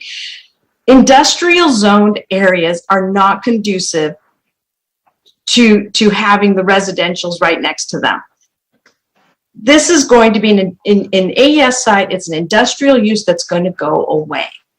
You don't have no interest from the owner of the Kingsdale and 182nd to even develop that for housing. Has anyone checked with them on that? Because they just bought that.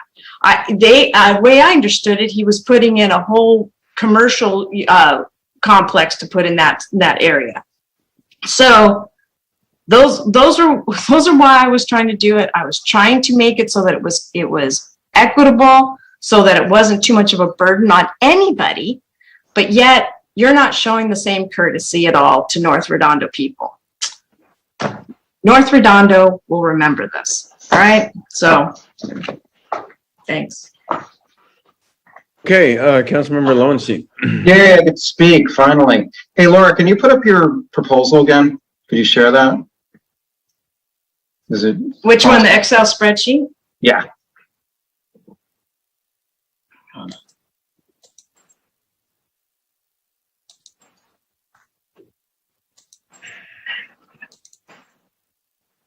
You see it? Yeah, I can see it. So, okay. So it looks like you had 45 at C-Lab. Well, I can't say now because you just kind of made it smaller. Oh, did I? I'm sorry. Yeah, it's okay. Okay. So 45 at C-Lab and at AES. Well, 45 plus 787 plus, I think there was also another, it was 1,032 total. I think you had PCH Central at the time. Right, but I told you I didn't care where I didn't care where you put the PCH Central, where you move that around. You could, and I'm willing to be flexible on that. We can move that around any way you want. The whole deal is I was trying to keep space for the park, for open space, for office and commercial. And the only way to do that is to do that. But if you guys want to go back to being a 50% overlay and doing a 30 dwelling acres, that's okay too. But I really like the idea of being able to have that park. That's all. Okay. So I saw when you had 200 there, 1,032, nearly all of it in District 2, except for part of the small part south of Torrance Boulevard and PCH Central. Correct? So nearly and again, I preface that with saying you can change it to however you want to. I mean, that I wanted to spread that out. I was open to spreading it all out. It's still 800, even if you didn't do that, 832 in one district. Okay. You know as well as I do about the schools. The first thing is Burrell is now 500 and something kids. Paris just built a wing of they now have 1,350 kids. Adams has 1,100 kids. So tell me that by adding another 787 kids, actually more than 800, not kids, but units, that they're not going to have to build another wing. That's the first thing. I don't know what Burrell would do. They just built 3 or 4 units a few years ago to house their extra kids. So this is an issue down here as much as it is up there. In fact, it's even more acute where Paris is overcrowded by over 250 more than Adams. That's the first thing. You're talking about putting 787 on 17.5 acres right next to an intersection that is rated in F with 2 lanes going each way, 2 lanes going up. Hold on. It is not rated in F. Hold on. That is not true. Yeah, it is. At 190th and Anita and PCH is an F intersection. Okay, that's the first thing. Or it's darn close to it. It's the D- if it's not an F. Versus putting the same thing right next to the 405, which is 5 or 6 lanes each direction, right next to the green line or 10-minute walk, as you care to say, or bus lines. Almost the same acreage. You said 15 acres. So this is 17.5 acres. But it's 17 acres surrounded by parkland, surrounded by other uses. You're cramming 17 acres between a freeway, Marine, and Inglewood Avenue. And it's almost the same number of people next to a freeway and a green line, or next to a 2-lane road going up north that is already jam-packed in the morning. So just to be clear for anybody watching, Anita and PCH are EEs, and if you go to the I can guarantee it'd be an EF, EDEs, and we have FDFs all the way down Inglewood Avenue. Okay, well, it's not the 405. Let's put it that way. I'll put it that way. That's one thing. You said that 9027 has 42,000 people and Redondo and 9027, sorry, 9027 has 25,000 people. No, I said when the general plan is built out.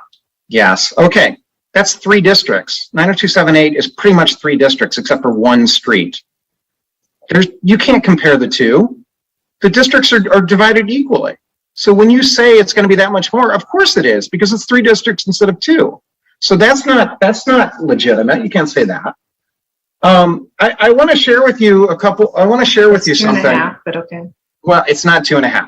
There's a lot more people in 90278 than there are That's right. That's exactly right. There are there's a lot more people in District. There's a lot more people in District 3 in 90278 than there are in 277. You know that's the case. I want to share one thing with you on this. Hang on one second.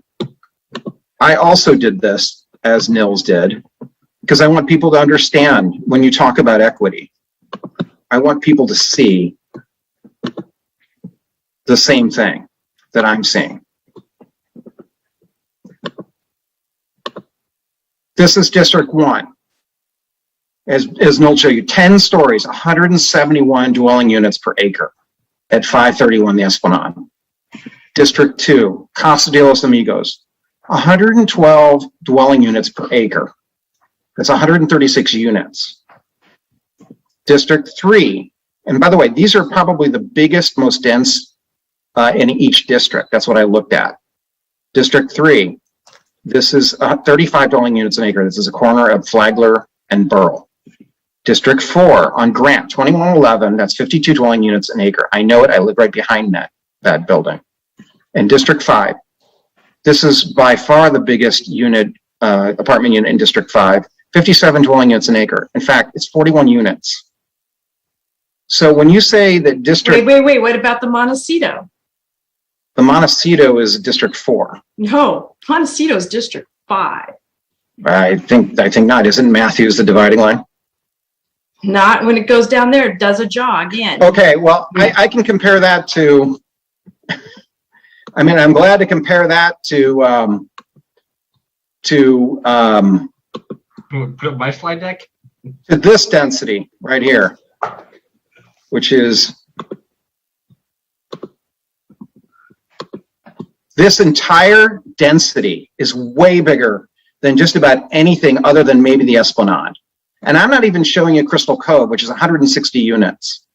So when people are telling us that 90277 is not doing their part, have you driven down along Catalina and Esplanade? Have you seen this? You know, are you going to dispute the census numbers that say the population density by block group? I gave you your chance to speak. You know how many R1 streets there are in my district, Laura? 7 blocks. None of that matters to the conversation. It does matter. None of it. It does matter. It does matter because we have done. Are you finished or can I continue? There are 7 R1 streets in my entire district that I represent. You have the entire TRW tract. District 4, which is very crowded, has the Golden Hills. District 1 has the avenues. District 3, most of it's R1A, but it's a lot of it's R1. That's not true. Most of it's R1A. No, my neighborhood is. My Tall neighborhood and skinnies. Tall and skinnies as far as you can see. Just my neighborhood is R1A. And then your neighborhood is massive, Christian. My neighborhood is R1A. R1. And then it goes to R2, R3, and then there's a couple pockets of R1. It's a very diverse neighborhood. But the only R3 that I know of that is built is Meyer Lane. That's it. It's not even close to being District 2. I have 7 blocks that are R1. So when you tell us that we're not doing our part, that's not accurate. The reason why you see so many comments from people is because both of you sent out emails that I've seen over and over again, rallying people to start screaming. I didn't do that. That's why you didn't hear comments from people in my district. Because I believe in planning that is done with the right intentions. Urban planning that's accurate, that's fair, that it is not burdening one area of another. And what you guys are saying is you're telling me that these numbers, that right here, these numbers that I'm going to show you in a second, are not accurate. That these density units are not accurate. These density numbers. You'd have to add 2,000 dwelling units to District 5 to even get to the average of Districts 1, 2, and 4. It was told last week that those numbers in District 5 is because half of it's industrial and half of it is residential. You could double that, and it brings us up into residential existing population density the same as yours. No, but and then if you add on to the population of what's being planned. Every district, Laura, every district has their burden. I have the high school at 55 acres. I've got Paris Middle School. I've got the harbor area. That's a lot of acreage. Every one of those districts has something that they can point to. So that's not accurate. You haven't shown us. Look, you can berate me. You can save the lecture. No, I'm just telling you. You guys go ahead. Let's just get to the public vote and just vote on it. You No, guys have always made Laura, your plan on what you're going to do. So it's okay. You can't tell people. I don't need to be Decorum here, please. castigated. No, no me tienes a castigar, okay? No. No me tienes a castigar. Ya te entendí, okay? Entiendo todo.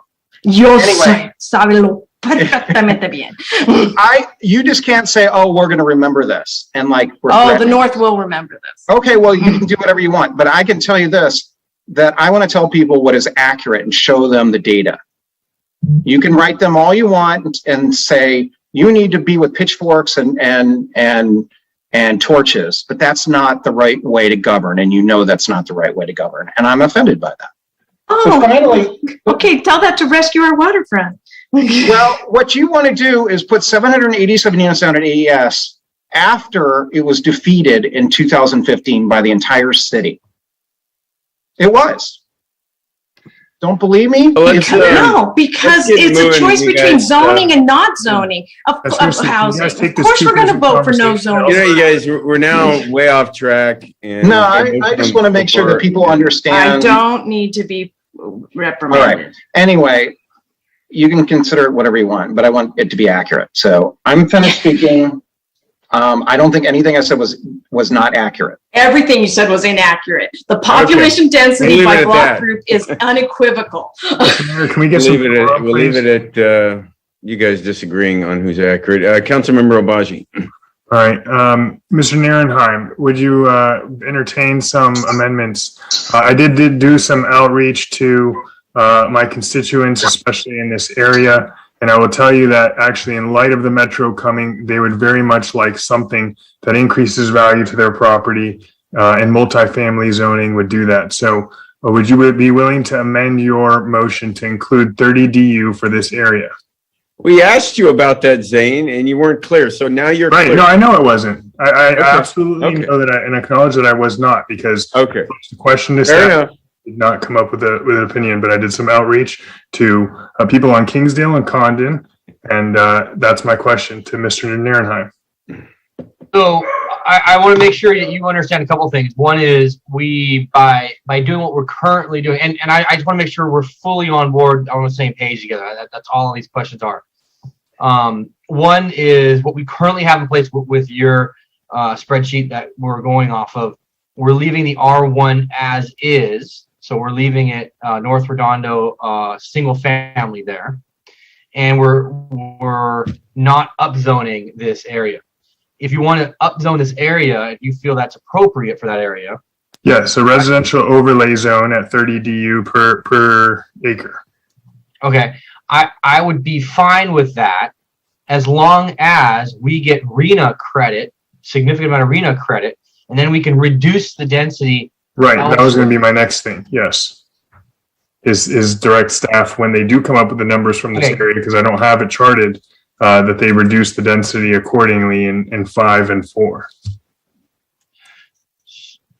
Mr. Webb? Not Webb. It would be not Webb. It would be Brandy.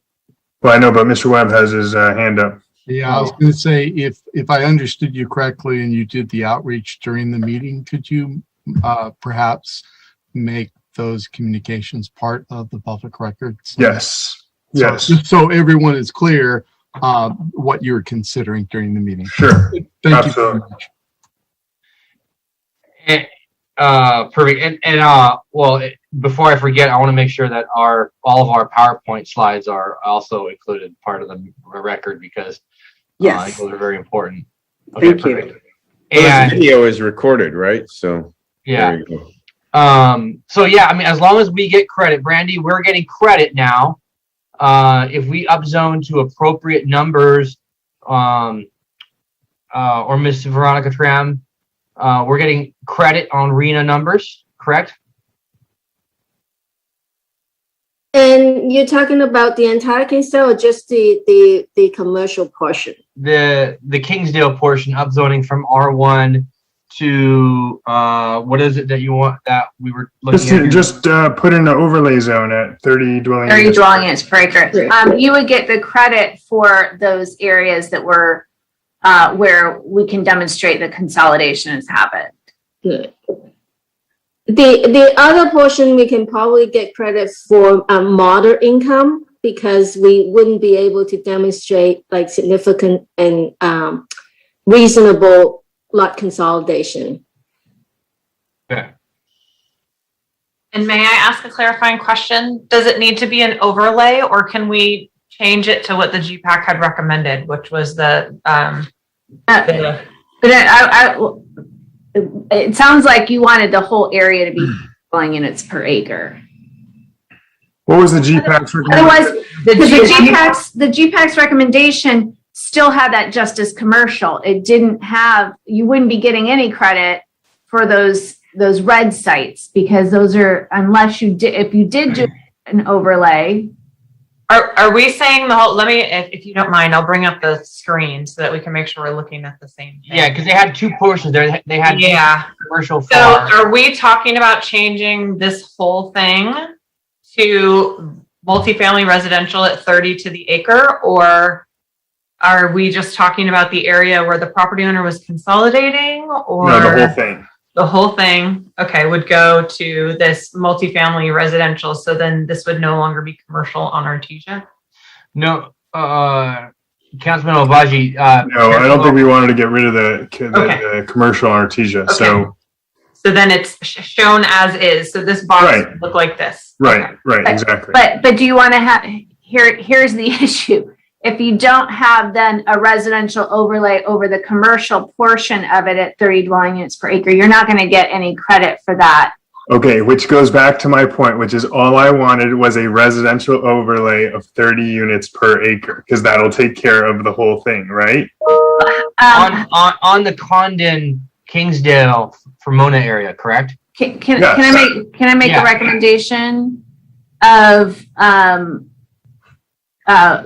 accepting the GPAC recommendation, adding a residential overlay over the commercial flex portion at 30 dwelling units per acre?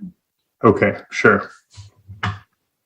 That's my suggested amendment to Mr. Narenheim. In addition, my other amendment, Councilmember Narenheim, is that we take up the FAR on the ACAP and the industrial area to 1.5, Councilmember MD, and I'm not going to respond to all your other points and follow that level, but it's 1.5, not 2.0.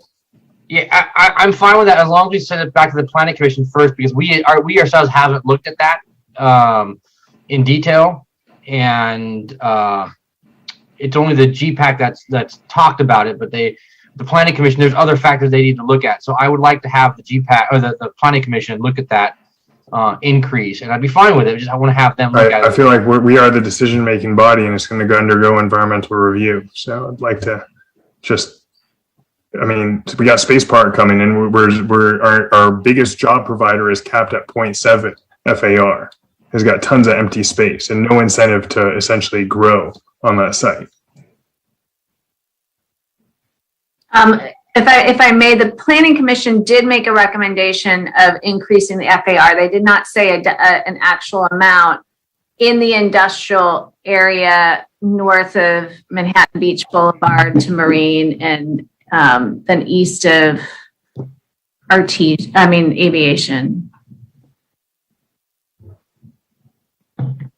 Why are we sending requests for recommendations back to the planning commission? Don't we need to be making these decisions? Right, we need to make these decisions. And we just lost 2 people on the planning commission, so it's down to 5. Because we're increasing the FAR, and I hadn't looked at the FAR increases for this particular subject matter. I was only looking at residential increases. I understand. I'm telling you, on Artesia Boulevard, it's 0.5, and you've heard my spiel about increasing the FAR on Artesia Boulevard 1,000 times during the campaign, including on this body. And as for the industrial area, it's either it has a FAR of 0.7 or 1.0. It's just increasing it to 1.5. It'll take 2 months to get back from planning commission, minimum. I mean, that's a significant increase going from 0.75 to 1.5. It's going to have to go. Randy, what's the steps here from here? We're going to make the decision that goes in environmental review, and that deals with the traffic impacts. Right. And the traffic impacts have to be studied regardless, because everything's going to be done as in the EIR, correct? Because we're doing it in housing, which will be done by September, October. Correct. No. The housing element will move forward.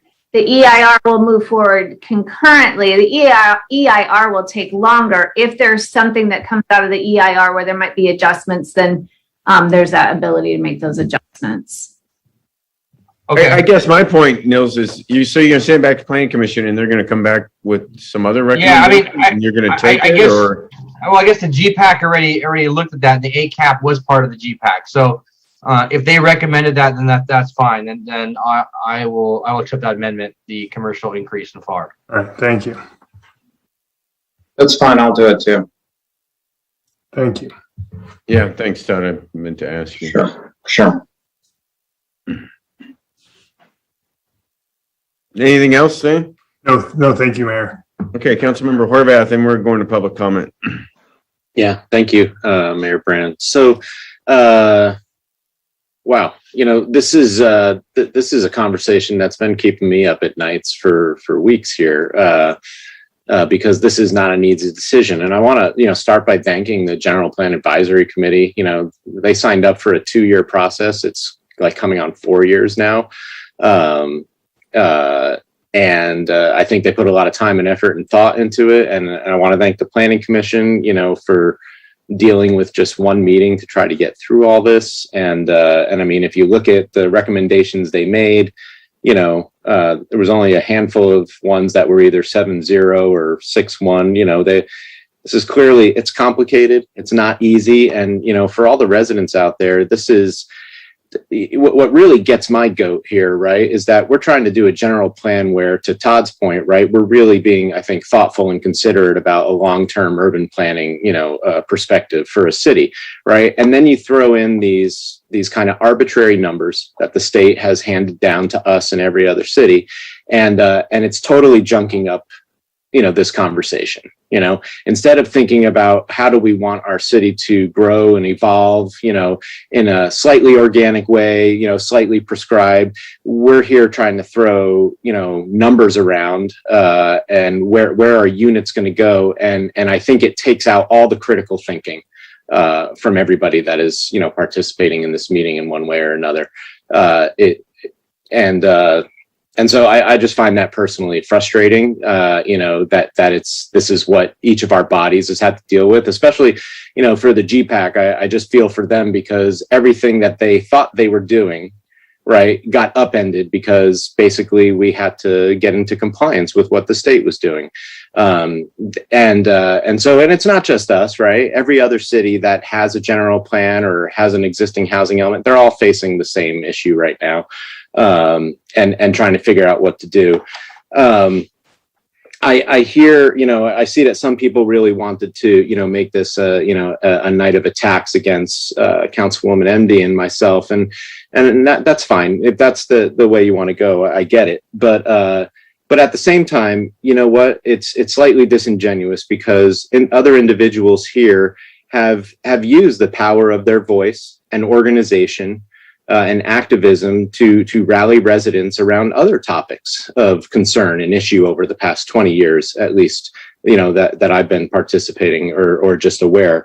And so, Councilwoman MD has done a great job and focused very specifically in the housing area for a while, and really just been following the whole issue with SCAG. And I've done a little bit of that with her.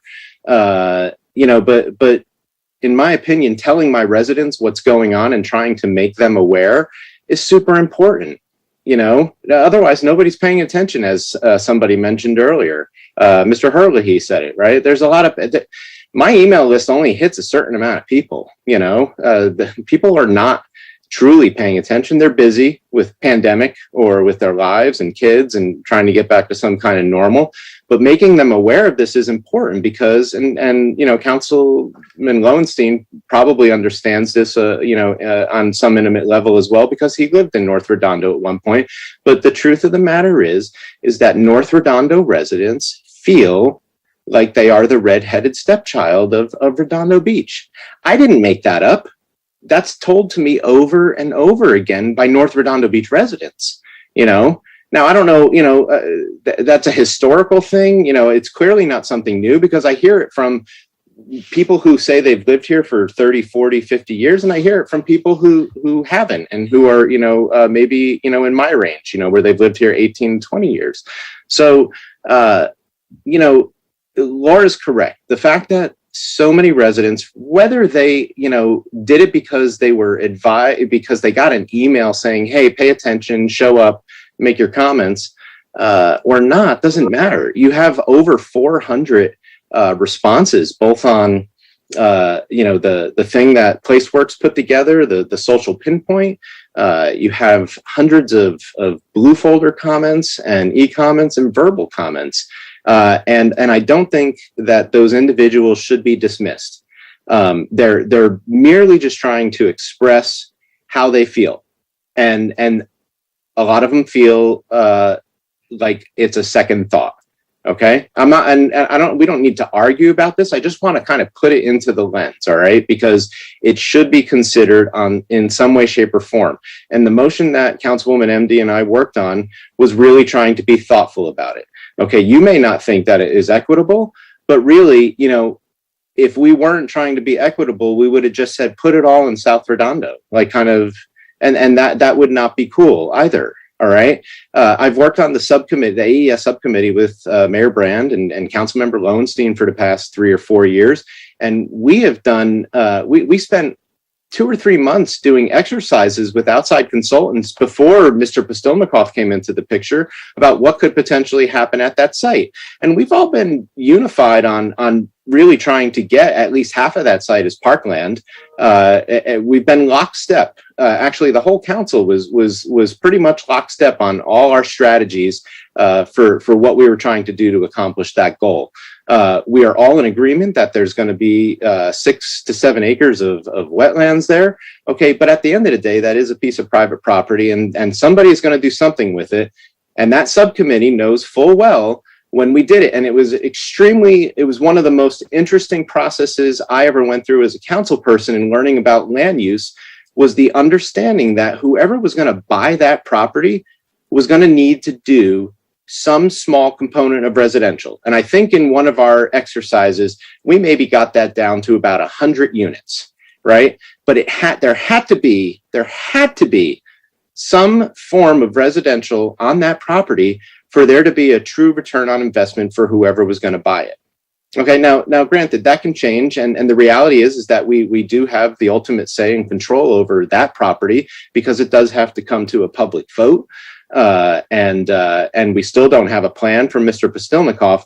But what we did have tonight, whether you agree with Councilwoman MD's numbers that were in the motion or not, because they could have been changed, they could have been spread around, was that we had the ability to actually set the parameters. We could have actually made it way smaller than what the Planning Commission or even Councilwoman MD went down to 35%.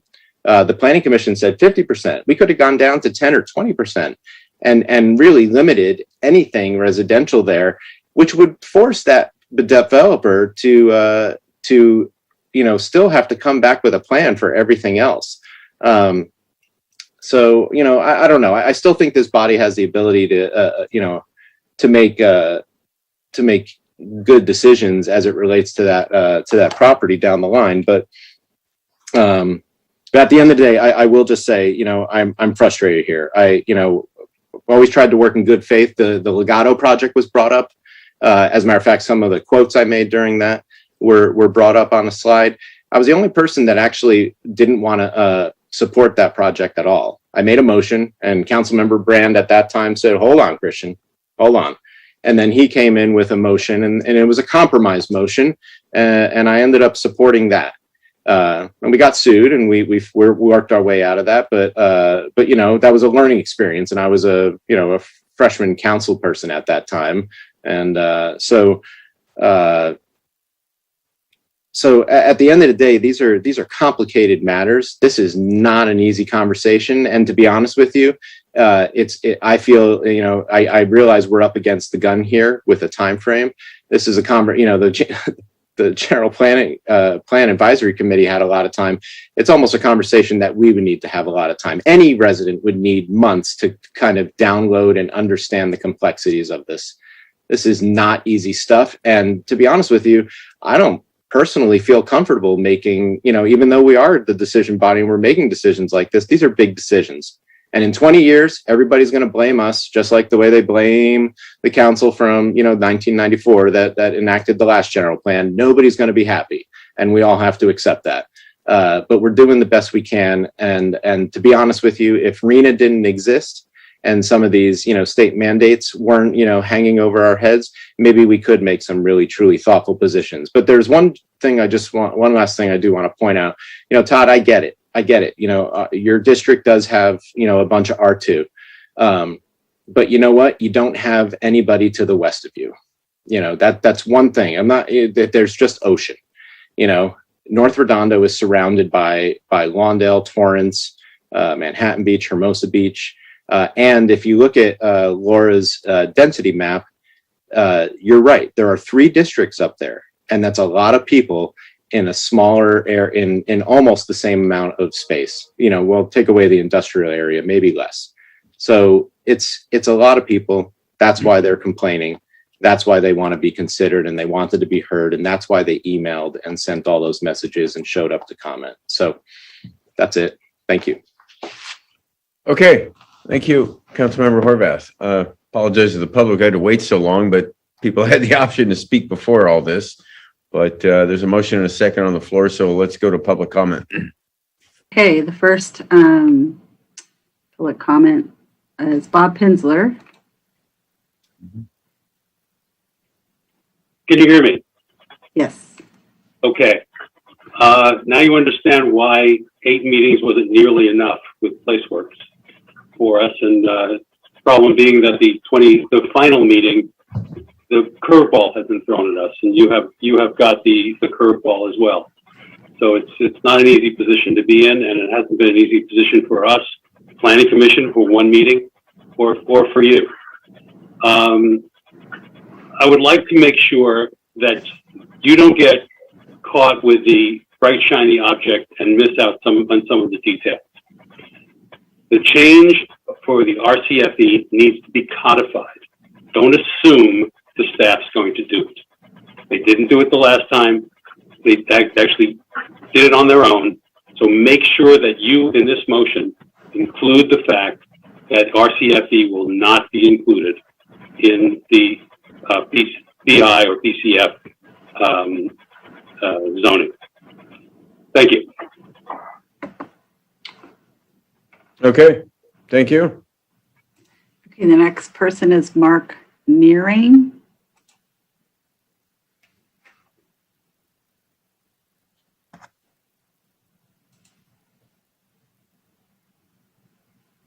Mark, you're going to unmute yourself. Sorry, no comment. My hand was raised by mistake. Oh. Okay. We hear you now. Actually, you muted yourself again. Yeah, he said no comment. It was a mistake. Sorry. My mistake. Oh, I'm sorry. It was good to hear your voice. My mistake.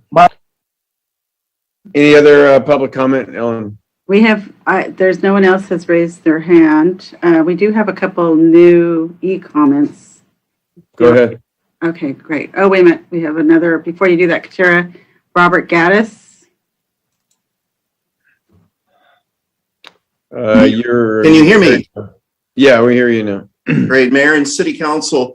One cannot help but cringe when hearing passionate arguments based on false information, especially about issues that have been voted on multiple times by the whole city over many years.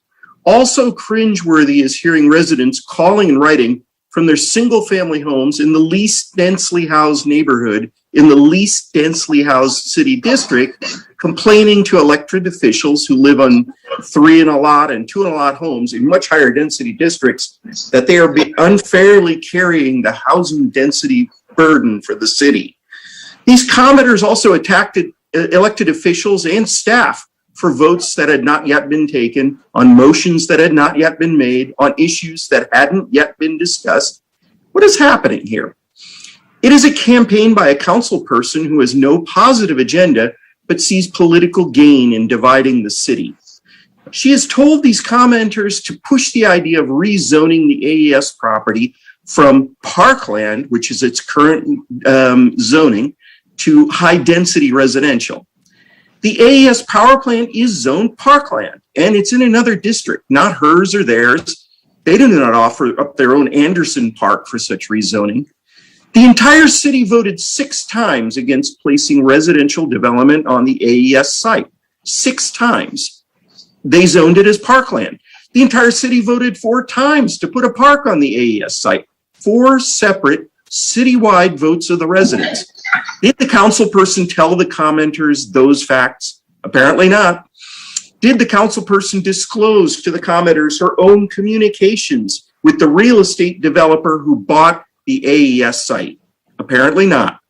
Did the council person point out to the commenters that commuter traffic generated from residential development at the AES site will be cut through traffic in the commenters' neighborhood? Apparently not.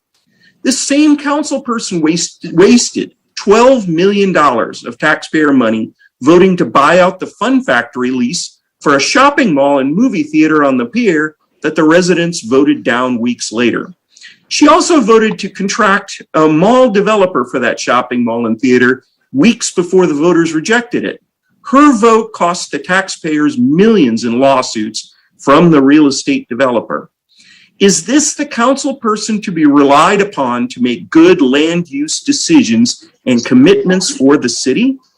Is this council person giving you comments for this public forum responsibly? We're still cringing. Thank you. Okay. Anybody else? You have a couple e-comments, and this is it for the Zoom. Go ahead. Yeah, go ahead. The first comment is from Michael Garland. I strongly urge the City Council to reject the GPAC recommended land use plan. The additional housing units required should be more evenly divided between North and South Redondo. The next comment is from Melanie Cohen. It is a no-brainer that we need more housing throughout the city. It also makes perfect sense to put housing near the public transportation routes, as well as for the new extension of the Green Line. All increased housing is being shared equally by the city. We are in this together. We must come together and stop saying it's North Redondo that's getting all the housing. Facts matter. I repeat, it is South Redondo that is the most dense. I agree that we must have more housing, but not at the expense of local zoning. Please write or call both Ben Allen and Almor Toshi and tell them to only support the ACA 7 constitutional amendment to allow zoning to be decided by local representatives. For those who want to see homes on the AES site, this has been voted down by the public twice in my 30 years here. We need open space for our health and well-being. Besides, that area is zoned park and industrial and should remain so. Thank you. The next comment is from Monique Mitchell. I hereby oppose adding hundreds more new housing units to 182nd and Kingsdale, which is over and above the already 300 units included in the gallery revitalization. As the mayor says, we can revitalize without overdevelopment. I agree wholeheartedly. Needs to fight the state mandates. There are other ways for the state to make its goal happen. Citizens shouldn't have to fight ill-conceived ideas such as cramming a couple thousand families who will need schools for their kids in an already densely populated community. And I know schools in Redondo are already full. I could go on for days why this is a bad idea. Something was said last week about how some potential home buyers of proposed units might not be able to afford a car. Anyone who can't afford to buy or rent anywhere in Redondo Beach already has a car and will continue to use it despite how near or how far transit is. It's a non-issue talking point. And that's it for e-comments. That concludes the comments here. Okay, thank you. Any more comments? I don't see any more comments. Okay, so we get a motion on the floor. Real quick, I just wanted to make sure that the RCFV was not being included, right? I'm going to make doubling, tripling check. Yeah, okay, got it. Yeah. All right. I do have, I typed up the motion. Oh, If that would be helpful, if I can share that. yeah, sure, go ahead. Did you calculate the numbers too, Brandy? No, not yet. There's still another hour left of the night. So, okay. So what we have here, the first 5 items were from Zane's, Councilmember Obaji's motion that was what Councilman Nierenheim wanted to add. So increase the FAR in the industrial from Manhattan Beach Boulevard to Marine, from Aviation to Inglewood to 1.5. increase the FAR for the ACAP area to 1.5. North of 405, 60 dwelling units per acre residential overlay. If the owners maintain or replace commercial space at the same or greater level, they get a 20% increase in density, 60-foot maximum height. South of the transit center, 70 dwelling units per acre residential overlay. If the owners maintain or replace the commercial space at the same or greater level, get 20% increase in density, 60-foot maximum height. The living spaces, Nordstrom Rack, Sprouts, Total Wine area, and the parking areas at 35 dwelling units per acre if the owners maintain or replace commercial space at the same or greater level. Oh, but that's an alternative proposal, right? That was in your original motion. That's what. Right, but that was highlighted yellow. That was in case, and we discussed earlier today, that was in case for some reason one of the others, like the Kingsdale site, wasn't suitable. So that's the alternative, the backup plan, essentially. This part here. So if yes, necessary, number 5. If necessary, right? Okay. Thank you. Except above, that was the motion that I didn't get that. Oops, sorry. Sorry, my watch decided to talk to me. That was Councilmember Nierenheim's motion was to accept the above, accept the GPAC recommendation for PCH South with 30 dwelling units per acre for the mixed use. Reduce the buffer to 10% or in line with the buffer represented in the Obagi proposal items 1 through 5 above. Refer housing overlay to GPAC to consider goals and policies for development. Refer staff recommendations on definitions back to the GPAC. Accept the GPAC recommendation for PCH North. Accept the GPAC recommendation for PCH Central option B. Accept GPAC recommendation for Torrance, accept the GPAC recommendation for Kingsdale, adding a residential overlay of 30 dwelling units per acre over the commercial parcels. Okay, to the motioner in the second, is that what your understanding is? Could we add one more direction? Well, let me just see, is it Nils, Todd, is that your understanding? That's to my understanding, yes. Yeah, I'm looking at. You have to also include the Excel file that was sent over. You just write that in.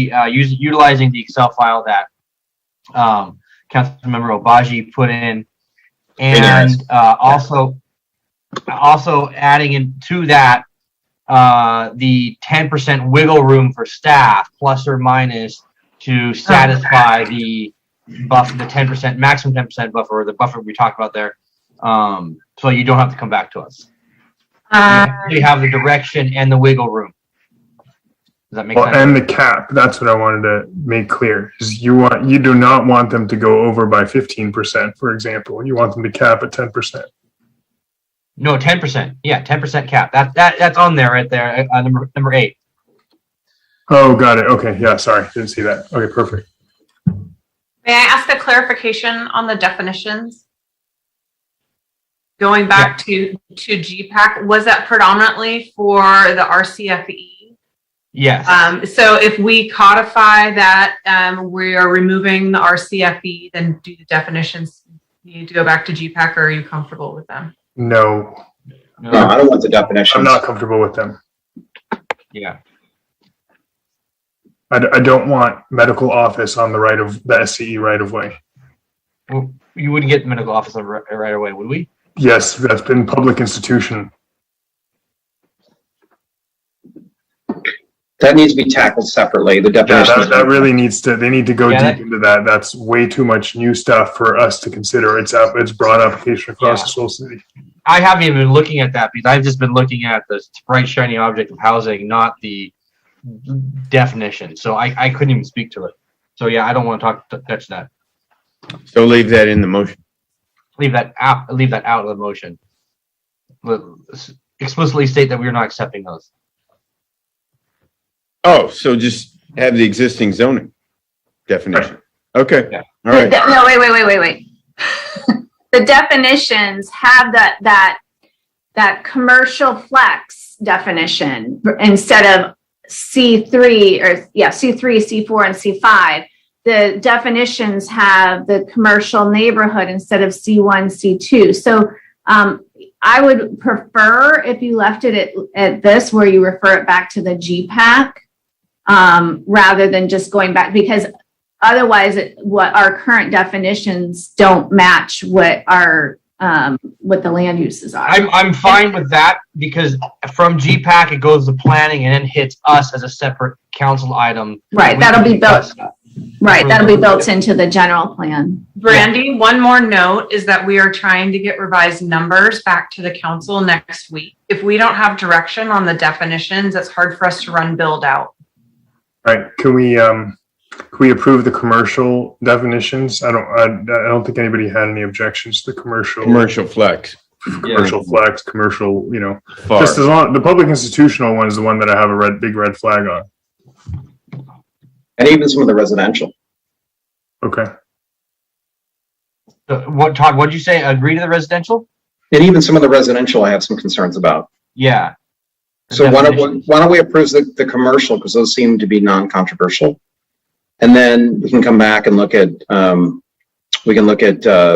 PI and residential after the GPAC looks at it. Will that work for your calculations, Wendy? It's a little tough because we need to know the FARs and if they're what uses go in what definition. So I think that's the challenge we have. So if possible, I don't know, Brandy, maybe you can chime in on the best way to do it. Because for us, what we need to know is what's included in that calculation and what's not, and what FARs go. So if now we're breaking it back to the old definitions, we've consolidated several of those definitions. And so, for instance, in areas that we had an FAR that was 0.7 and some, we were consolidating like C3 and C4. If it was 0.7 and 0.1, anything that was 0.7 before now has a 0.1. It was bumped up in that designation. Yeah. So, but would that be for the commercial and industrial? Commercial only. So those are there. I'm trying to think of what maybe on those residential where we would have. I'm gonna have to look at that. Maybe you just come back. The old ones are, R1 is 8 and R What is 17. I have here is refer staff recommendations on the definitions for residential and public institutional back to the GPAC. Council approves the commercial and industrial. What about the mixed use? Because we have two mixed use. We have one where it's the mixed use we created for central TCH, which goes up, it stays at 35. And then we created a new definition to reduce the mixed use density to 30 to the others. Yeah, we're keeping that. That was fine. All right, so yeah, that's fine. They just have to add a letter. The 30 recommendations we are keeping. And what was the first one again? So we created a new mixed use designate. Well, we had to create two mixed use designations because your current mixed use that allowed 35 we didn't have a definition that allowed for 30. So we created a new one for that. So if you guys are okay with the new definitions for mixed use, then we can leave those and then just talk about the public institutional and the residential. Yeah, that's fine because we're taking the old down to the new. So we can double check. We just want to make sure also that when we're going back to the advisory committee, that we have enough direction for them as to what they're supposed to focus on and give back on so that the conversation is efficient and provides information that you guys need. I was just going to say, you're not going back to the advisory committee in the next week, are you? No. So, I mean, can we just hold the definitions in abeyance? You already know essentially, and to bring it up next week and we go through every one of the definitions, because you already know essentially what we're directing as far as the residential density for every one of these and how we intend to satisfy our arena requirements, right? So let's just hold these in abeyance. And next week we can decide what to send back to GPAC, but let's not approve any right now, I'd say. So if we run numbers for next week, then we're using what you have currently in front of you so that you have a general idea. And then if we need to modify some of the uses that are allowed in there, then we can revisit that then. Is that Yes. Yeah. Okay, that great, sounds thank good. you. So I'm removing this particular item. Good. Continue definition discussion, maybe instead. Okay, Councilmember MD has her hand up. Laura? Did you mean to have your hand up? Yeah, I did. I just wanted to clarify a few things that Rob Gaddis said. I don't have any relationship with Leo Postolnikov. Last I checked, you guys are the ones that had the big write-up in the Easy Reader. And I don't know what he's thinking on all his other comments, except to say that it is my job to inform residents of what's happening to them. It is my job to look up the facts, and the fact that you won't accept population density by block group, which was done by the census, is just mind-blowing to me. So you guys, as Mr. Councilmember Horvath said, you're going to depend on attacking instead of actually having conversations. And I'm also disheartened because we really went in trying to have an equitable discussion, and instead you're putting 2,500 of the units in North Redondo. It's just mind-blowing to me. And so I just want to get that cleared up. I don't have any relationship. Oh, and that was the other thing that was said, that I'm in it for political gain. Just to be clear, I'm on my second term. In my last 2 years, I have no more political gain to be gained, so I'm done. So I don't know where you guys keep getting that from, because that's just completely and utterly untrue. I have nothing. Once my term's done in 2 years, that's it. So just clarifying some points that Rob Gaddis said. Okay, Councilmember Obaji. I just wanted to correct something because I've been thrown under the bus a lot, but last night, 8:20 p.m., Councilmember MD, the owner of AES would like to chat with you. Would you be open to speaking with Leo Pustilnikov? I can send each of your cells if you're okay with that. That implies to me that she has a relationship with Mr. Pustilnikov. But thank you for the introduction. I have not met with him, and I don't think I want to meet with him. You can imply it all you want, but I don't have a relationship. He reached out to me and asked of an introduction. That was it. Okay, are there any more comments? Is this clear? Can we vote? I'm not hearing any objections. Okay, let's just do a roll call vote. Councilmember Nierenheim. Aye. Councilmember Lowenstein. Aye. Councilmember Horvath. Could never in good conscience vote for this, no. Councilmember Obaji. Aye. And Councilmember MD.